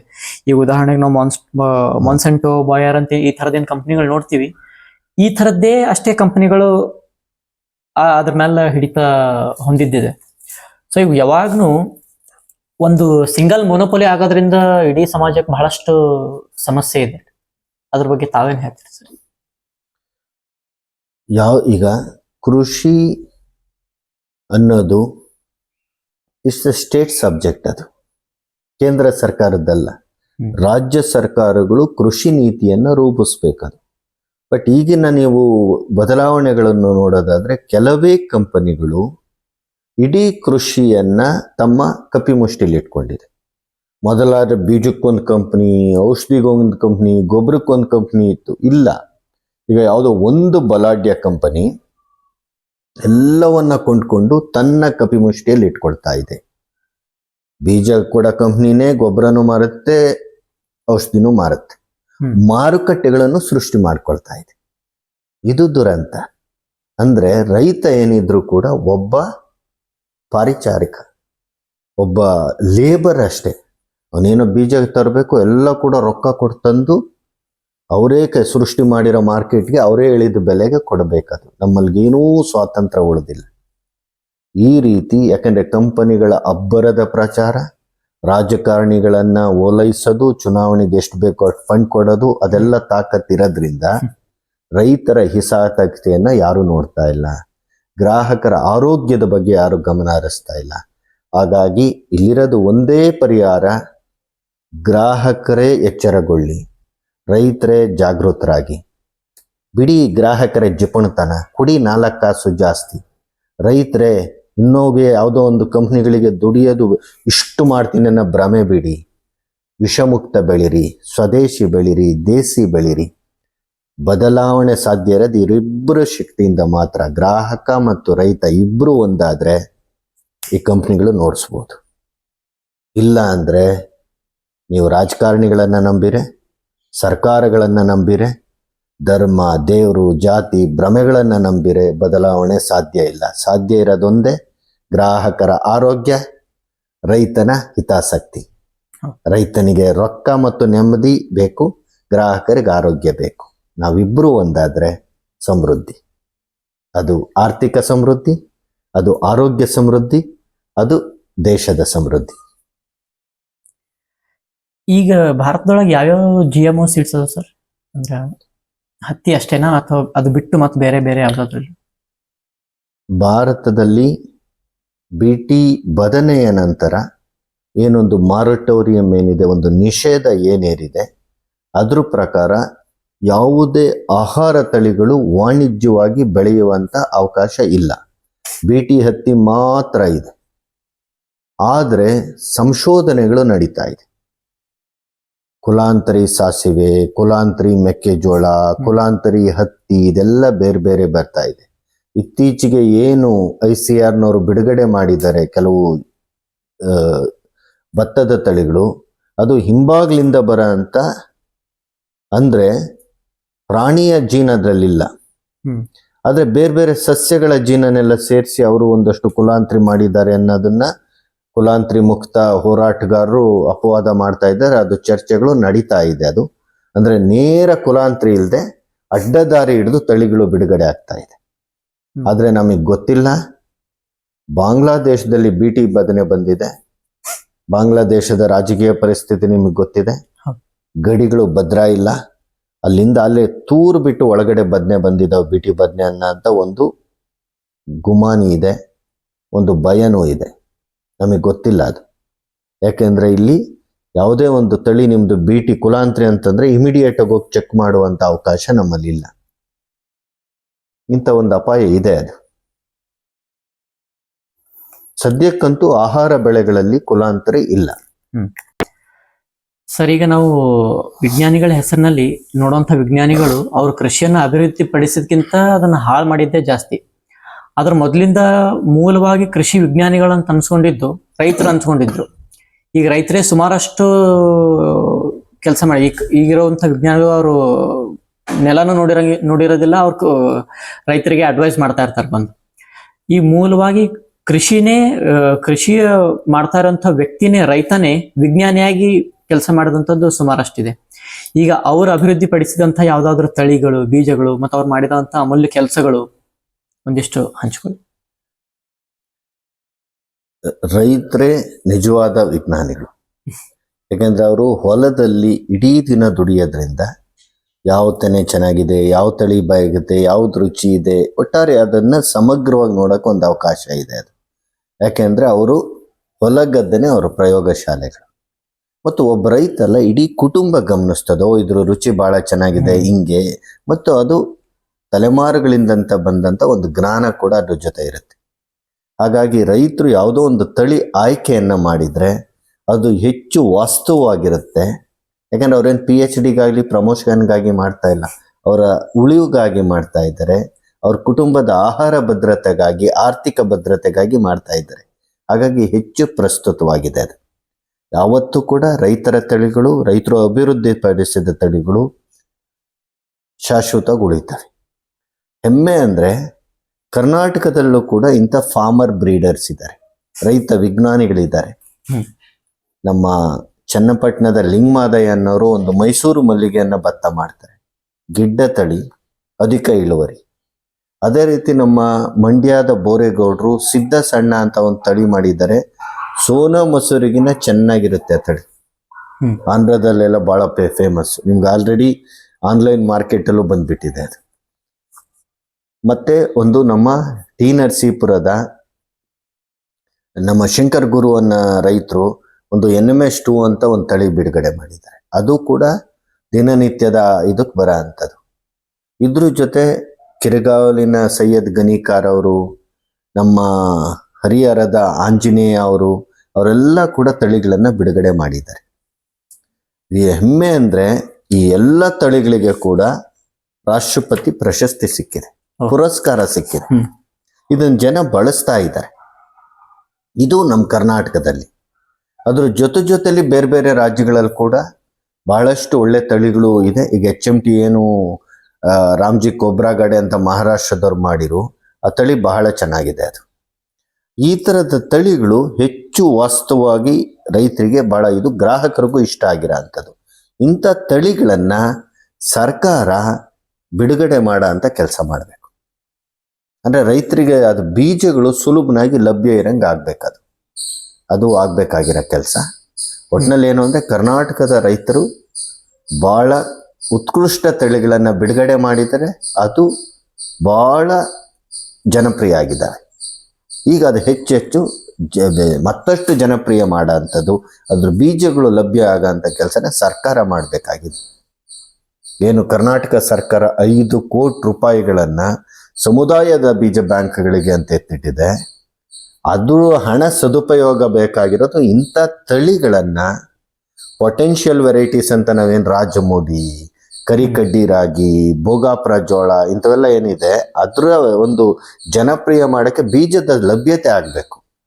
ತಗೊಂಡೋಗ್ಬಿಟ್ಟು ಅದನ್ನು ಇನ್ನೊಂದು ಜೀನ್ ಬ್ಯಾಗ್ ಮಾಡಿ ಬೀಜ ಬಚ್ಚಿಕ್ಕದಲ್ಲ ಅದು ಶವಾಗಾರ ಅಲ್ಲ, ಅದು ಜೀವನ. ಅದು ನೋಡಿ ಮೂರ್ಖತನ ಮಾಡ್ತಾ ಇದೆ ಕೃಷಿ ಇಲಾಖೆ.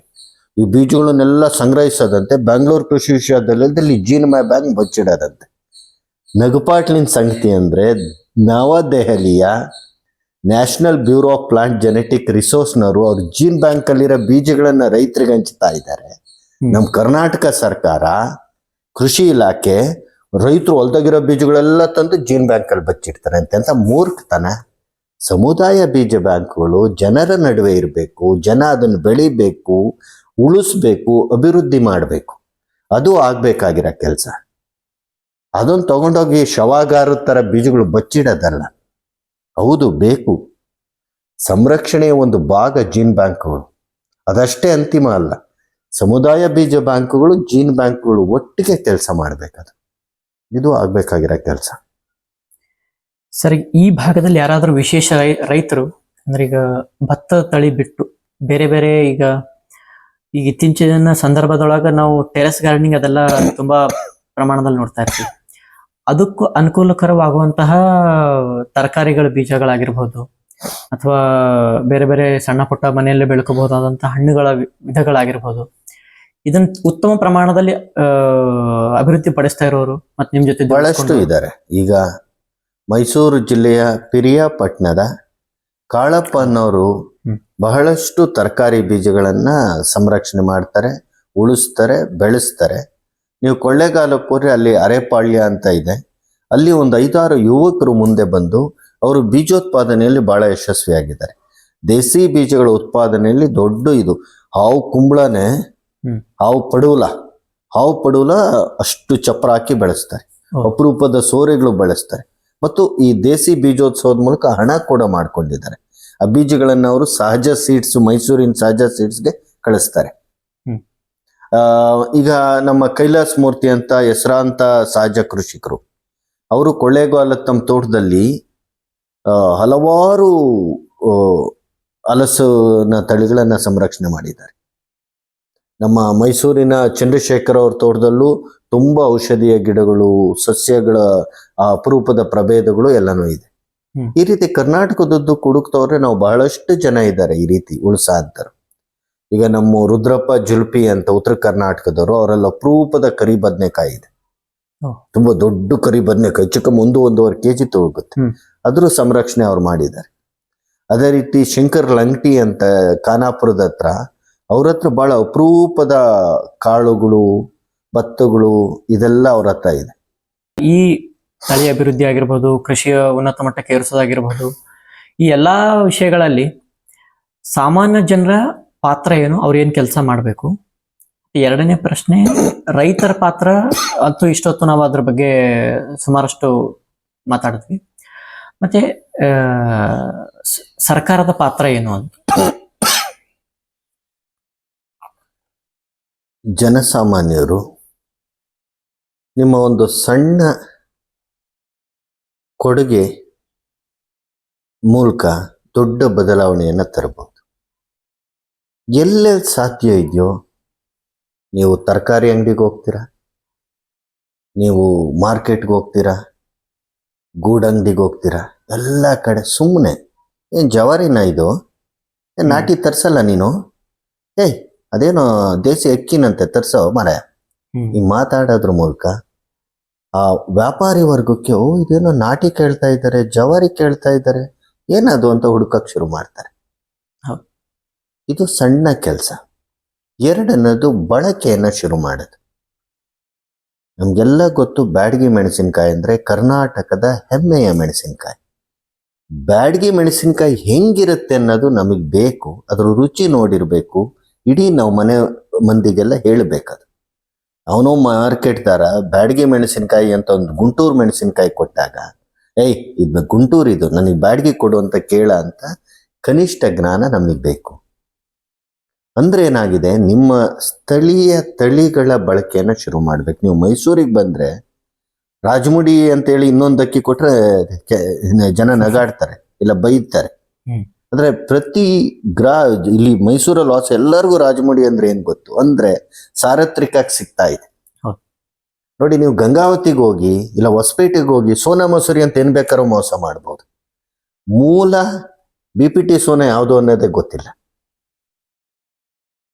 ನೀವು ಧಾರವಾಡಕ್ಕೆ ಹೋಗಿ ನವಲು ಸಾಲೆ ಅಂತ ಹೇಳಿ ಏನಾದ್ರು ನಂಬಿಸ್ಬೋದು. ಅಂದ್ರೆ ಜನ ಬಳಕೆಗೆ ಬರ್ಬೇಕದು. ಈಗ ನೀವು ಮಟ್ಟಿಗುಳ್ಳ ಅಂತೇಳಿ ಯಾವುದೋ ನೀಲಿ ಬದನೆಕಾಯಿ ಕೊಟ್ರೆ ಜನ ನಗಾಡ್ತಾರೆ.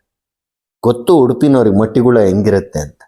ಅಂದ್ರೆ ಸ್ಥಳೀಯ ತಳಿಗಳ ಬಗ್ಗೆ ಜನಸಾಮಾನ್ಯರಿಗೆ ಜ್ಞಾನ ಇರಬೇಕು. ಸಣ್ಣ ಸಣ್ಣ ಕೆಲಸಗಳನ್ನು ಮಾಡಬೇಕು. ಬೀಜ ಸಂರಕ್ಷಣೆ ಅಂದ್ರೆ ನಿಮ್ಗೇನು ಹೊಲನೇ ಬೇಕು ಅಂತಿಲ್ಲ. ನಿಮ್ ತಾರ್ಸಿಲಿ, ನಿಮ್ಮ ಮನೆ ಹಿಂದ್ಗಡೆ ಒಂದು ಚಿಕ್ಕ ಚಿಕ್ಕ ಗ್ರೋ ಬ್ಯಾಗ್ಗಳು, ಹಳೆ ಬಕೆಟ್ಗಳು, ಅಲ್ಲಲ್ಲೇನೋ ಒಂದು ತಳಿಯನ್ನು ಉಳಿಸಕ್ ಸಾಧ್ಯ ಇದೆ. ಒಂದು ಟೊಮೊಟೊ ನೀವು ಉಳಿಸಿದ್ರೆ ಒಂದು ತಳಿ ಉಳಿಸಿದ ಪುಣ್ಯ ನಿಮಗೆ ಬರುತ್ತೆ. ಏನೋ ಇತ್ಲಲ್ಲಿ ಒಂದು ಸ್ವಲ್ಪ ಜಾಗ ಇತ್ತು ಅಂದ್ರೆ ಒಂದು ನಾಟಿ ಮಾವಿನ ಗಿಡನೋ, ಹುಳಿ ಮಾವೋ, ಇನ್ಯಾವುದೋ ಒಂದು ಗಿಡನ ಉಳಿಸ್ಕೊಡಕ್ ಸಾಧ್ಯ. ಇದು ಜನಸಾಮಾನ್ಯರು ನೀಡೋಂಥ ಕೊಡುಗೆ. ರೈತರು ಮಟ್ಟಿಗೆ ಏನಾಗಬೇಕು ಅಂದ್ರೆ ಭವಿಷ್ಯ ಇರೋದು ನಮ್ಮ ದೇಶೀಯ ತಳಿಗಳಲ್ಲಿ ಅನ್ನೋದು ತಿಳ್ಕೊಬೇಕಾದ್ರೆ. ಹೈಬ್ರಿಡ್ ತೆಂಗಿನಕಾಯಿ ಗಿಡ ಎಷ್ಟು ದಿನ ಬರುತ್ತೆ? 20-25 ವರ್ಷಕ್ಕಾದ್ರೂ ಆಯುಷ್ ಕಸ್ತಮ್ ಉಳಿಯೋದೇನೆ ಟಿಪ್ಟೂರ್ ಟಾಲ್ 100 ವರ್ಷ ಉಳ್ಕೊಳ್ಳುತ್ತೆ. ಬೀಜದಿಂದ ಹಾಕಿರೋ ಹಲಸಿನ ಗಿಡ 1000 ವರ್ಷ ಉಳ್ಕೊಳ್ಳುತ್ತೆ. ಇದು ಅರ್ಥ ಮಾಡಿಕೊಂಡು ನೀವು ವಾಣಿಜ್ಯಕರವಾಗಿ ಏನಾದ್ರು ಬೆಳ್ಕೊಳ್ಳಿ. ಅಟ್ಲೀಸ್ಟ್ ಈ ದೇಶೀಯ ಬೀಜಗಳು, ತಳಿಗಳು, ಹಣ್ಣು ಹಂಪಲಗಳನ್ನು ಕೆಲವನ್ನಾದರೂ ನೀವು ಇಟ್ಕೊಳ್ಳಂಗಾಗಬೇಕದು. ಮತ್ತು ಅದನ್ನ ನೇರ ಗ್ರಾಹಕರು ಮಾಡ್ಲಿಕ್ಕೆ ಕೊಡೋಕ್ಕೆ ಪ್ರಯತ್ನಗಳು ಮಾಡಬೇಕದು.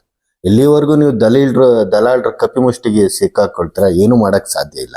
ನಿಮ್ದೇ ಆದಂತ ರೈತ ಮಾರುಕಟ್ಟೆಗಳು, ನಿಮ್ದೇ ಆದಂತ ಗ್ರಾಹಕರಿಗೆ ನೇರ ಸರಬರಾಜು ಮಾಡೋದು, ಈ ಥರದ್ದು ನಿಮ್ದೊಂದು ಬಳಗಗಳನ್ನು ಕಟ್ಕೊಂಡು ನೀವು ಕೆಲಸ ಮಾಡಬೇಕಾಗಿದೆ. ಮೂರನೇದು, ಸರ್ಕಾರಗಳು ದೊಡ್ಡ ಬದಲಾವಣೆಗಳು ತರಬಹುದು. ಅದು ನಮಗೆ ನಿಮ್ಮೆಲ್ಲರಿಗೂ ಗೊತ್ತಿದ್ದಂಗೆ ನನಗಂತೂ ದೊಡ್ಡ ಭರವಸೆ ಸರ್ಕಾರಗಳ ಮೇಲಿಲ್ಲ. ಜನ ಏನು ಬದಲಾವಣೆ ತರ್ತಾರೆ ಅದು ಸಾಧ್ಯ ಇದೆ. ಆದರೆ ಸರ್ಕಾರ ದೊಡ್ಡ ಕೆಲಸ ಮಾಡ್ಬೋದು. ಸಿರಿಧಾನ್ಯಗಳ ಮೇಲೆ ಏನು ಕೃಷ್ಣ ಬೈರೇಗೌಡರಂತರೊಂದು ಕೆಲಸ ಶುರು ಮಾಡಿರು, ಅದು ಇಡೀ ಜಾಗತಿಕವಾಗಿ, ರಾಷ್ಟ್ರೀಯವಾಗಿ ಒಂದು ಸಿರಿಧಾನ್ಯಗಳಿಗೆ ಒಂದು ಹೆಸರು ಬಂತು. ಕರ್ನಾಟಕ ಸರ್ಕಾರ 2004ರಲ್ಲಿ ಏನು ಸಾವಯವ ಕೃಷಿ ನೀತಿ ತಂತು, ಅದು ಎಷ್ಟೋ ರಾಜ್ಯಗಳಿಗೆ ಪೂರಕವಾಯಿತು. ಹಾಗಾಗಿ ಸರ್ಕಾರಗಳು ನಿಜವಾಗೂ ಮಾಡಬೇಕು ಅಂದರೆ ಒಂದು ಸ್ಥಳೀಯ ದೇಸಿ ತಳಿಗಳ ಸಂಸ್ಕರಣೆಯ ಘಟಕಗಳನ್ನು ಹುಟ್ಟಾಕಬೇಕು. ಕೆಂಪಕ್ಕಿ ಸಂಸ್ಕರಣೆ ಮಾಡೋ ರೈಸ್ ಮಿಲ್ಲುಗಳು, ಸಿರಿಧಾನ್ಯಗಳನ್ನು ಸಂಸ್ಕರಣೆ ಮಾಡೋ ಅಂಥದ್ದು, ಇಲ್ಲ ಗಾಣ ಹಾಕಿ ಎಣ್ಣೆ ತೆಗಿಯೋ ಅಂಥ ಘಟಕಗಳು, ಜವಾರಿ ಬೇಳೆ ಮಾಡೋ ಅಂಥ ಘಟಕಗಳು, ಈ ಥರದ್ದೆಲ್ಲ ಕೂಡ ರೈತರಿಗೆ ಅಗತ್ಯವಾಗಿ ಬೇಕಾಗಿದೆ. ಅದಕ್ಕೆ ಬೇಕಾಗಿರೋಂಥ ಪೂರಕ ಸಹಕಾರವನ್ನು ಅವ್ರು ನೀಡಬೇಕಾಗ್ತದೆ. ಎರಡನೇದು, ಹೆಚ್ಚೆಚ್ಚು ಮೇಳಗಳನ್ನು ಏರ್ಪಡಿಸೋದು. ನೋಡಿ, ಎಲ್ಲೆಲ್ಲಿ ಕೃಷಿ ಮೇಳಗಳಾಗ್ತದೆ ಅಲ್ಲೆಲ್ಲ ರೈತರು ಅಷ್ಟೆಲ್ಲ ಗ್ರಾಹಕರು ದೊಡ್ಡ ಪ್ರಮಾಣದಲ್ಲಿ ಬರುತ್ತೆ. ಆದರೆ ನಾವಲ್ಲಿ ಗ್ರಾಹಕರಿಗೆ ಬೇಕಾಗಿರೋ ಸರಕುಗಳನ್ನು ಮಾರೋ ಒಂದು ಅವಕಾಶ ರೈತರಿಗೆ ಕೊಡೋದೇ ಇಲ್ಲ. ಹೆಚ್ಚೆಚ್ಚು ರೈತರು ತಂದು ಅವ್ರ ಸರಕುಗಳು ಮಾರ್ಕೊಳ್ಬಹುದು. ಅದು ಈ ಥರದ ಅವಕಾಶಗಳನ್ನು ಸರ್ಕಾರಗಳು ಮಾಡಬೇಕು. ಸರ್ಕಾರಗಳು ಬದ್ಧತೆ ಇರಬೇಕು, ಕನಸುಗಳಿರಬೇಕು. ಯಾಕಂದರೆ ಪ್ರತಿ ಪಂಚಾಯತಲ್ಲೂ ಒಂದೊಂದು ಸಮುದಾಯ ಬೀಜ ಬ್ಯಾಂಕ್ಗಳು ಬೇಕು. ಅದನ್ನು ನಡೆಸೋಂಥ ಶಕ್ತಿ ಮಹಿಳಾ ಸಂಘಗಳಿಗಿದೆ, ಅವ್ರು ಮಾಡಿ ತೋರಿಸಿದ್ದಾರೆ. ಕುಂದಗೋಳದ ತೀರ್ಥ ಅನ್ನೋ ಗ್ರಾಮದಲ್ಲಿ ಬಿ ಫಾತಿಮಾ ಅನ್ನೋ ಮಹಿಳಾ ಸಂಘ ಒಂದು ಈಕ್ವೇಟರ್ ಇನಿಷಿಯೇಟಿವ್ ಅನ್ನ $10,000 8.5 ಲಕ್ಷ ಹಣ ಗೆದ್ದಿದೆ ಅಂದರೆ ಯಾಕೆ ಇಂಥ ಶಕ್ತಿ ಇದೆ ಮಹಿಳಾ ಸಂಘಗಳಿಗೆ? ಅವ್ರಿಗೊಂದು ಅವಕಾಶ ಕೊಟ್ಟರೆ ದೇಸಿ ಬೀಜಗಳನ್ನು ಉಳಿಸೋ ಶಕ್ತಿ ಅವ್ರಿಗಿದೆ. ಅದು ಹಾಗಾಗಿ ಜನಸಾಮಾನ್ಯರು, ರೈತರು, ಗ್ರಾಹಕರು ಮತ್ತು ಮಾಧ್ಯಮಗಳು ಇವರೆಲ್ಲ ಕೈ ಜೋಡಿಸಿದ್ರೆ ದೇಸಿ ಬೀಜ ಮತ್ತೆ ವಾಪಸ್ ಬರುತ್ತೆ, ಆರೋಗ್ಯನೂ ವಾಪಸ್ ಬರುತ್ತೆ, ಸಮೃದ್ಧಿನೂ ಜೊತೆಗಿರುತ್ತೆ. ಸರ್, ಈಗ ನಿಮ್ದು ಮುಂದಿನ ಏನಾದರೂ ಯೋಜನೆಗಳು, ನಿಮ್ದು ಪ್ಲಾನ್ಸ್? ನಮ್ಮದು ಸಹಜ ಸಮೃದ್ಧ ಸಾಕಷ್ಟು ಕನಸುಗಳಿದೆ. ಏನು ಬೀಜ ಸಂರಕ್ಷಕರಿದ್ದಾರೆ, ಆ ಬೀಜ ಸಂರಕ್ಷಕರನ್ನ ಮಾರುಕಟ್ಟೆಗೆ ಜೋಡಿಸೋಂಥ ಕನಸು ನಮಗಿದೆ. ಹಾಗಾಗಿ ಹೆಚ್ಚೆಚ್ಚು ಸಂಸ್ಕರಣಾ ಘಟಕಗಳು, ನಾವೀಗ ಕೆಂಪಕ್ಕಿ ರೈಸ್ ಮಿಲ್ ಹಾಕಿದ್ದೀವಿ. ಕೆಂಪಕ್ಕಿ ಗಿರಣಿ, ರಾಜ್ಯದ ಮೊದಲ ಕೆಂಪಕ್ಕಿ ಗಿರಣಿ, ಬರೀ ಕೆಂಪಕ್ಕಿಗಳನ್ನೇ ಸಂಸ್ಕರಣೆ ಮಾಡೋ ಅಂಥದ್ದು. ಮುಂದೆ ಸಿರಿಧಾನ್ಯಗಳ ಸಂಸ್ಕರಣೆ ಘಟಕ ದೊಡ್ಡದಾಗಿ ಮಾಡಬೇಕು, ಚಿಕ್ಕದಾಗಿದೆ. ಗಾಣಗಳು ಬರಬೇಕು, ಬೇಳೆ ಮಿಲ್ ಬರಬೇಕು, ಆಮೇಲೆ ಬೇರೆ ಬೇರೆ ಪೌಡರ್, ಈ ಥರದ್ದೆಲ್ಲ ಇದೆ. ಒಂದು ಮೌಲ್ಯವರ್ಧನೆಯ ಒಂದು ಇದಿದೆ. ಬಟ್ ನನಗೆ ಹೆಚ್ಚೆಚ್ಚು ಅವಕಾಶಗಳು ಕಾಣ್ತಾ ಇರೋದು ಏನು ಮೇಳಗಳು ಇದೆ, ರೈತರ ಮಾರುಕಟ್ಟೆಗಳಿದೆ. ಇವೆರಡೂ ಕೂಡ ಬೀಜ ಸಂರಕ್ಷಕರನ್ನ ಮತ್ತು ಗ್ರಾಹಕರನ್ನ ಜೋಡಿಸ್ಬೇಕದು. ಆ ನಿಟ್ಟಿನಲ್ಲಿ ನಾವೇನು ಮೈಸೂರಲ್ಲಿ ಈಗ ಪ್ರತಿ ತಿಂಗಳು ಮೇಳಗಳನ್ನು ಮಾಡ್ತೀವಿ, ಅದು ಕರ್ನಾಟಕದ ಎಲ್ಲ ದೊಡ್ಡ ದೊಡ್ಡ ಪಟ್ಟಣಗಳಲ್ಲೂ ನಗರಗಳಲ್ಲೂ ಆಗಂಗಾಗಬೇಕು. ಗ್ರಾಹಕರು ಮತ್ತು ರೈತರು ಕೈ ಜೋಡಿಸಿ ಕೆಲಸ ಮಾಡಂಗಾಗಬೇಕು. ಹೆಚ್ಚೆಚ್ಚು ರೈತ ಮಾರುಕಟ್ಟೆಗಳು ಮುಂದೆ ಬರಬೇಕದು. ಮತ್ತು ಇನ್ನೊಂದಷ್ಟು ರೈತ ಕಂಪನಿಗಳು ಮುಂದೆ ಬರಬೇಕು. ಗೆಡ್ಡೆ ಗೆಣಸು ಮೇಲೆ ರೈತ ಕಂಪನಿ ಬರಬೇಕು. ಅವರು ಗೆಡ್ಡೆ ಗೆಣಸು ಮೇಲೆ ಕೆಲಸ ಮಾಡ್ತಾರೆ. ಬಾಳೆ ತುಂಬ ವೈವಿಧ್ಯ ಇದೆ. ಬಾಳೆ ಬೆಳೆಗಾರರ ರೈತ ಕಂಪನಿ ಬರಬೇಕು. ಆಮೇಲೆ ವಿಶೇಷವಾಗಿ ಕೆಲವು ಬೇಳೆಗಳು, ಮಡಿಕೆ ಕಾಳು ಗೊತ್ತಿಲ್ಲ ಈ ಕಾಲ್ಗಟ್ಟಕ್ಕೆ, ಹುರುಳಿ ಕಳೆದೋಗ್ತಾ ಇದೆ. ಆಮೇಲೆ ಜವಾರಿ ತೊಗರಿ ಸಿಗ್ತಾ ಇಲ್ಲ, ಜವಾರಿ ಹೆಸರು ಸಿಗ್ತಾ ಇಲ್ಲ, ಕರಿ ಕಡ್ಲಿ ಸಿಗ್ತಾ ಇಲ್ಲ. ಇಂಥದನ್ನೆಲ್ಲ ಉಳಿಸ ಅಂತ ಕೆಲವು ರೈತ ಕಂಪನಿಗಳ ಮೂಲಕ ಅವು ಬ್ರಾಂಡ್ಗಳಾಗಬೇಕು. ಏನು ಉತ್ತರ ಕರ್ನಾಟಕದ ಕರಿ ಹೆಸರಿದೆ, ಉತ್ತರ ಮಧ್ಯ ಕರ್ನಾಟಕದ ಕರಿ ಹುರುಳಿ ಇದೆ, ಇದೆಲ್ಲಕ್ಕೊಂದು ಒಂದು ಜಾಗತಿಕ ಬ್ರಾಂಡ್ ಆಗ ಒಂದು ಅವಕಾಶ ಇದೆ. ಹಾಗಾಗಿ ಇದೆಲ್ಲ ಮಾಡ್ಲಿಕ್ಕೆ ಸಾಧ್ಯ ಇರೋದು ರೈತ ಕಂಪನಿಗಳು ಹೆಚ್ಚೆಚ್ಚು ಬಂದ್ರೆ ಅವ್ರು ಆಯಾ ಬೆಳೆಗಳ ಮೇಲೆ ಕೆಲಸ ಮಾಡ್ಲಿಕ್ಕೆ ಸಾಧ್ಯ ಆಗುತ್ತೆ ಅಂತ ಕನಸುಗಳು ಇದೆ. ಕರ್ನಾಟಕದುದ್ದಕ್ಕೂ ಹಿಂಗೆ ಇನ್ನೊಂದಷ್ಟು ಜೀವ ಯುದ್ಧದ ಮೇಲೆ ಕೆಲಸ ಮಾಡೋ ರೈತ ಕಂಪನಿಗಳನ್ನು ಹುಟ್ಟಾಕ್ಬೇಕು, ರೈತರ ಕೈಗೆ ಮಾರುಕಟ್ಟೆ ಕೊಡಬೇಕು ಅನ್ನೋದು ನಮ್ಮ ಒಂದು ಕನಸು. ಸರ್, ನಿಮ್ಮ ಕನಸು ಆದಷ್ಟು ಬೇಗ ಈಡೇರಲಿ ಅಂತ ನಮ್ಮ ಹಾರೈಕೆ ಇದೆ. ಅದು ಕನಸು ನಿಮ್ದು ಒಬ್ಬರದೇ ಇದ್ರು ಕೂಡ ಅದು ಇಡೀ ಸಮಾಜದ ಕನಸು. ಅದು ಅಂದ್ರೆ ಇಡೀ ಸಮಾಜ ನಿಮ್ಮ ಜೊತೆ ಸೇರ್ಲಿ, ಆ ಕೆಲಸದಲ್ಲಿ ತೊಡಗದಾಗ್ಲಿ ಆ ಕನಸು ನನ್ಸಾಗ್ಲಿಕ್ಕೆ ಸಾಧ್ಯ ಇದೆ. ಸರ್, ಒಟ್ಟಾರೆ ಇಷ್ಟೊತ್ತು ನಮ್ಮ ಜೊತೆ ತುಂಬಾ ಅದ್ಭುತವಾದ ವಿಷಯಗಳನ್ನು ಹಂಚ್ಕೊಂಡ್ರಿ. ನಿಮಗೆ ಧನ್ಯವಾದಗಳು ಸರ್. ಧನ್ಯವಾದಗಳು ಈ ಅವಕಾಶಕ್ಕಾಗಿ.